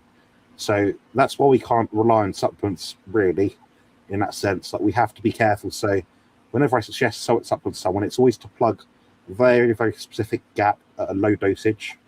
Try it out, see how you feel. Also admit and sort of confess it's not working anymore, at which point you come off it or you try something else. But that's the problem with supplements. You can't go to a health food store and get this information. They're not trained to that degree. And also you need to have blood testing in order to be absolutely certain about what supplement you're recommending. So yeah, that's basically it. I hope that makes sense. One supplement leads to another, but that's basically it. I've used NAD. I find I can use it for a bit, then it's not helpful and I start to feel fatigued. It actually does the opposite, which means it's spun my mitochondria too fast. I hope that makes sense. If it doesn't, I can try and break it down more. But do you guys have any thoughts on that, like NAD supplements or anything like that at all? Well, in my case, I use no supplements. Rick uses all of them. One day, Rick's going to open his fridge, and it's all going to come piling out. It's like youth serum, lard plus. He supplements his wealth. He supplements his wealth with skill. You've seen what's in my refrigerator. Yeah, just lard and tubs of tallow and broth and jelly and stuff, and the occasional duck or iguana looking at you. Yeah, it's a question for you. I think someone, I'm not sure. My apologies. I meant your friend, the border patrol officer, who's a vegan. Oh, I think I went up and read. I thought you were talking to Brian, because I think you put Brian above where the first question that you asked. Yeah, she asked a question, but she put Brian in there. A vegan. I think she meant me. Okay. Because of killing of animals. I believe it's possibly both. She believes the health reasons because of some things that she said before about like the plant-based collagen bullcrap, or certain things that she was taking, like supplement-wise, or products she was using had gelatin in it, and so she like that. But at the same time, I believe she has made the statement about the keto diet being dangerous. people get ketoacidosis and ketosis mixed up, and I try to explain to people, it drives me insane. Yeah. So it just drives me insane. Certain things I guess I have to just take a deep breath and calm down. And, I know you know what I'm talking about, Jonathan, where stuff annoys you that shouldn't annoy you. Yeah, I mean, I don't like spoon feeding things. That's my thing. I really don't like spoon feeding people, in the sense that we all have access to, imagine, a mobile phone. We've all got Google. We can type in the word or some remnants of the word ketoacidosis. We can type in ketosis. We can read one, read the other, and think, I don't really get the jargon, but it sounds like a different thing. That's the kind of stuff I don't like dealing with. So I don't like entertaining it. I'm impatient in that sense. Yeah. Even Rick can look at a book, like one of those things with words in it, and look and say, "Oh, look, fuck me, that says a word in it," which I just heard out loud. I'm old enough to remember before Google. This is what we had. It's weird. It looks like a summoning demons or something. Yeah. Here's a pop quiz. I'm going to go after this one. I'm struggling a bit. So this is a pop quiz for Rick and CB, as I'm quite confident you'll know the answer. So David Altheus has asked, with carnivore you don't have to count calories as much. I was wondering if the same is with keto, or is the mechanism different with keto? I'm currently 5'6", 108 kilos. I finished my first week of carnivore, and this weekend I had Nando's, just wings, and fries, but I had some wild herb and Caesar dressing, and I'm worried I messed my progress. And they've lost 4 kilos in a short period of time, by the sounds of it. CB, what would you say in response to that if you were me? I'm gonna be honest with you. I got a call on the phone and I got distracted. So, Rick, you go first. Well, CB, if you read it, you can have a go. Well, the thing is, we know what calories really are. They're Don't units. Tell him. Yeah. Let him have a go. The calorie thing, no. You got to be more paying attention to macros of other things, not calories. Calories are nonsense. In the beginning, go ahead. Yeah, so calories are a measurement of heat energy in a closed thermodynamic system. So think of a box. Now, human is a box, but it's a box with ins and outs. So right now I'm breathing out and breathing in. It's a constant flow. There's a dynamic shift in energy, and it's in and out, and it's at a rate we can't possibly comprehend unless what we do is we go into what's called a metabolic ward chamber, which will measure the in and out as if we were in that box. So then you can take out the outside of the equation in terms of energy input. You can work that calculation out. Now, that being said, we're not saying that we can eat all the food we want and not gain weight. We're simply disputing the fact that the measurement we typically use is wrong. So food labels, for example, can be 20% off plus or minus here in the UK alone. So your 1 kilo of Pop-Tarts that says, I don't know, 4,000 calories could be 20% more or 20% less. And that's within the legislation itself. So they could continue doing that for decades. You could be thinking you're eating a certain amount, but you're not. So like Rick said, we need to be counting macros. Or even better, we don't look at macros at all, and we look at animal foods only with their respective amount of protein and fat. So think a pack of beef mince from the supermarket that's always made the same way, roughly, is going to be a better metric than protein, carbs, fats, or calories, because that pack is food. We can visually see, oh, there's that much fat in it, that much protein. It's a reproducible product. Now, something like a packaged food where they change the recipe all the time could be anything in it.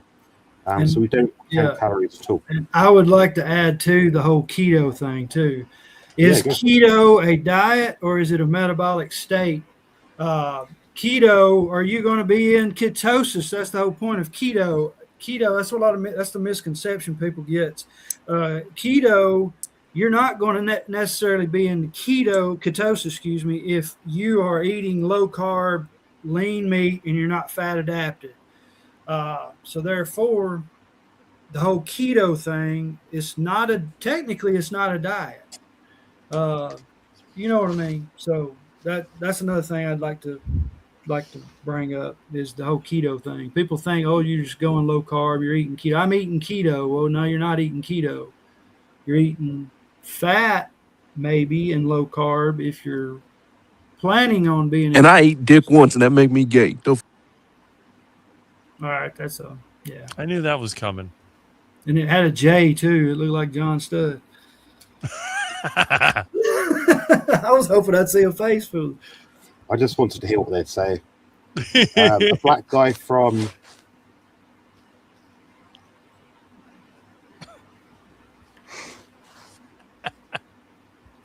West Coast. That wasn't a racial slur. I do think that was a black gentleman from the West Coast of the US. Yeah. What what were you saying before we got interrupted? What are they talking about? Gay or something? That's what they always talk about. Yeah. No, I was just bringing up the whole misconception of keto. I mean, nobody eats keto. They eat to be into ketosis, which is technically not always the target for carnivores, but depending unless you've got a certain issue that you need to be in ketosis most of the time. But I could care less about ketosis. No, but I think you can't track it. You can't count. You can't track the ketones anyway. It's a transient number that adapts over time, and depends what you've eaten the day before, the day after, how you're testing it, what your body temperature is, what measurement you use, whether it's breath, urine, or blood. It's a waste of time. There's literally no point in doing it. I think the only point of doing it is you might think, oh, I'm starting a ketogenic style diet. I want to see that what I'm doing is low enough in carbohydrates to increase autophagy or increase other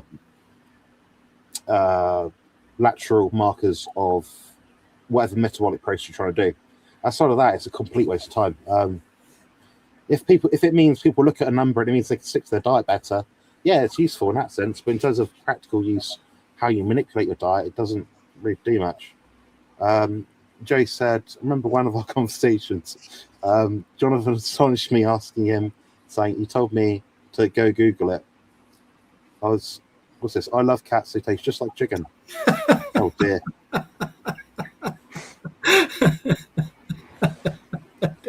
Don't let Milton see that. Yeah, brilliant. It looks like Milton as well. Yeah, more rebuttal to this question. The thing is, people ask me questions which they can just Google. When it's 10:30 at night, you tell someone you're exhausted, tired, you haven't slept. They know you're shattered, and they still ask. That's what I don't like. I'm autistic, and even I'd work that one out. So, yeah. But Joe does have good questions, and I like talking about things like this, but sometimes you want to switch off, guys. Like, you don't know, it's almost like, although I love nutrition, I don't want to take the work home all the time. My day evolves around nutrition all day, every day. Like, I've done my bodybuilding show today. I've pitched and whined about how I didn't win, and I'm pissed off. I didn't really. It's like me getting legal questions sent to my Facebook Messenger, all the time. Yeah. The old lady's out with my kid drinking. Go find her. Hell, where the hell is she? It's like that for me, and I do love talking about nutrition, but sometimes you need a break from it. I'm sure Brian and Rick feel the same. Like, Rick's got such a diverse level of knowledge that he can church out about anything. But I know Rick said in a live stream, was it last week or the week before, when you get a call from someone, you're like on the phone, you're like, yeah, I think this is the problem. You're doing it wrong. You need to buy this. It won't work unless you buy this. He goes out, spends his time, money, effort, petrol, energy, cycles over to sort the problem out. Yeah, they don't have this. They don't have this. They should have bought this. Well, he's just spent his time and he's not being compensated for it. But it's the loss of time which I can't bear because I don't have a lot of time, guys. So I just try to make use of me when I'm on these live streams. If you want kind of like Q&A stuff, you know. So I'll get comments after this in my inbox said, "You said about this. What do you think about this?" I'm like, we could have just asked when I was on the stream. Sat there for 2-3 hours. Yeah, so I don't mean to be horrible to people. It's just you do have to respect people's time. Buy your damn book. At least mine. I mean, you know, buy your book. You know, hell, you got freaking cheap books, man, that are on there. That, of course, I'm guilty of not buying a couple of the books. I've got. I'll see if you can send me a message. I'll send you them. I'll send you the whole stockpile. Yeah, I've got like 6-7 ebooks. If you wonder about carnivore bodybuilding stuff, I've got the #1 book on it. Probably the only book on it. So yeah, it's cheap. It's like $6 or something. Your membership of your channel's not expensive at all. $2-3. Yeah, and then you got, of course, you're compared to $300-$400 a damn hour coaching or. I worked out today, CB. The other day, I charge less for a month of coaching than most people in our space are charging for an hour on the phone. And I'm not going to speak of any names, but we got one that we all love. Great person, one of my heroes. That That's one. I can think of $300 several. a damn hour. You know, I know. Is that the one whose name sounds like a fruit?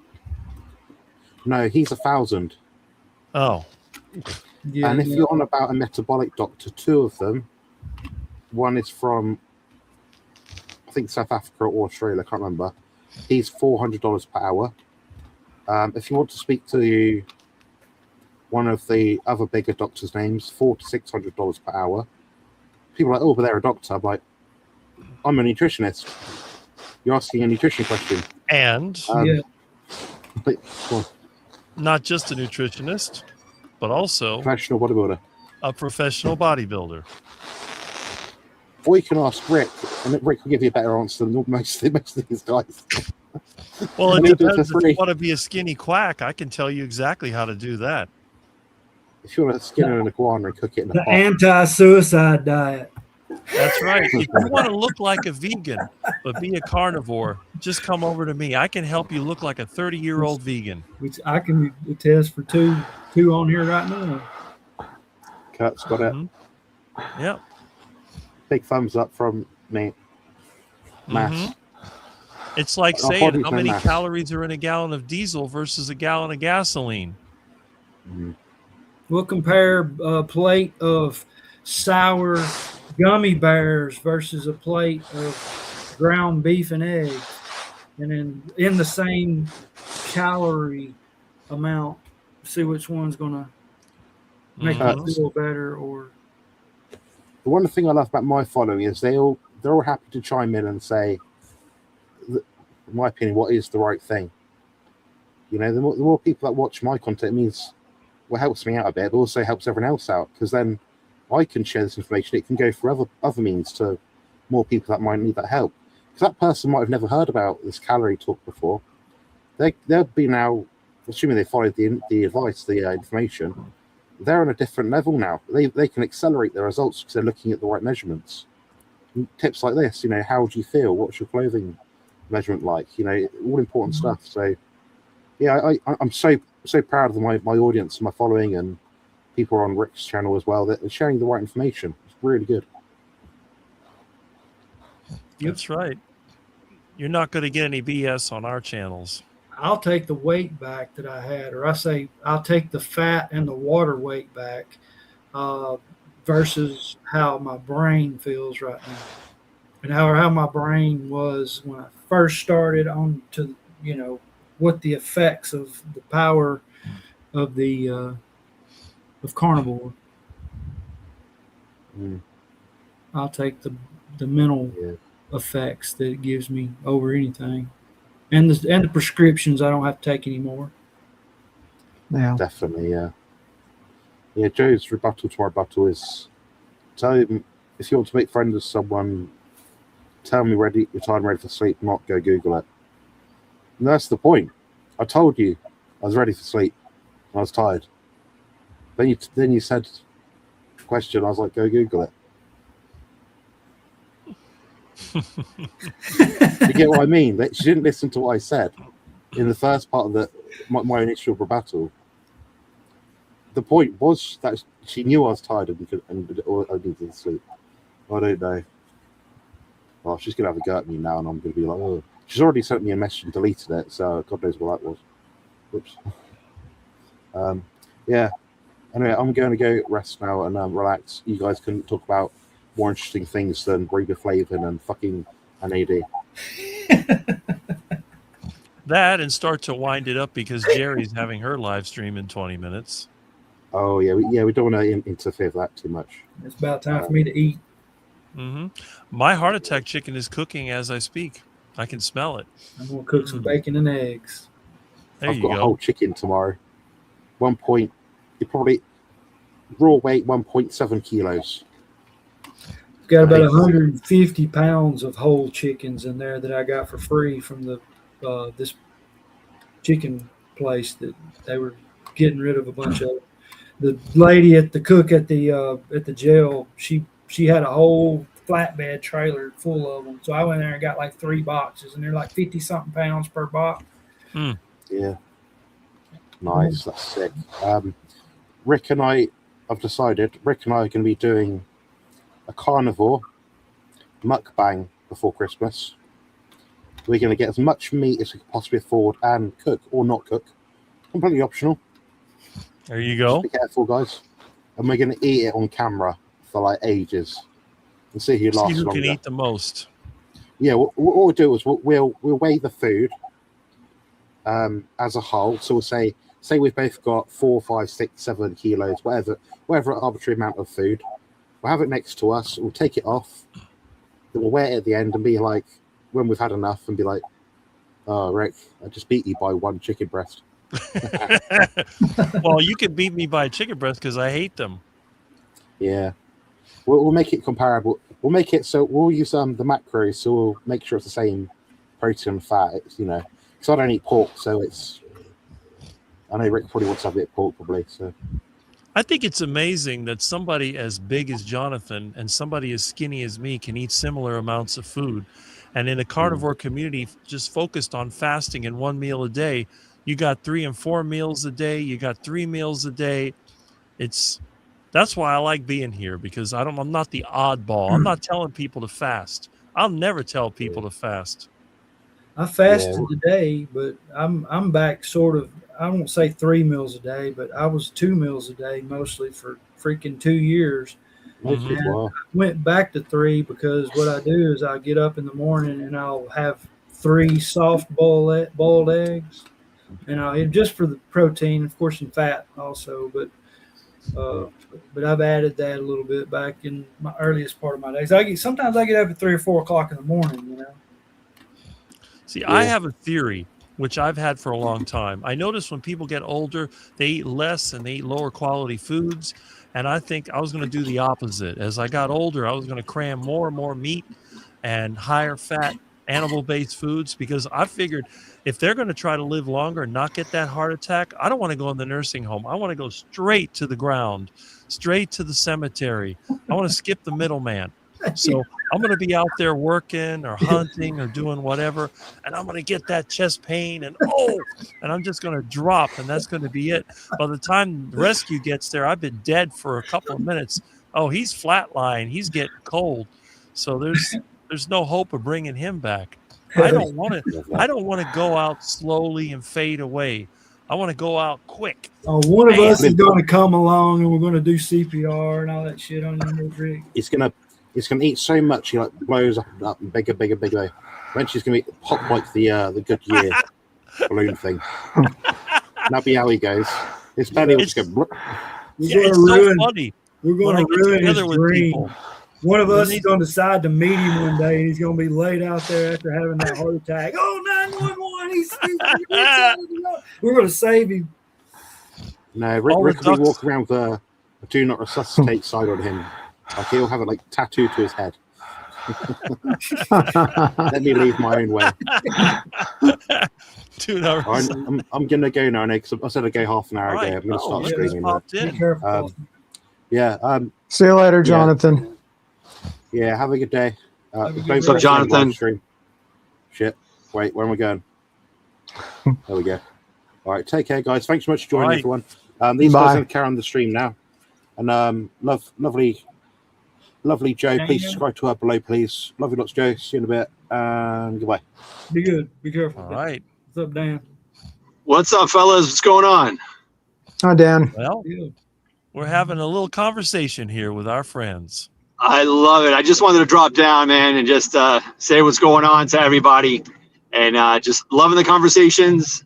Sorry that it's crazy noisy right now. I'm heading to a foreign exchange money booth to get some euros. Great.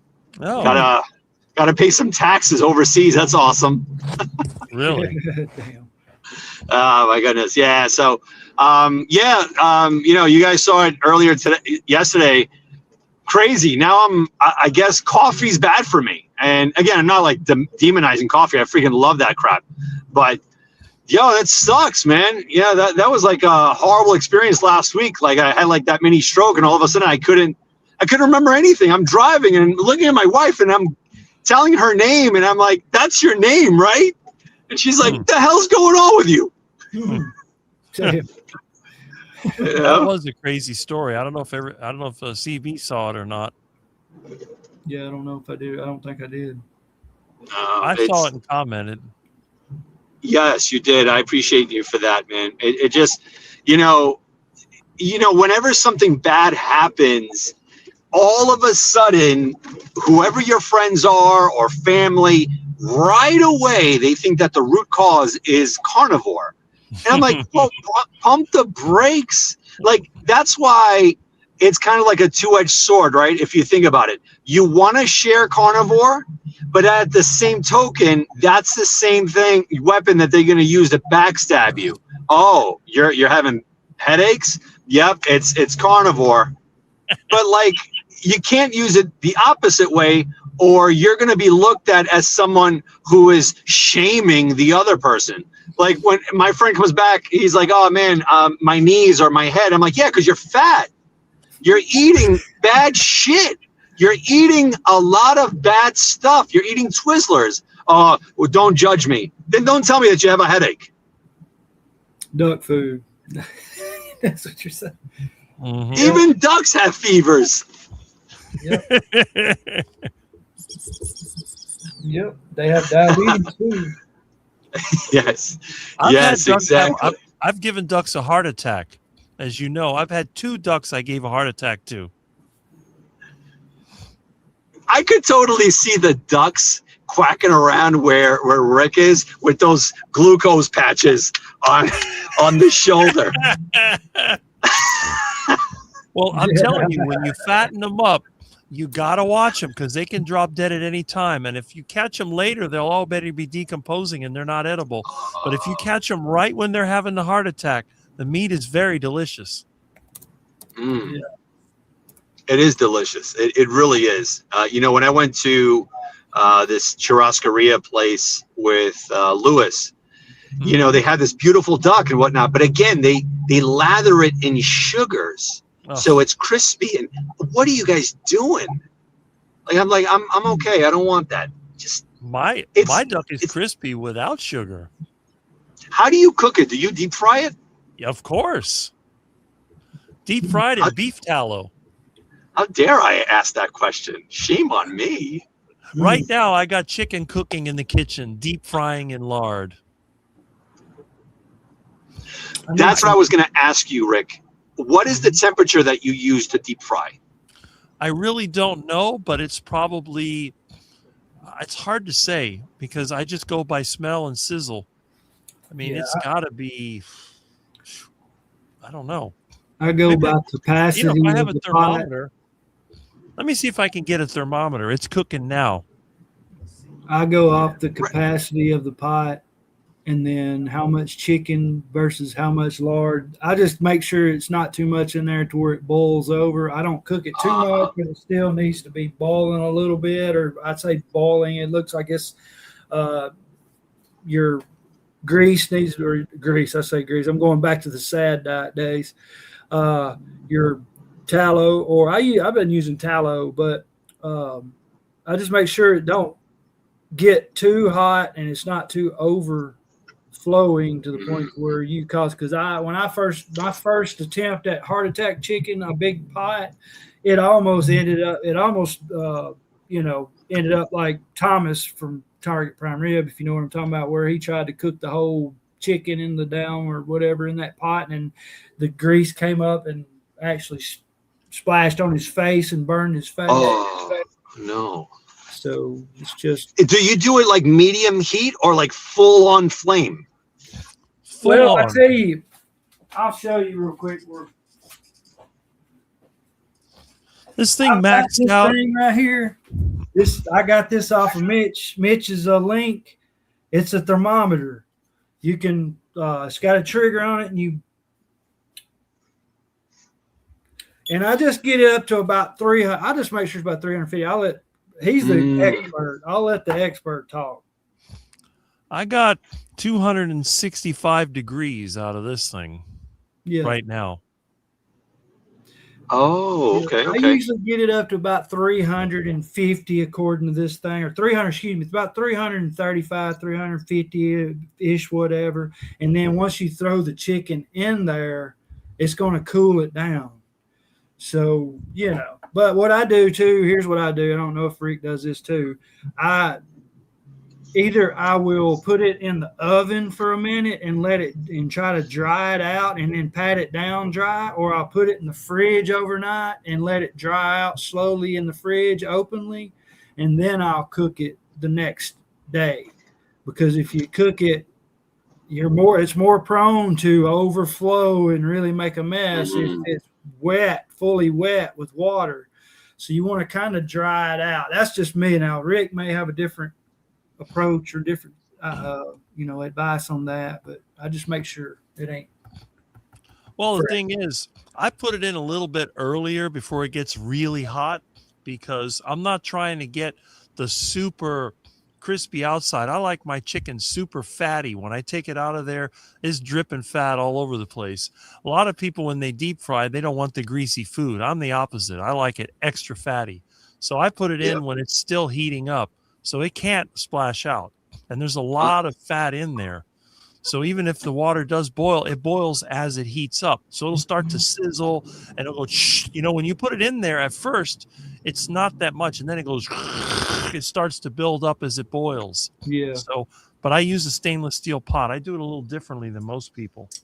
Yeah. But I'm a big fan of frying. It's surreal, right? Like the fattier, the better. And we have gone to a certain point in this civilization that fat is bad. Go figure, man. Like, we have been brainwashed since we were kids. All fat is bad. But for all of the lineages, fat was survival. Mm-hmm. And yeah, Rick, you're right. The fattier, the better. That's right. I mean, listen, for me, go ahead. I'm sorry. I don't eat carbohydrates in any significant amount. So fat is my energy source, and it doesn't make me fat. So I don't care. A lot of people, you got to remember, there's a difference. You got these guys that are bodybuilders that are young. They eat whatever they want. They maintain low body fat, whatever, but they're less than 30 years old. Okay, that's one group of people. Then you got the guys that are like in their 50s, like me, that have never been fat. I've always been skinny. Who the heck is calling me? Oh, yeah. I have to call them. I told them to call afternoon, but they probably don't realize I'm still on live. But it's Ed McMahon. You've won. No, I never win. If there's a contest and there's a 9 out of 10 chance of winning, I'll lose every time. Every time it's up to chance, I lose. That's the one thing I tell everybody. If I'm going to win, I got to make a positive effort, because nobody ever gives me anything by luck. People give me stuff because they know me. But for luck, never. If there's always a chance of losing, I will always lose. But anyway, one of the things that I try to tell people is that with my lifestyle, it's not about losing weight. It's not about getting big and attractive. I mean, it'd be great to have muscles, but What for? Like CB was saying, the whole idea of bodybuilding is to build a body a certain way that you want it. I have flexibility. I have enough strength to do what I need to do. I can work on any equipment. I can climb trees. I can ride my bike. I can do whatever I want. I can talk for hours. I don't look like Jonathan. I can't go like this and show off and have all the girls come at Hey, me. put those away. Put those away, Rick. Put those away. But You know, I don't. that. Yeah, but you're the one that's got the big muscles compared to me. Not really. Not really. Really? No, I've learned to be fit. I think that's to me the most important thing for longevity, to be fit. You know, I'll go for a run. I'll work out here and there, but not like how I used to before, where my knees were hurting, my elbows hurting, my shoulders. Not healthy. I go, I do my thing, 45 minutes, whatever the case is, 30 minutes. I hear, some podcasts or some gospel, whatever the case is. I go on with my day. It's more of a maintenance. It's not about like getting huge, ripped, and you're 100%. My whole purpose as well on eating this like this is not to lose weight anymore. It's to make sure, God forbid something happens, I can move. I can do something. I can climb a tree, like you said. If I have to help someone, I'm not going to be like pulling my back muscle out of nowhere. Like, I don't want to be lethargic. Like, I think the food that we have today here, like Checkers and McDonald's over there, it's to make you so dumb and so dull and beyond complacent so that you don't have the mobility to save a life, to do something that you're born to do, to make you just completely docile. Not cool. Mm-hmm. And that's it. And that's the thing. And even the people that are younger, that are in good shape, that they're into bodybuilding, they're taking a chemistry of a cocktail or whatever they're doing. Eventually that burns out, they get injured. And this is the thing that Jonathan was talking about and CB was talking about. Don't get injured, because once you get injured, it's a major setback. Now you can't do anything. Now you have to lay around and try to get better. It usually involves some kind of surgery, knee surgery, hip surgery, shoulder surgery, or whatever. If you can build your body with, like me, for example, I work all the time. I have never been injured. The only injury I have is from a car accident. I've got a hernia that I never got fixed. I just deal with it. But I don't feel bad otherwise. I don't have any joint pain. I mean, you see me working, you see me on the bicycle. I don't get out of breath. I'm not a fitness bodybuilder. I'm not going to take my shirt off and impress anybody. But on the other hand, I'm not complaining about aches and pains because I have zero. I'm the only tall person I know that's never had back pain in my entire life. Yeah, and another thing to add also, your joints, when you train bodybuilding, you train separate muscle groups each time, which to me is the right way to keep your cortisol, you're not stressing your body out. I know cortisol is not just a stress hormone, but your joints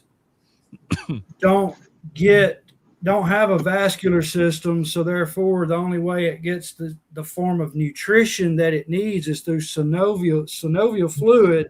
And the only way you can do that, and the best way you can do that, is train like a bodybuilder, because you target each muscle group, take a couple days off, rest, recover, do another body, target another body group, muscle group, getting that synovial fluid to that area where those joints are. And that's why I tell people, it don't matter if you're a 50-year-old man or woman, 60-year-old man or woman, 30-year-old, 20-year-old man or woman. The method of bodybuilding the correct way is anti-injury and the best way to me, because you're targeting the muscle groups the right way. You're not powerlifting, which is prone to injury. So that's what that's the key to me, is targeting those muscle groups in that area, because you have not only muscles, you have the bones, you have the connective tissues, you have the joints, the ligaments, which need that synovial fluid to get its nutrition, to get its nutrients, because it doesn't have a blood flow. So that's something That's gospel right there, man. Listen, what is your name again? I'm trying to. CB Carmack. CD Karma. Yes, love this, man. I love what you're bringing, man. That is awesome. That's 100%, man. That's exactly what I do. You know, just compartmentalize exactly the muscle group, do what I have to do, and get on with my day. Like taking vitamins and extra, you know, to each their own, right? But I don't see the need for that. You know, unless you're a bodybuilder or you're doing extracurricular things in order to get paid, and I understand that, but I don't need it. I don't. You're never going to look like a professional bodybuilder. Not, I want to say not a professional body. You're never going to look like those pictured professional bodybuilders like Jay Cutler, Arnold Schwarzenegger, all that, without being enhanced. Yep. Anyway. You can't get away with as much intensive training like going to failure, which is the incorrect way. It's the opposite of what, you know, I'm trying to get through people. Say I'm talking to a 65-year-old woman. I try to, like my mom, for example, I try to tell her that bodybuilding is actually the best method if you do it the right way to avoid injury, to fit everybody's lifestyle. Because of that, I just got done saying a while ago, don't go to failure. Go to maybe almost failure and then stop. 2 reps prior to failure, 1 rep prior to failure, and then not extreme heavy weight. See what I mean? Exactly. You know, when I was younger, I would always go beyond failure, right? Like when you're bench pressing and you're like, oh, I got it. And then you have a spotter and he's like, yeah, let's go 5 more. You know what you're doing? Then you get injured. Then you know get injured. Doing? The reason why you're getting injured is because you're targeting your chest. You're targeting your chest. And when your chest gets totally exhausted because you're trying to go beyond failure, some other muscle group and other joints are trying to kick in to supplement or to you know, help out with your exhausted targeted muscle group. So you're straining your shoulders out. See what I mean? Correct. Exactly. It's like kind of like wrestling. You're doing all that, and then all of a sudden, Stone Cold comes down the ramp, gives you a Stone Cold Stunner, and then you're out for like 7 months. It's true. 100%. 100%. And I'm learning that we don't, unless it's a life or death situation that you have no other choice but to get to that failure point. You know, your body's like, all right, we got to do what we have to do. But in order to train to that point, you're training to get injured. And Rick, like, you know, you kind of alluded to it as well. Like, I remember growing up and doing all this and getting injured, countlessly getting injured. And I'm like, all right, when I come back, I'm going to be better than ever. No, I kept getting more injured than ever. No more. Doesn't make any sense. The real results happens outside of the gym or whatever, running the track. It's in the bed, actually. You know, it's recovery. So, I mean, it's just like I said, when I went to the gym and when I was into bodybuilding back in my 20s and my 30s, I got obsessed with it to the point to where I was spending 6 to 7 days a week in the gym, and my shoulders, I mean, I started getting tendonitis in my shoulders, tendonitis in my elbows, and all that shit. And I tell you, it's. I wish I knew what what I know now, and it's making me want to get back into it. And that's what I've been, sort of. Jonathan there. I know he's offered to help a bunch of times. And I hadn't jumped on it because I've been so respectful I'm like, I'm so courteous and respectful of people's time. It's like, I wished I could slide a stack of $100 bills their way or whatever their currency is over there. and this is not to take away from Jonathan or anything, bodybuilding and whatnot, it is important. But like for me, I always wanted a trainer. I had a trainer at one point, but you are your best trainer. When you put the time and effort and you start really diving into what works for you, right? Like Carnivore works for us, right? That's New York for you. When you start looking what works for you, kind of like with me, I downloaded this 12-week program. I printed it out, and every day I'm on it. I'm like, all right, this is what I'm doing. You dedicate like 30 minutes. You don't need to dedicate an hour and a half, but something where you can get into a rhythm, into a routine where you keep yourself accountable, even push-ups. Like, all right, you know what? At this time, when I wake up 5 o'clock in the morning, 6 o'clock, I'm doing 100 push-ups, 100 pull-ups, or 100 sit-ups. Or you start slow, 25. And to me, the biggest thing is having a logbook, just writing it in there, the year, the day, everything. And you kind of see your progression. And before you know it, you'll get to exactly where you want.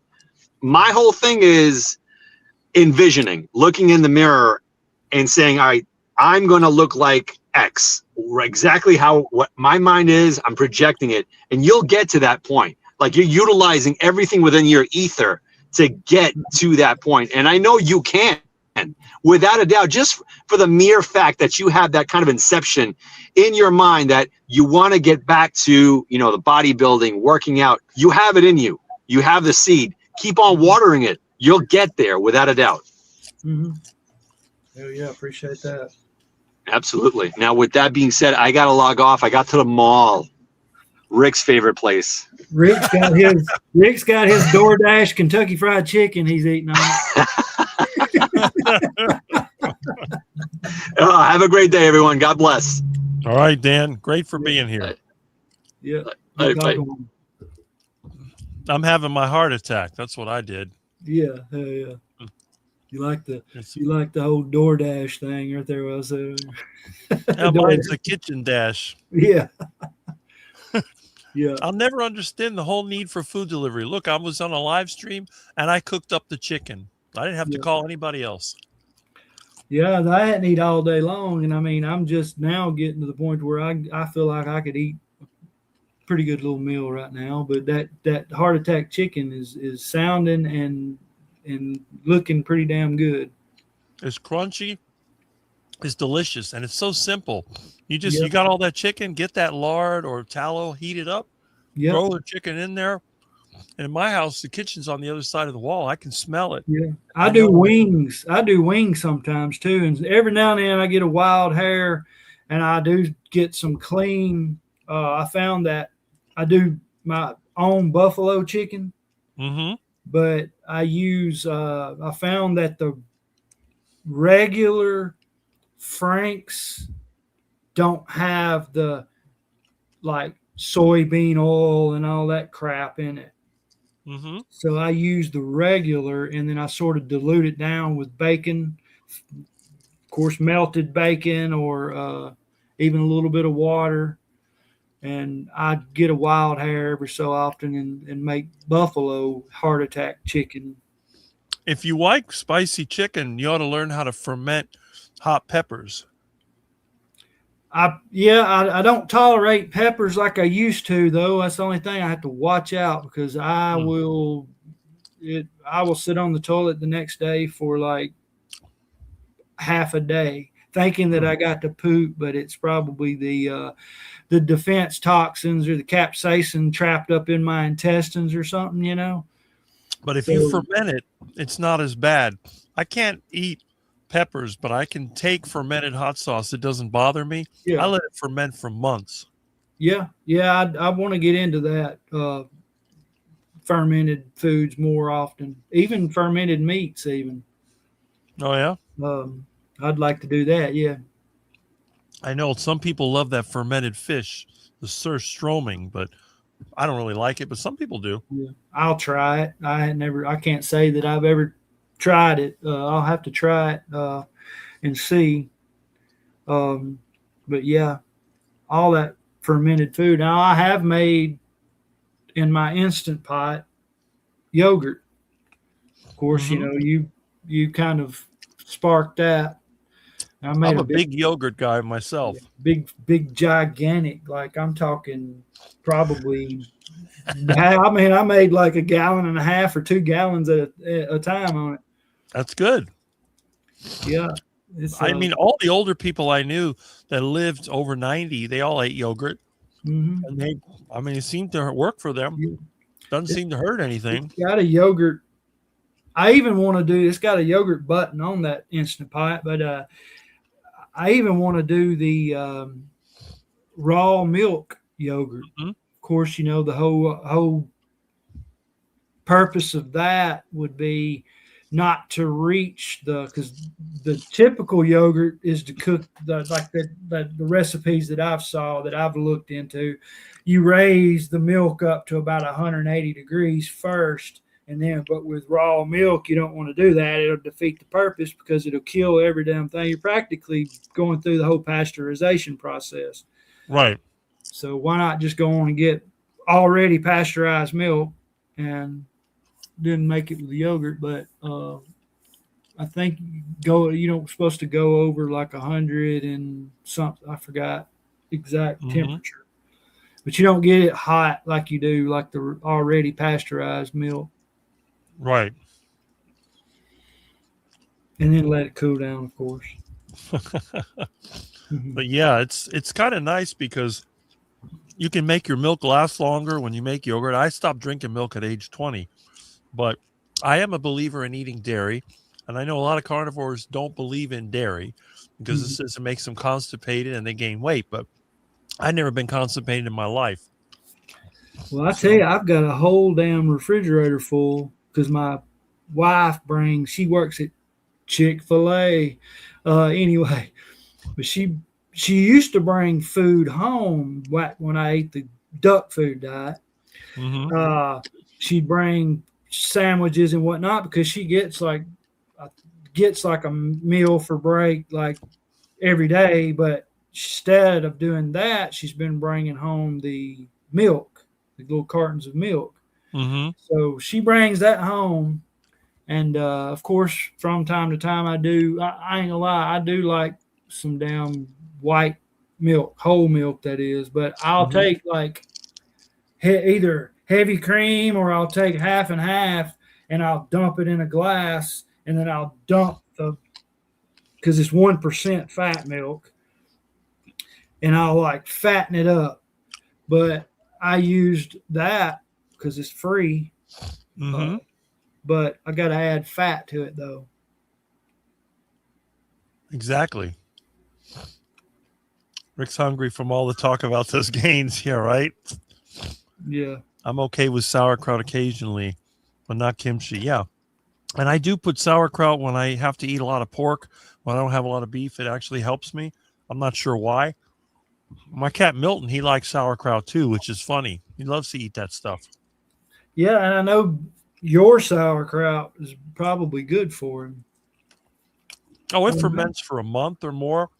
I got some fermenting right now on the counter, and all that cabbage I grow in my yard. So yeah, I need to start doing that. Hell, I've got 18 acres of land around my house right now and it's perfect soil. This soil up here, if I loved watermelon and all that, last time I ate watermelon, it about killed me I swear about 3 or 4 days. It's like I don't want to, you're trying to eat, but I know you don't have you don't have a weak stomach. But man, I was crapping this freaking stringy looking, fibery looking crap. You know how like watermelon, the inside of watermelon, how it for like 3 or 4 days. I mean, I was seriously at one time was considering going to the damn hospital about it. Where'd you get the watermelon from? My grandma gave it. I'm sure she bought it at the store. Yeah. But it's one of them damn seedless ones too. I'm like, hell, we can't get watermelons with seeds anymore. Let me tell you, every time I've tried to eat a piece of seedless watermelon, it gave me the worst stomach pain, like a really bad, not just a few pieces. Yeah. A couple of years ago, I had some. A friend of mine gave it to me. Oh, it won't hurt you to eat it. I don't know. Every time I eat it, I get sick. So I was going to prove it to him. All right, I ate 2 pieces of watermelon. Within an hour, I felt like I had a knife in my stomach. Mhm. What is this? And then 2 hours later came the diarrhea. It was bad. And the weird thing is, when I used to grow watermelons in my own yard, they didn't bother me. Yeah, Those and watermelons with the seeds in it. I never really thought about the whole FODMAP thing, you know, and then of course after somebody brought it to my attention that watermelon falls under the FODMAP. Plus, on top of that, is it's got sugar in it anyway too. So, but yeah, and so therefore that sort of gave me some light bulb dinging moments up in my brain, like. What I can't eat any of the northern fruits like apples, peaches, and pears. They make me very sick. I'm actually, I think, allergic to apples. Cantaloupes is another one that'll make me vomit every time. Yeah. The only melon I can eat, Seminole pumpkins, I can eat that. I don't like the taste of them. I don't get sick from them. And watermelon, the real long watermelon with all the seeds in it, I can eat that. There's no problem. Mhm. Other than that, I can't eat. I mean, even raw cucumbers make me sick. The only way I can eat a cucumber is if I ferment it for like a month, make a pickle out of it. Yeah, this ground up here, my great grandmother and grandpa used to live in this house that I live in right now. Of course, it was built in 1980 because their house before burned. But my great grandpa, he used to grow fruits and vegetables and sell them at farmers markets and on the side of the highway and stuff. But this ground's famous for growing the best and the biggest watermelons and tomatoes. But I'm talking my great grandpa. I remember he brought a watermelon, and no joke, it had to be over 40 pounds. Wow. It's like gigantic. I'm talking this, and I'm talking, you know what I did with it? I spiked it with PGA, pure grain alcohol, and tried eating it because I was a young idiot back then. My mom, she tried to talk me into getting vodka instead. I said, "No, man, it's not going to be enough for this big giant watermelon." Well, after about 3 slices, I projectile vomited, and I'm not exaggerating, 15 feet out. Pure pink, just pink stream. And I remember it was like a movie or a damn cartoon. I seen it hit when it landed. I can remember the sound of the stream coming back towards me, like of all them chunks of watermelon in it. You must have had alcohol poisoning or something. Yeah, it felt like somebody punched me like a professional boxer punched me right in the damn gut. I laid there on the couch, learned a lesson. I should have listened to Mom and got vodka instead of pure grain alcohol, which is 190 proof, which is practically 95% pure. Or 90% pure alcohol. Years ago, I had one of those free permits from the ATF to make fuel. So I was using basically a bunch of leftovers, beer leftovers, wine leftovers, where I had a still set up. I was running my car on alcohol, and it was about 92% or something like that. And, you had to I denatured it with gasoline, so it wasn't drinkable, but I actually tried to drink a little bit of it before denaturing. It was like lacquer thinner. It was so strong. I'm thinking to myself, how can anybody like drinking this crap? It's terrible. Yeah, and I was going to look into making my own ethanol fuel. Of course, I know you can only distill it to a certain. We've talked about this before, I'm sure. I think back Yep. in the past, but I looked into getting it to as close to 100% as you can, which is almost impossible with just a regular pot still. But I know you can. I You have looked to use into reflux. Yeah, that I've looked into that too, and I've also looked into these molecular sieves or Right. the zeolite Yeah. granules. Zeolite is what I use to make diesel from plastic. Yeah. Okay. You heat them up. After you use them, you got to regenerate them with heat. Yeah. Yeah, and I guess it evaporates to the other water and whatever's that it's absorbed out. Right. Yeah. So I looked into that, but yeah, But that's interesting. 92% is plenty to run an engine. All you got to do is put the jets a little bit bigger in the carburetor. And my old 440, it ran great with that alcohol. It had lots of power. Mm-hmm. I mean, they used to use them for dragsters. Yeah.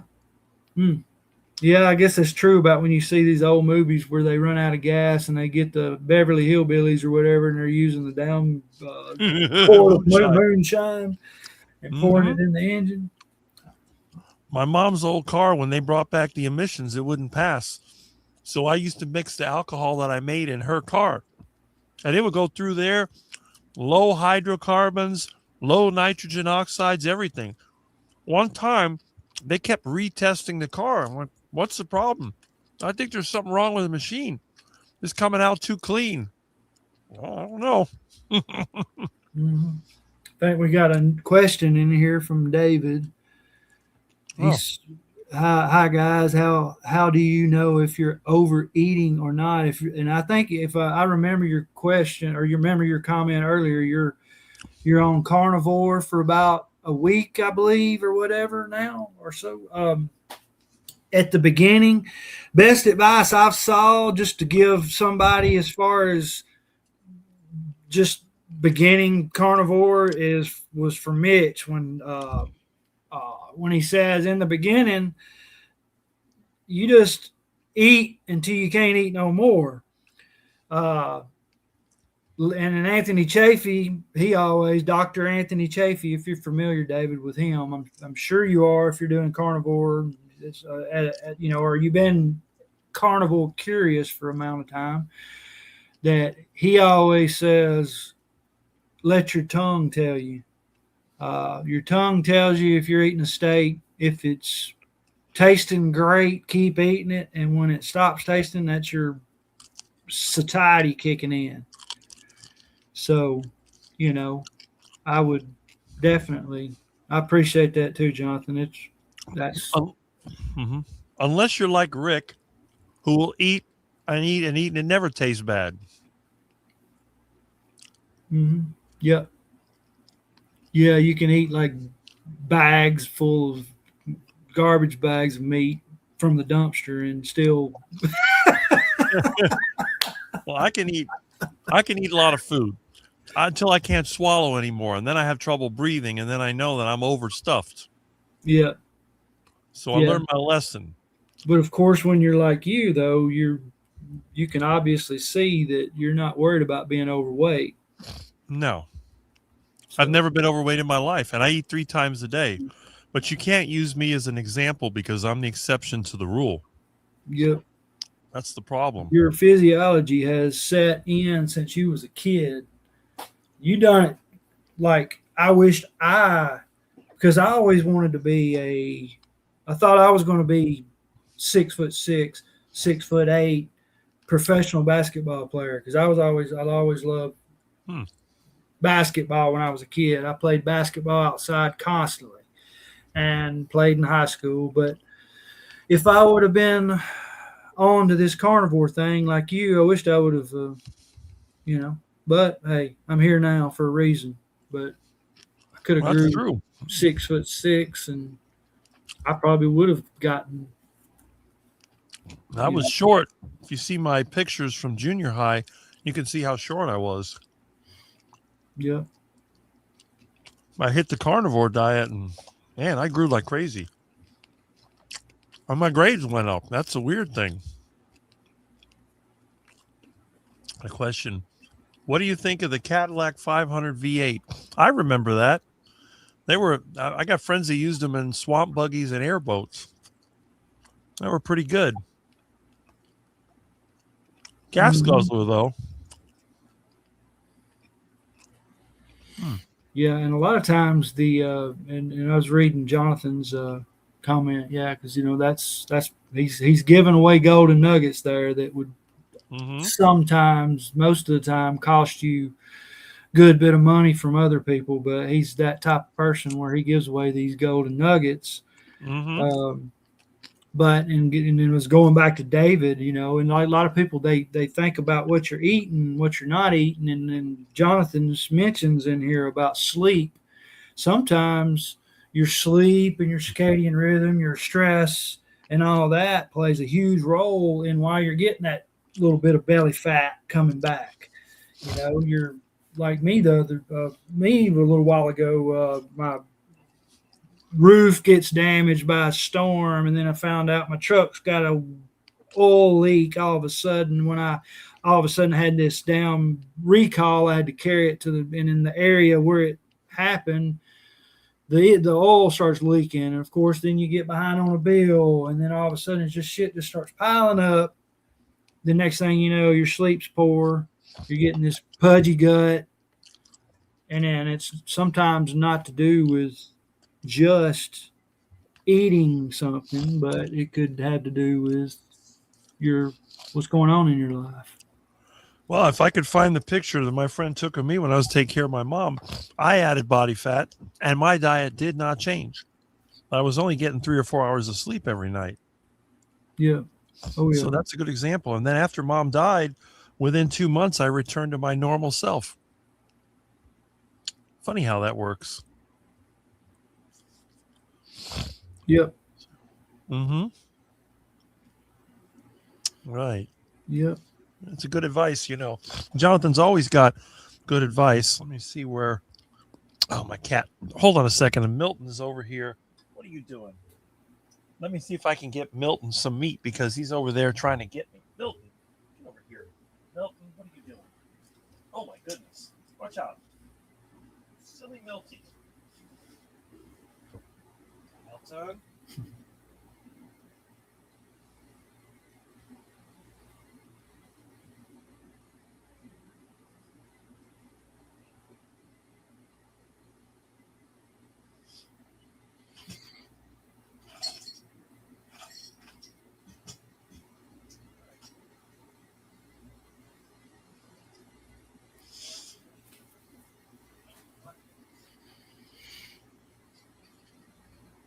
Yeah, so he's around chasing Milton. You maybe you feeding him? Okay, Milton. He gets to.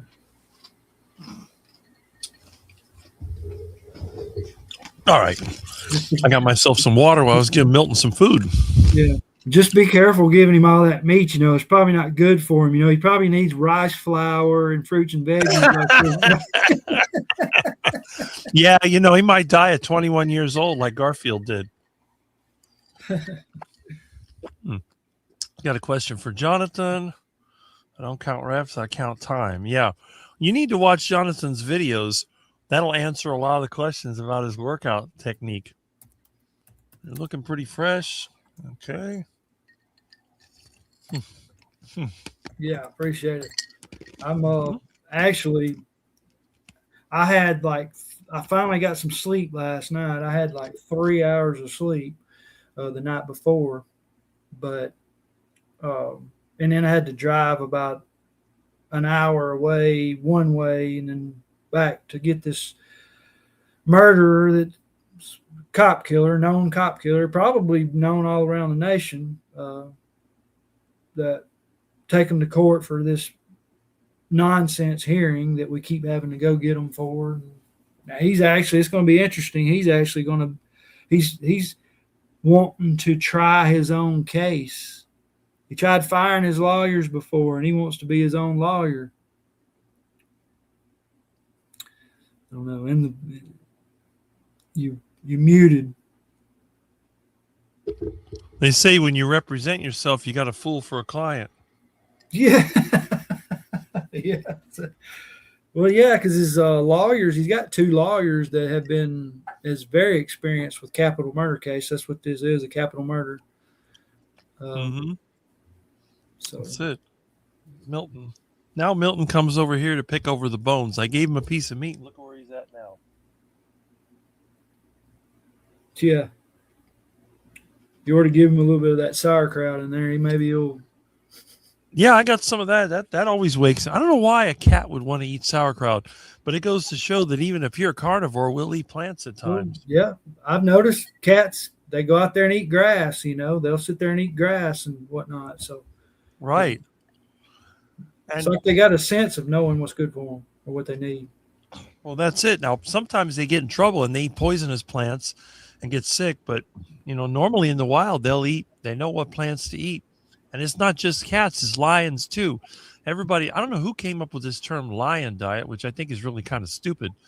But I tell them, I said, lions eat pigs, they eat warthogs, they eat rodents. You'd be surprised how often lions will eat rodents, because when you can't get a big kill, cats are not built for fasting. I know a lot of people, they say, oh, fasting. Most cats can only go a few days without eating before they start having serious problems. Mm-hmm. So they're going to eat whatever they can get, birds, rodents, anything. So probably insects too or whatever. Yeah. The whole idea of a lion diet, I've had cats eat lizards, cockroaches. I mean, they'll eat anything. So the whole lion diet thing is kind of a myth. My version of the lion diet, of course, I guess it's the LYIN apostrophe diet. Yeah. And it's pretty much ruminant meat, salt water, butter, coffee, mustard even. Mm-hmm. Well, that's it. And a lot of people, they just, they can't live without the coffee. I mean, think about it. The vast majority of people in the carnivore community drink coffee. Some of them even make it part of their morning show. So it's everywhere.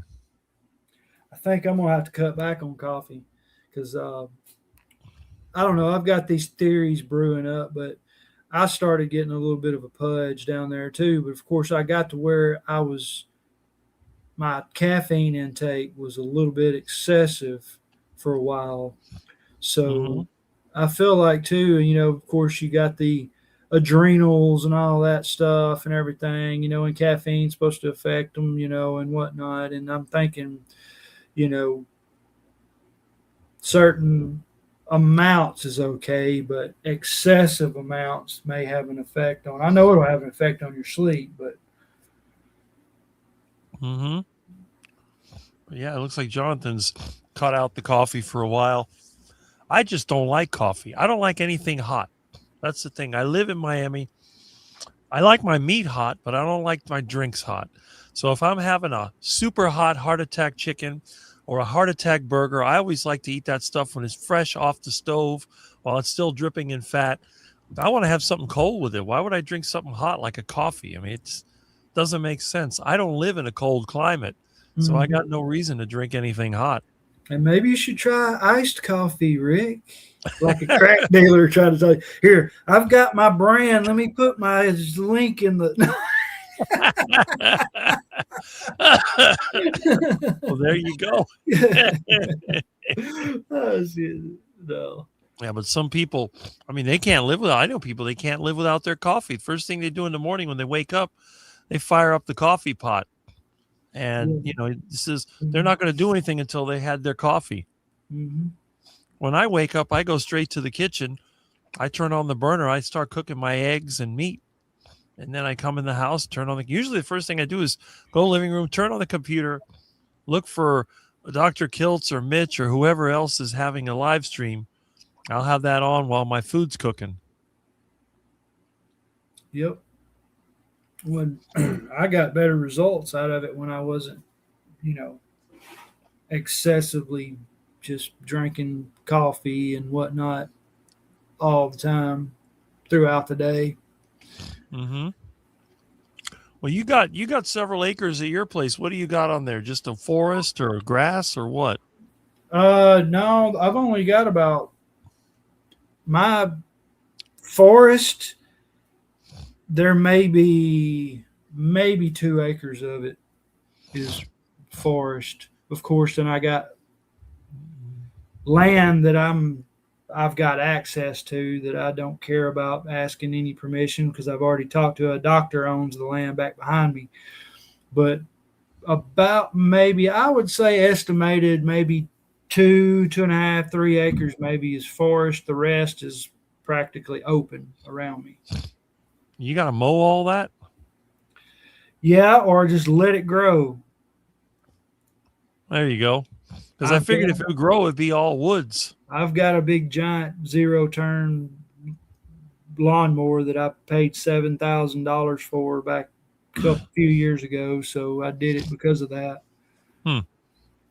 Okay, because I know if I ever get a bigger place, what I'll have to do, I'm gonna build another one of those mowers for the Bobcat for keeping down the weeds. Yeah. But I'll let everything else turn to woods. My little yard here is all woods. Yeah. I want to eventually make a big giant. I've been looking into a big giant. I'd like to call it lake, but my own fishing hole. I've always wanted my own fishing hole, but what I want to do is I want to do the whole bog filter, wetland filter thing, but I want to turn it into like a big waterfall, but I want to kind of sort of where it filters and distributes the beneficial bacteria too. And I've looked into all that and I've dug deep into it and whatnot. But I want to stock it with, I'd like to stock it with mainly, I guess, I don't know if you heard the term brim here, but I guess some people call them perch, whatever, but I'd like to have this big giant brim the size of my hand. Talking about eating. Is your ground there a bunch of rocks or is it just dirt? That's a lot of dirt, but of course there's bluffs back behind me. I live on a mountain like a hawk. But you could get, either get yourself an excavator or dozer, and then you can build yourself a pond. Oh yeah, there's ponds. Go ahead. There's ponds all around me, like other people's property around. So I know there's underground springs, and I'm just wondering if there's not an underground spring. You'd have to do some test drilling to see what you got. But I got a couple of channels to subscribe to. There's one guy in Louisiana, and he calls himself a financial prepper, and then there's another one in Indiana that he used a dozer to make his pond. So you just have to figure out what kind of terrain you got, and then get the machine. You can do the job. It's better to just buy the machine. You can always get rid of it later if you don't want it, and then that way you don't have to rush it, and you just start working on it and start digging around and piling it up. And then see, depending on your water table, for a regular pond, you could just fill it with clay. But if you got water there, you dig it out, it'll fill up with rainwater. Bentonite clay, whatever. I looked into that too. Which I've used bentonite clay to clear my wine I make and stuff whenever. I hadn't made wine in 2 or 3 years, but. Right. But I use bentonite clay for that too. But yeah, so I knew what that was when I started hearing bentonite. I was like, hey. Because you can, they use that also for drilling wells as a way of holding the side of the hole. You fill it with water, and that way it doesn't cave in. So they've got a lot of options. But you can do that. You got the space around here. We don't have any space. Everything here is just high rises and apartments, and it's just how many people can we cram in here? I say that it's a CAFO operation for humans. You go in the country, they're raising chickens and pigs in warehouses. Here, we do that for human beings, and we call them luxury high rises. They're basically just what they used to call the $1 million hen house. They had a hotel they were building here in the 20s. When they had the real estate bubble, it became abandoned. They turned it into a hen house. So they called it the $1 million hen house. Well, now it's just, how many people can you cram into one stupid county? So there's really nothing out there. Plus, we don't have ponds here. We just have our water tables like 3 or 4 feet down. You dig a hole and it fills with water, Mm-hmm. depending on where you're at. Yes, you will. I've got ponds and creeks, and of course, not too far a river from here. So that's why it stays pretty humid here. Mm-hmm. Well, it does here too. Although it hasn't been raining much, but the air is humid. Yeah. We got a lot of stuff today. Let's see how many people we got. We only got about 32 people left in my chat because we've kind of gone overtime.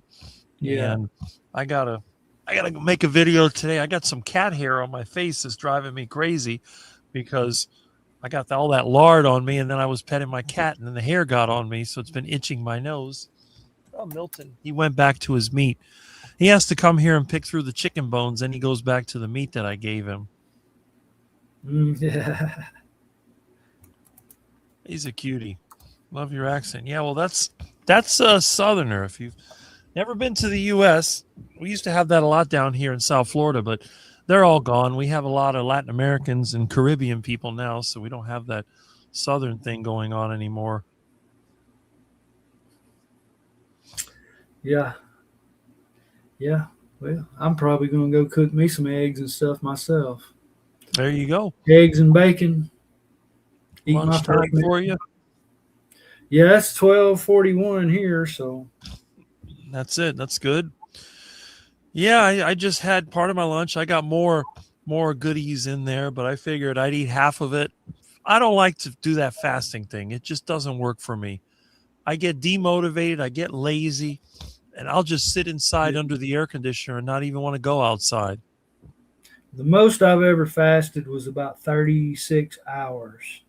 Yeah.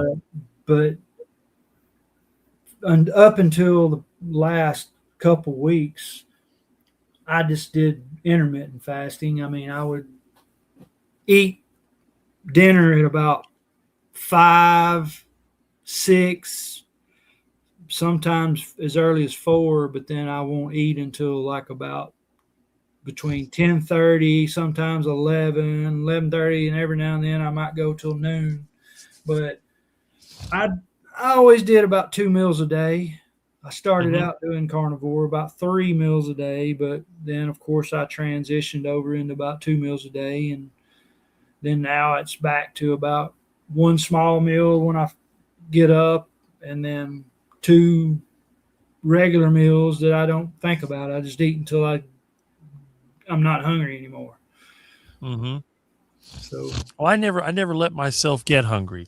That's my key. I never get hungry because I know my body has been trained in such a way that it knows that food is coming. That's probably why I don't hold on to a lot of body fat, because it's like my body's probably saying, why am I going to hold on to body fat? What happens to me if I eat more than usual, I'll sweat more when I'm working and at night, especially at 3 in the morning, 4 in the morning. At that time, I get some kind of weird thing going on and I'll just start sweating. I got a lot of customers when I install air conditioners, they get the programmable thermostat, and then they save energy by raising the temperature at night when they're asleep. But in my house is the opposite. I have to be cold. If I put that thing on 67 degrees, which is what I set my thermostat to in my bedroom, I'll sweat at 3 or 4 in the morning. So what I have to do, I'll have to turn it down to 65, or I just get up out of the bed for a while, let that cool off, and then go back to sleep. But the trick is don't eat after 8. If I eat after 8, I'm not going to get good sleep because I'm going to sweat at night. So I get all my food by 8, and then you get that sort of up and then down, and then I'll sleep through the night. And then usually by 8 in the morning, I'm eating breakfast. So I get up somewhere between maybe around 6:30. I'll do a few things. I'll get my ingredients out. I'll start the breakfast after 7. I usually eat it by 8. So I get a 12-hour fasting time, but it's not on purpose. It just kind of happens that way. Yeah, that's me too. I just a lot of times I bring a couple big old giant burger patties for lunch, and then of course I eat on the go a lot, and I eat them cold. I eat them cold straight out of the cooler. Right. So I enjoy cold meats. It doesn't bother me. Yeah. Yeah. Yeah, Rick, high protein has a thermic effect of around 21% of protein energy used up. It upregulates catecholamines and stress hormones cascade. Your heart rate will elevate. And that is true because it does go up. I mean, usually it's between 50 and 60 at rest, and it goes up to between 70 or 80 sometimes if I check the heart rate and blood pressure at night. That is very true.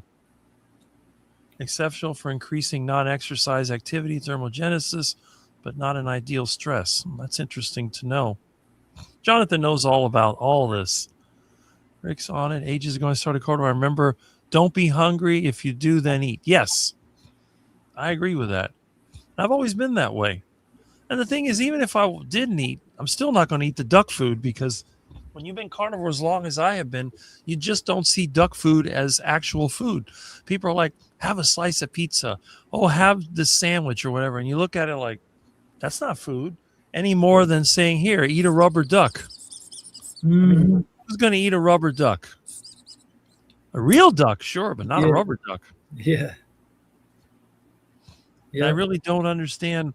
I mean, again, it depends on how you're raised. If you're a kid that was raised on that stuff, I could see that you would see it as food. I mean, to me, regular pizza, that ain't food. Pacemaker pizza, now that's food. But it has a different smell and a texture, and it's just regular pizza to me. I hate to say it smells like vomit. I just can't, I don't see it. I don't know. And it gives me diarrhea. I've tried regular pizza slices and I always get diarrhea. Even the cauliflower one gives me diarrhea. But the commercial one, that's the worst. Yeah. And then, of course, the regular pizza, you got all that sugar because of the bread, but then you got the sugar that they dump in the tomato sauce and all that crap. So, That's the other thing. Whenever you eat something with a tomato sauce that's commercially made, it tastes so sweet. Like, that doesn't taste like tomato. When I make one of my chilies, my carnivore chilies, which has a tomato sauce in it, it's got fermented cherry tomatoes that have been strained through a screen. It's like ketchup is supposed to be. Ketchup is supposed to be vinegar and tomato-y. And the ketchup that they use is sugary. It's like vinegar, sugar, and no tomato. You can't even taste the tomatoes. Yeah. It's just basically sugary vinegar. Tons of sugar on a pizza that you buy, a commercial pizza, because not only does the crust contain sugar, converting into sugar because of the carbohydrates and the starch and whatnot. But you got the sugary tomato sauce, but then on top, you've got, that the pepperoni is got sugar in it. That the bacon they use, if it's real bacon, that it's cured in sugar. I mean, not saying eating bacon that's cured in sugar a little bit is that bad.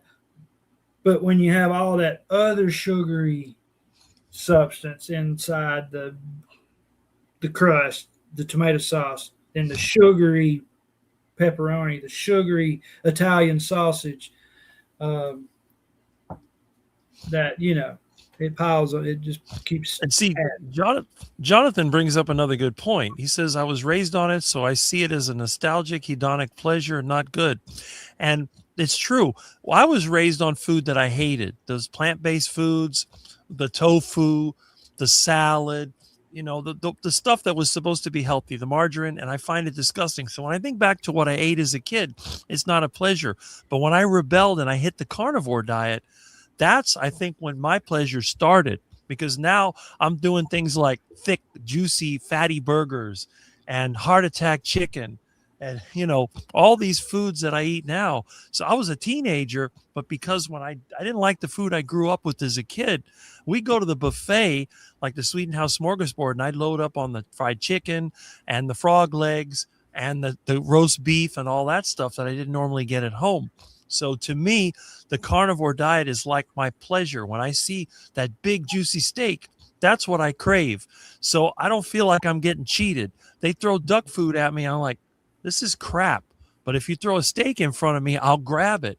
So I think for a lot of people that are on the carnivore diet after the regular American diet, they have to force themselves, because to them, unlike me, I don't see the steak as a treat. They see the duck food as the treat.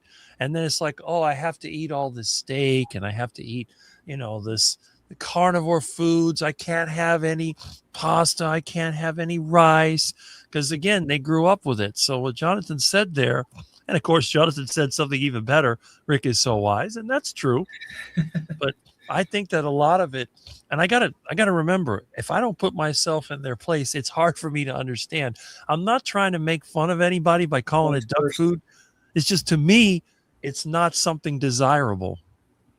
Yeah, that what you said is vice versa. Also, it's like they can't understand how great it feels, and they can't imagine what life they sort of focus and concentrate on how terrible it's going to be if they can't have that pasta, that pizza, that whatever to go to the side that we're on now, instead of not realizing that we, like myself, have been there.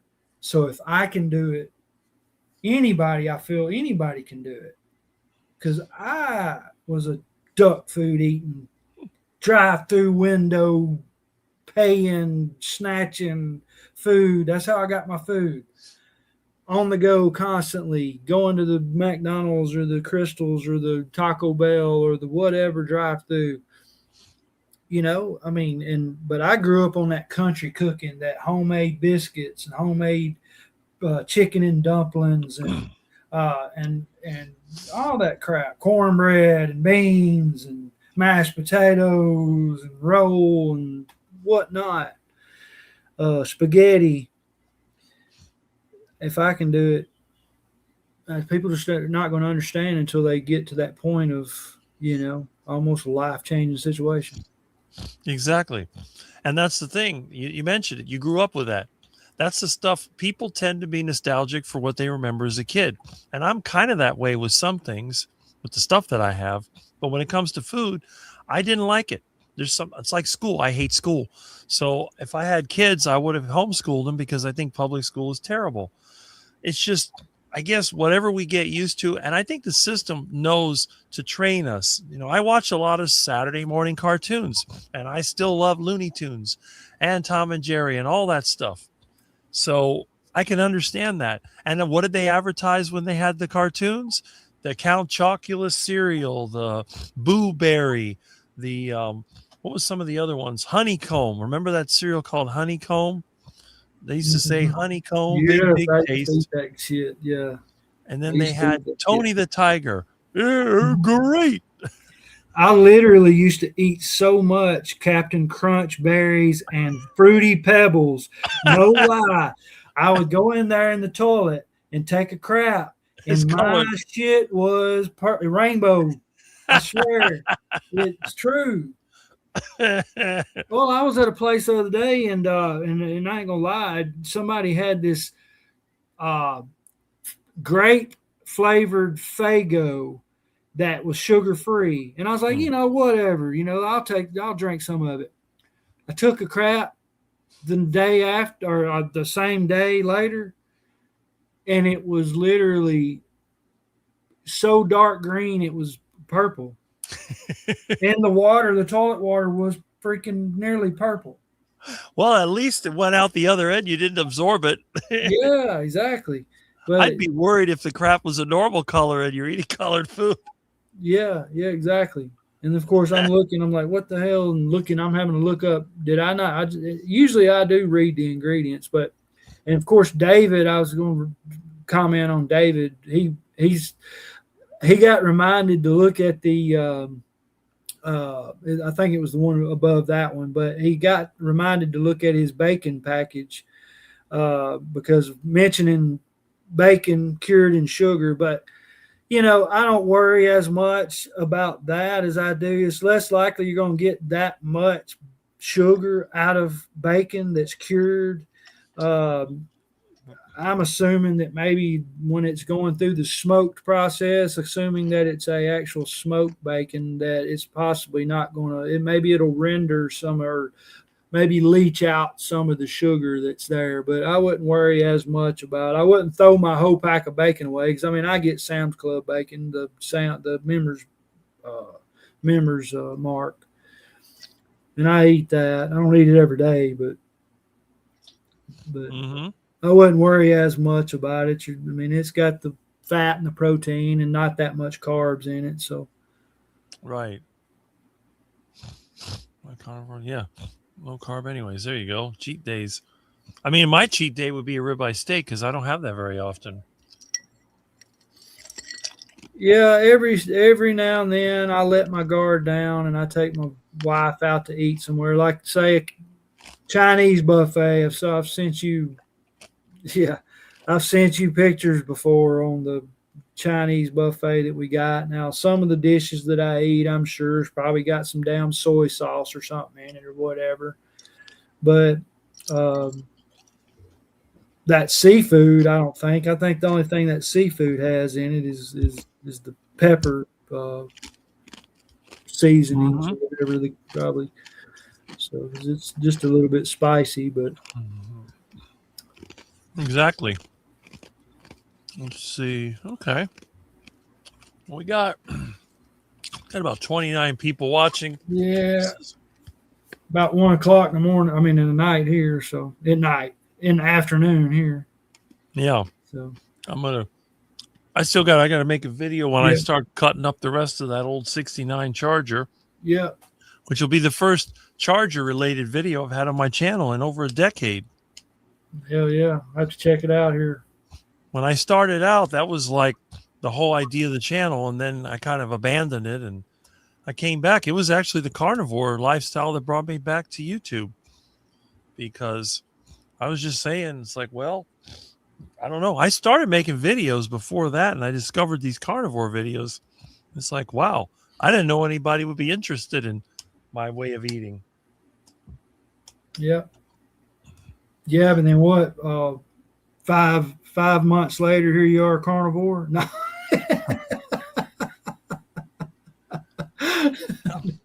I'll tell you, it's weird, because that's the last thing I go on YouTube. I'm talking about scammers and energy scams and crypto scams and all that stuff. And then now I'm talking about carnivore diet, which was the last thing I ever thought about mentioning on YouTube. I didn't even know anybody else ate this way. I thought it was the only one. Yep.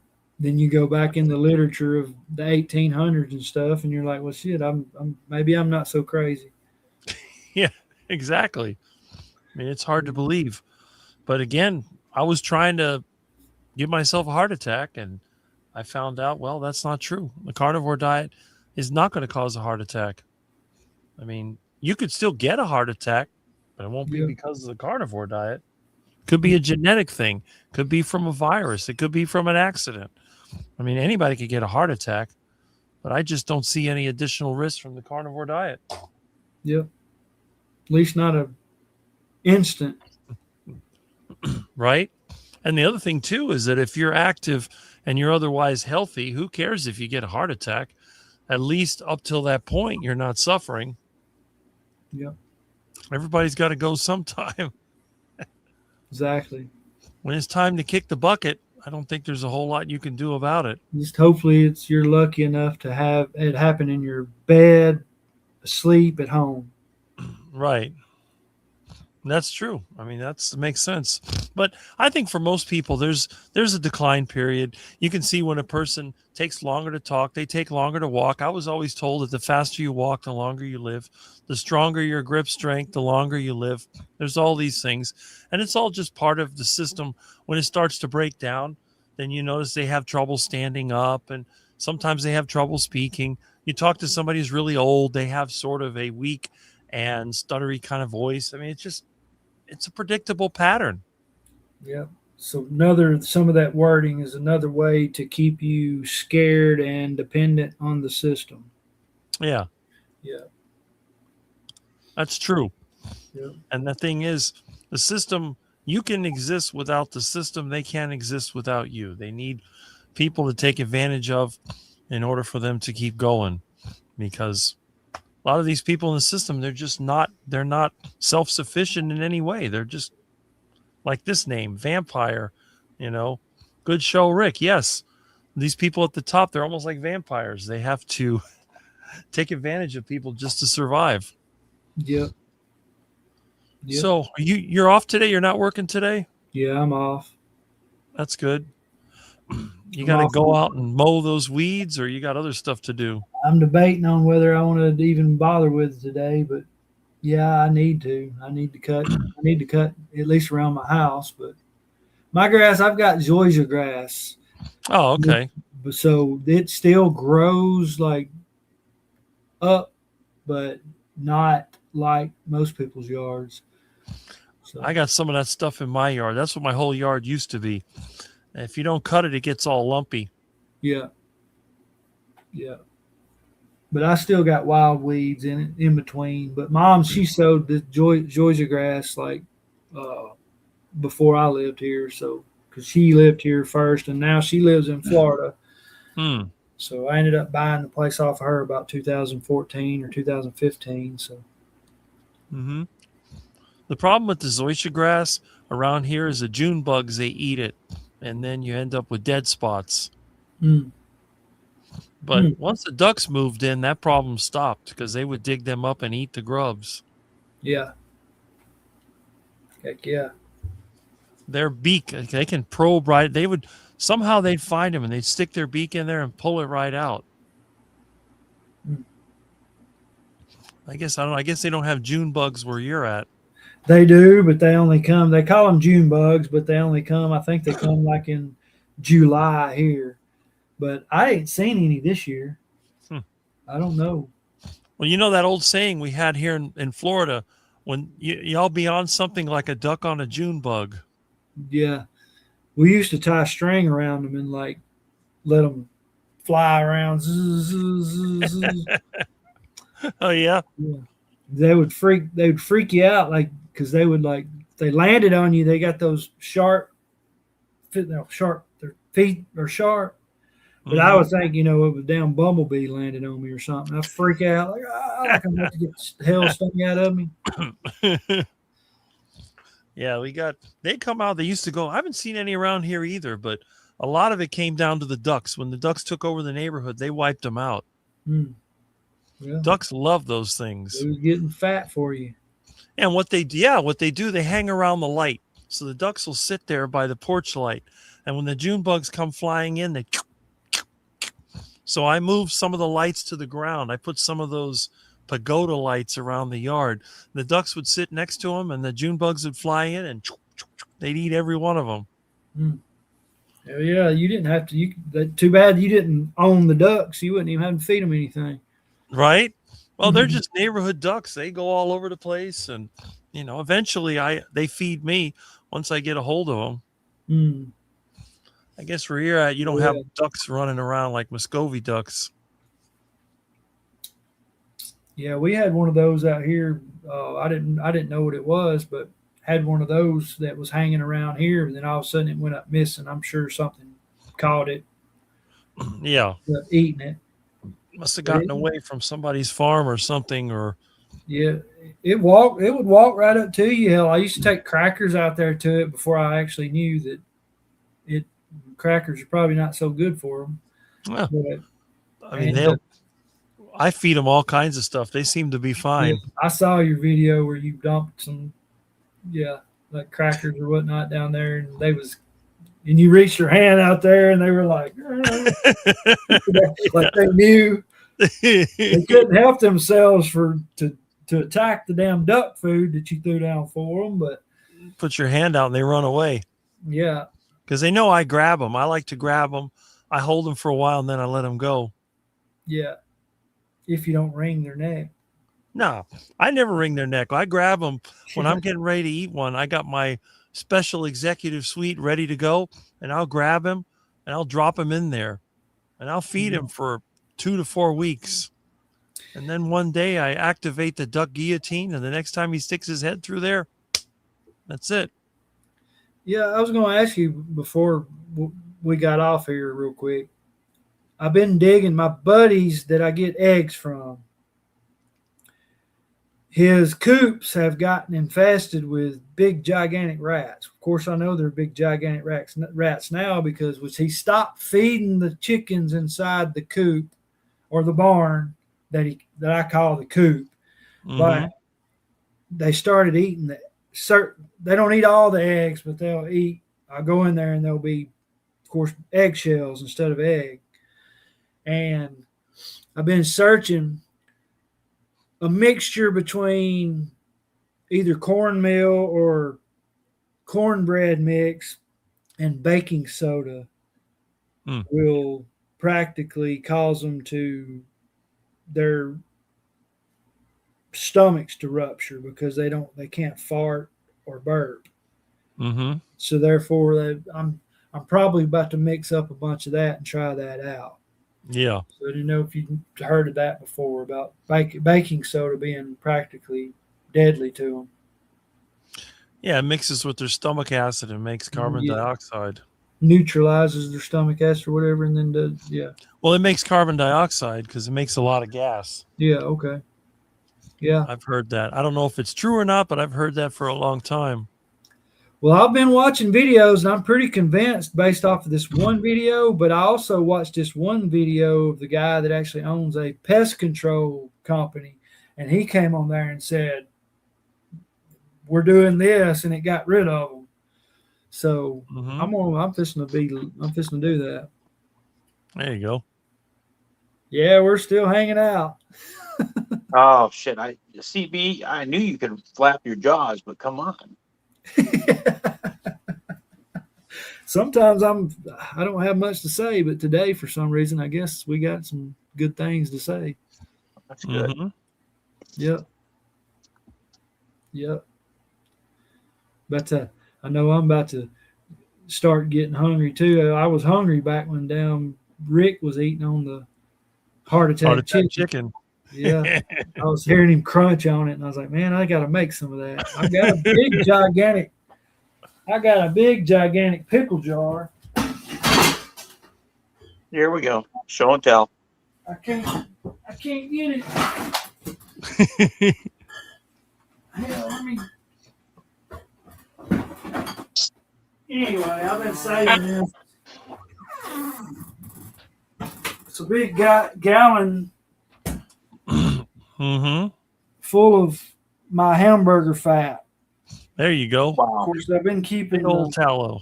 Been keeping my top loose because I don't want moisture to stay trapped in there yet because I haven't refined it yet. You can see the layers. Yeah. So I've got to get this in a crock pot and get it refined and scraped so it don't mold inside this container. But Just scrape a little bit of that mold off and you'll be good. Shit. Yeah. That's what I do. I don't care. Yeah, I would do that because I have the old folks used to do that with jelly and stuff like that. They just scrape the mold off. The only thing is that I'm worried about is the mycotoxins that I looked into that and said even if you can kill the mold with heat and not even have to scrape it off. It's just the mycotoxins stay. Well, most of the mycotoxins are water soluble. They're not fat soluble, so that's a good thing. Yeah. There you go. Well, hey, that's something I just learned. I didn't know that. So that makes me not want to throw away some of this other stuff that's already molded that's in here. Because I got more containers full.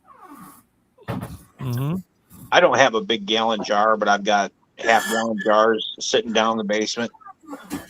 Yeah. Shit, I got so much down fat built up. I don't have as much bacon grease because I don't accumulate. I don't eat as much bacon. If you think about it, hell, bacon's probably more expensive than ribeye. Oh, speaking of which, my wife and I went to Costco this week, and they had New York strip on sale for $9.99 a pound, and I had to just keep my hands in my pockets and just salivate. Because I don't have any more room. Wow. I don't have any more room in my freezer. I got to clean out my big freezer behind me so I can make room for my little freezer here that I've got shit stacked on. I got so I can clear the 240 pounds of chicken out of there. It almost makes you feel guilty to think about that. That's even a complaint that should exist, you know. I don't have that complaint. You think about Wow.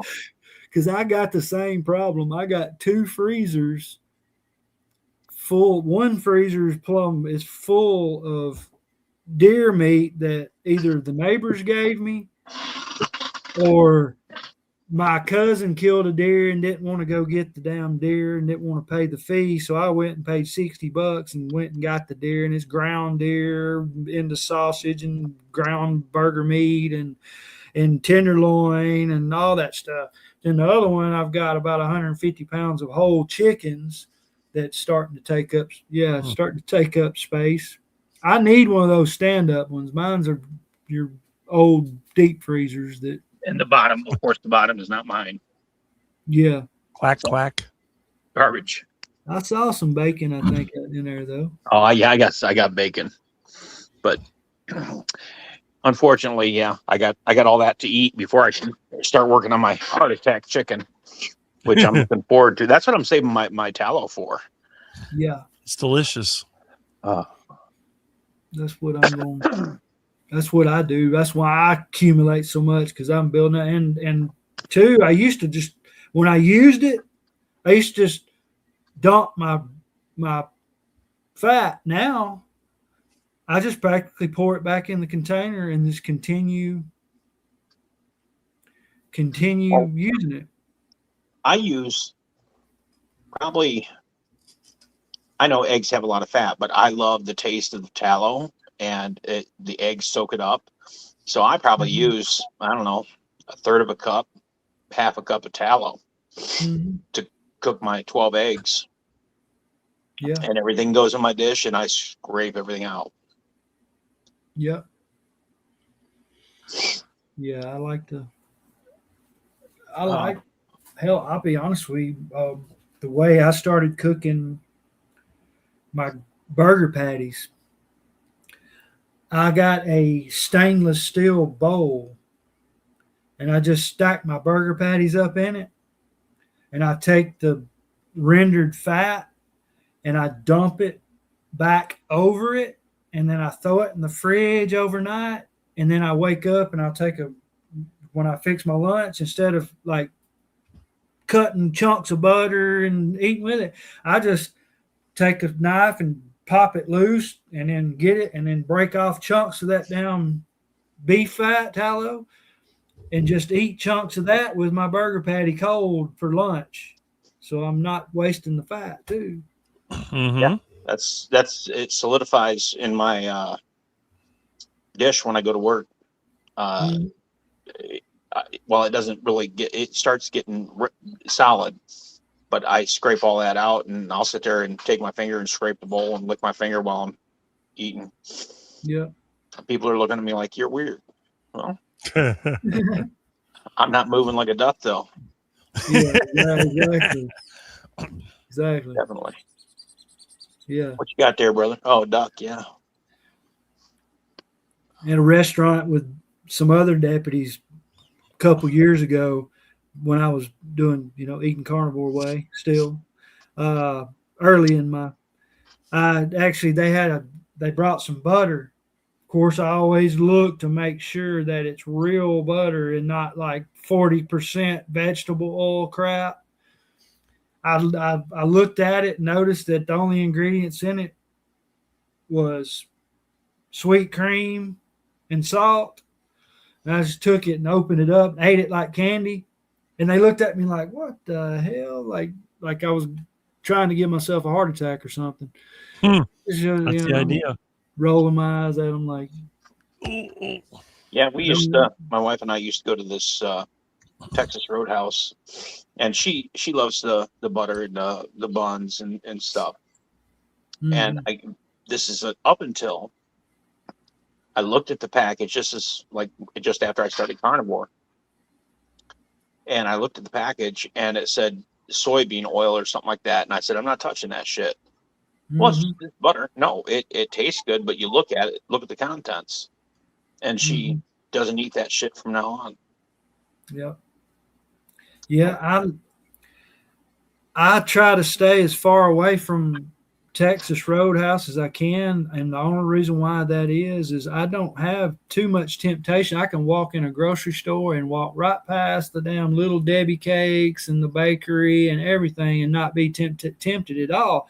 But when I walk in Texas Roadhouse, for some reason, as soon as I walk through the door, it's like those yeast roll scent just hits me right in the damn, and it's almost like I end up saying I'm going to only order a steak, and then I end up eating 6 yeast rolls with that damn butter with that shit all in it, all over it.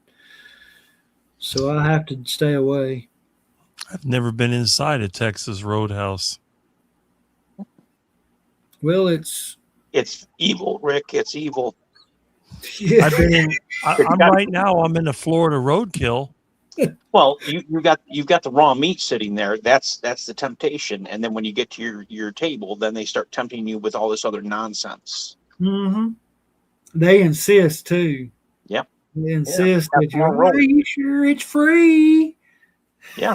It's free rolls and that good butter it's got sugar in it too. On top of that butter's great. But yep. But they've got some big, gigantic tomahawk ribeyes in there, though. By God, it's dang. I remember when this is years ago, before my mom passed, and it was when I came back. It was like, I don't know, 2008, 2009. I came back and my sibling, my mom, and I. We went to a steak place. I don't remember if it was Logan's or what, but I had probably 40 ounces of beef between 2 steaks. And that's all I ate. And they couldn't believe how much I ate. I ordered the biggest steak and then the next biggest steak. But yeah, I didn't touch any garbage. Mm-hmm. And I remember how good that stuff tastes. Mm-hmm.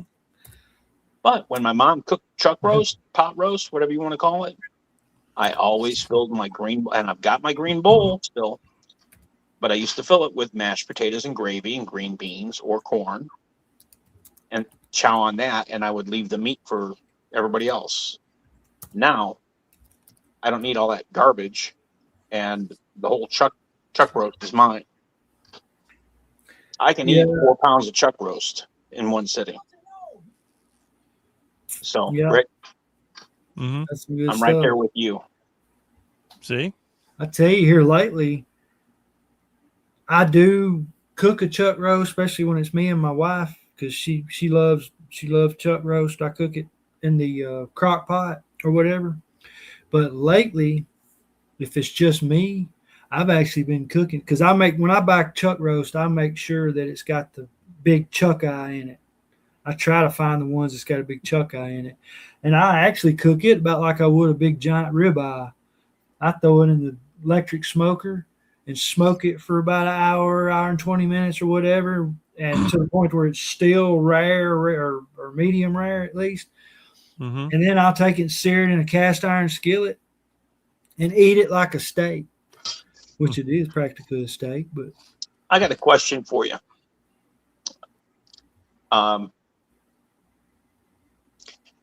Do you have a meat grinder? I don't have I ain't gonna lie. I do have a meat grinder. I've never used it because it's an older meat grinder that I've never used, but it's more of a collectible. But okay. Well, Rick's got one, and I can tell you from experience, and he can tell you, it's probably going to be the best burger you can eat, and you can even eat it raw. Just put a little salt on it. I've done it. I'll do it again. I won't eat store-bought hamburger raw, but I'll eat my own. I'll grind brisket. Yeah. Oh yeah. I just slice it up and grind it, and oh my God, is it good? I've been wanting to do that, but you should. Man, yep.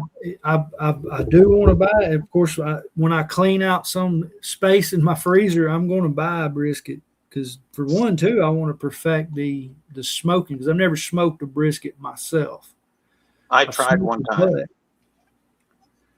I've smoked a butt. I wish I'd have went to the Carnivore Kips meetup before the last one he had, which he didn't have one this year. I don't know if he had one the year before, but he smoked a bunch of brisket, but he smoked beef ribs. The last one, the one that I went to, he smoked beef ribs.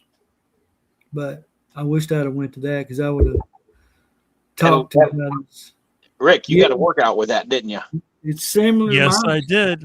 Similar to that one. Of course, I'm probably missing some components to it. This is the one I use. I need to get me one of those. How is that brisket burger compared to the hamburger you bought before? Far better. Far better. Yeah, I bet it is. Oh, geez. I'd like to smoke some brisket burgers. Oh, yeah. You know, this whole year, as nice as the weather has been, and when I say nice, it hasn't rained that much. I've used the grill one time, and that was my wife used it. That's it. Mm-hmm. I've got like 120 pounds of pellets behind me. Yeah. Yeah, I've got a bunch of hickory wood chips. Of course, I bought them, but you can find them sometimes in them big giant bags, and they're dirt cheap. Which I got wood. I use when I do the grill. I don't use lighter fluid or that charcoal that's got the lighter fluid already soaked in it. I use regular, but I go outside and I've got a maple tree outside here that sheds the limbs every so often. I go pick sticks up and whatnot and build a fire that way and get it going real good. I use banana leaves. That's how I could get some banana leaves. My damn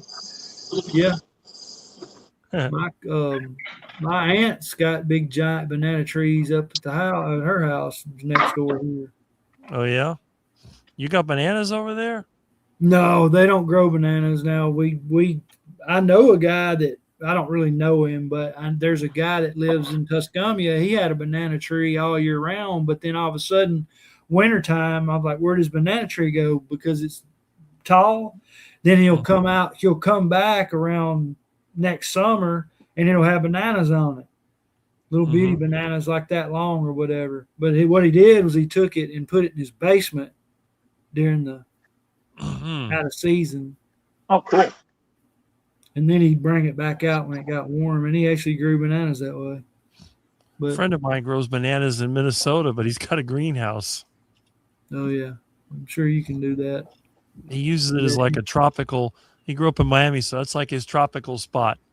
He's got a coconut tree in there and bananas and all kinds of tropical flowers. Yeah. But the problem with this thing is that if you don't put the little rubber feet on it, when you crank it, it comes right off the table. So it's kind of frustrating, but in fact, I got to get new rubber feet. The old ones went bad, but I haven't ground any burger in a while. The meat's too expensive. Right. So we'll see. I got me a meat.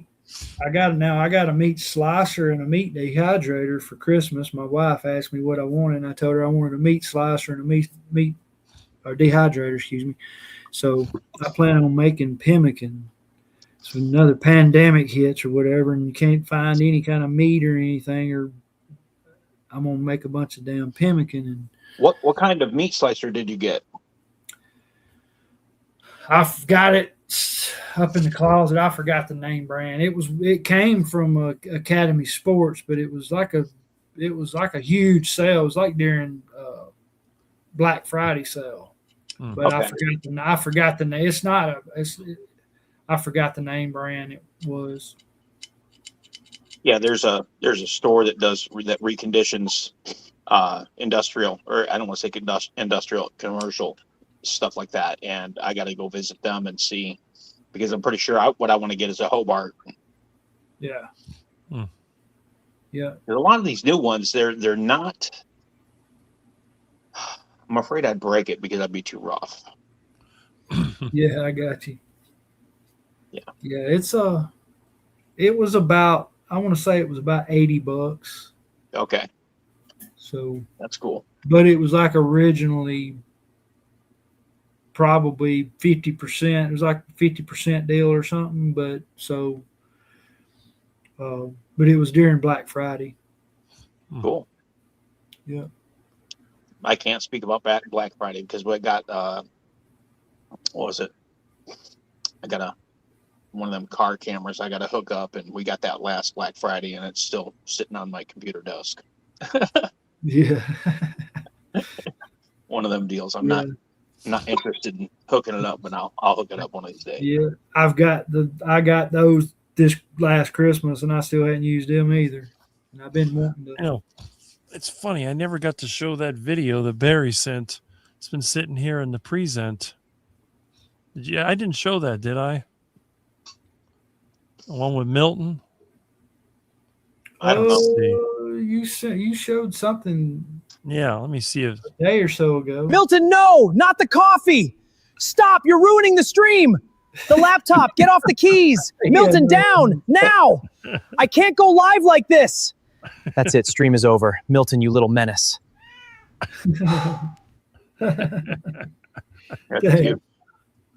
That was the little black menace. No, it wasn't that. It's just I couldn't start it. I guess the way that the StreamYard is all screwy. And when I shut it off, I don't even know if it'll shut off.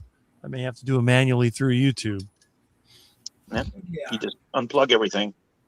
Well, but it'll keep running until it runs 12 hours.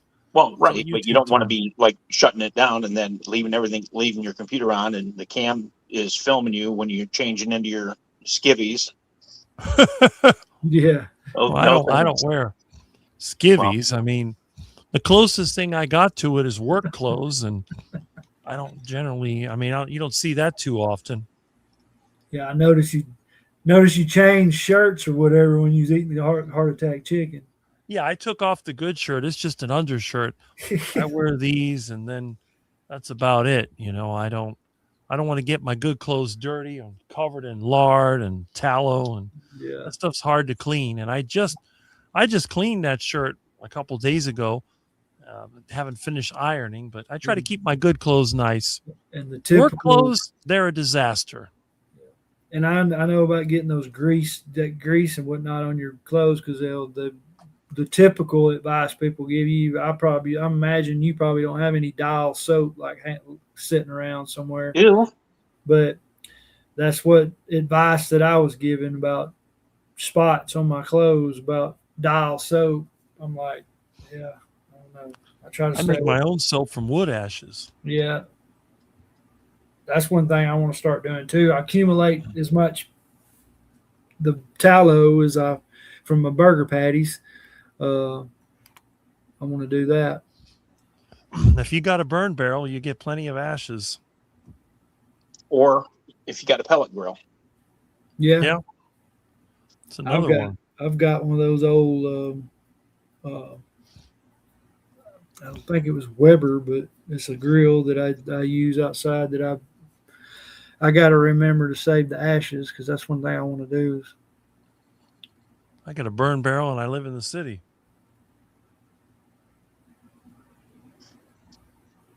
Yeah.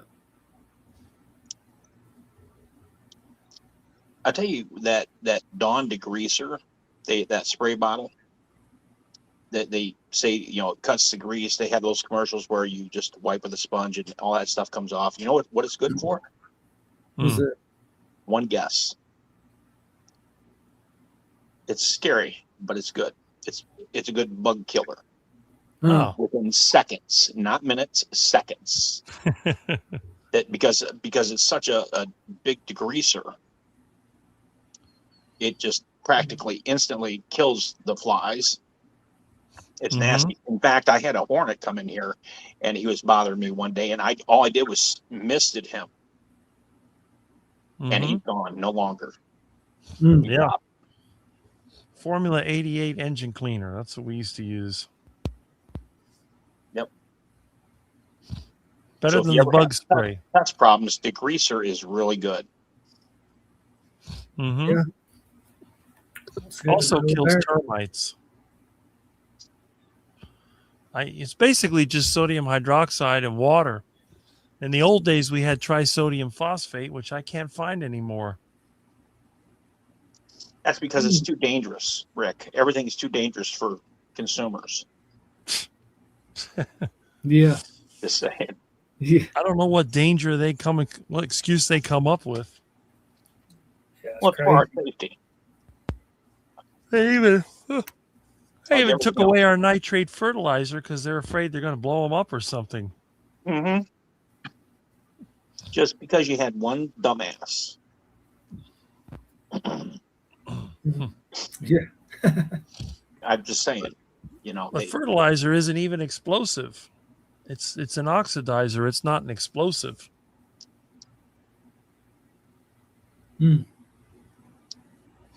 all it is a grab. Yeah. Where they want to put they want to put limiters, speed limiters on the cars and all this. I won't any new car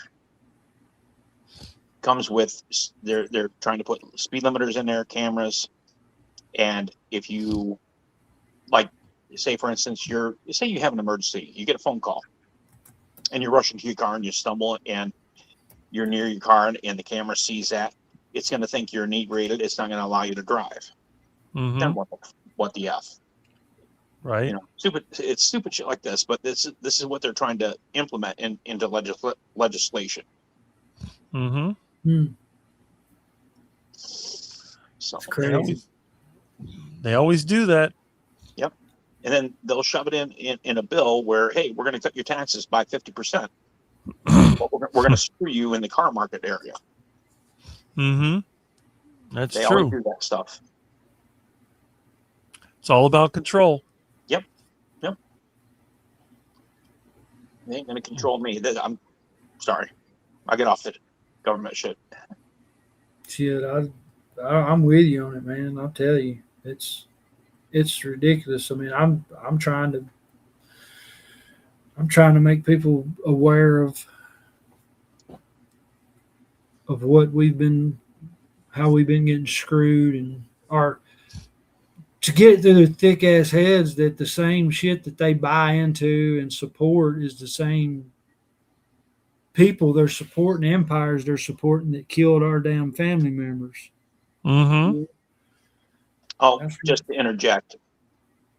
I only need 10 more subscribers to go live. So if anybody's interested, hint CB, hint. Yeah. I'm a subscriber. Yep. I just need 10 more though. And I can start doing Let's see if we got how many people we got here. We got 27 on my end. I don't know how many are on Jonathan's end. But if you're not a subscriber, let's get your channel up there. Try to click. I find it harder on my phone, but if I was actually on, I could click on my laptop, I think, and find a comment that you actually commented on, like a video. Let me see here. Let me see. I don't know. Rick's better at it. I have to do phones. Yeah, my phone, I find it harder to click on a live job. Let me see here. See if I can do it. Yeah, I only got 40 subscribers. Let's see if I can do them. Here we go. Going live. Okay. I only got 40 subscribers. Here we go. I thought live. Okay. 40 subscribers. Sorry about that. See. Because I know if I try to search for meathead. Just a second. I'm trying to. I had it, but I copied it, but it didn't want to paste. Rick. Rick's got to do it. Yeah. You or Jonathan. I'm looking at my subscriber list, and I can't find it. Feral grandma. She's a. I unsubscribed to you, Rick. Joke. Oh. Yeah. This is weird. Let me see if I can. Subscriptions. I must have missed it. I'm just going to type it.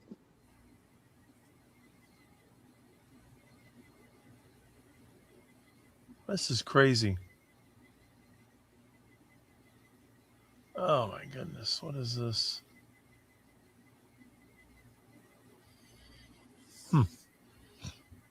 And I've been up and down the list. I can't find it. Let me see if I got it. Got the right one. Dang it. I'm pretty sure this is it. Hey, I found I you. got it. I Okay. found you. I I'll got subscribe it. to you right now. Hey, I subscribe to you. Okay, I removed it. Removed mine. There you go. That's yours right there.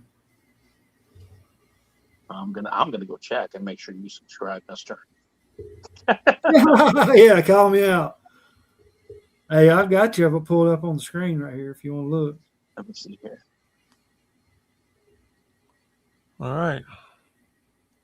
I don't want premium. Where am I at? There we go. We had right. Yeah. Ooh, 41. I got 41. Thank you, sir. Thank you. Oh yeah. Yeah. You'll have to listen to that cardiologist. Mm-hmm. Yep. There And then we go. I wasn't able to because I haven't uploaded my ID or video of myself to YouTube, Google, whoever I to was surprised it found it. confirm myself. I had to just put the links, but they're not clickable previously for my chats where I fired them. Yeah, I was surprised it found it. I just went in there, which I remembered at Meathead for Life is what I typed in, and then it pulled it up. First thing, I was like, oh shit. Because, when you only have like so many subscribers, it's like you'll pull up these thousands of different names. But Mm-hmm. There's only one meathead. That's right. Yeah. Okay, let's see. Yep. So that's got to be the one. That's the right link. It works. Anyway. So it's been kind of a long live stream, which is a good thing. Hopefully it's not one of them record breakers like it was last year, but 6.5 hours. So many things to do. Yeah, you got to make a video. I got to cook me some eggs and bacon, and that's right. Yeah. You don't want to get too hungry, and then you might think about eating some duck food. Oh yeah. No thanks. Good thing I live way out in the country and I'm far away from the store.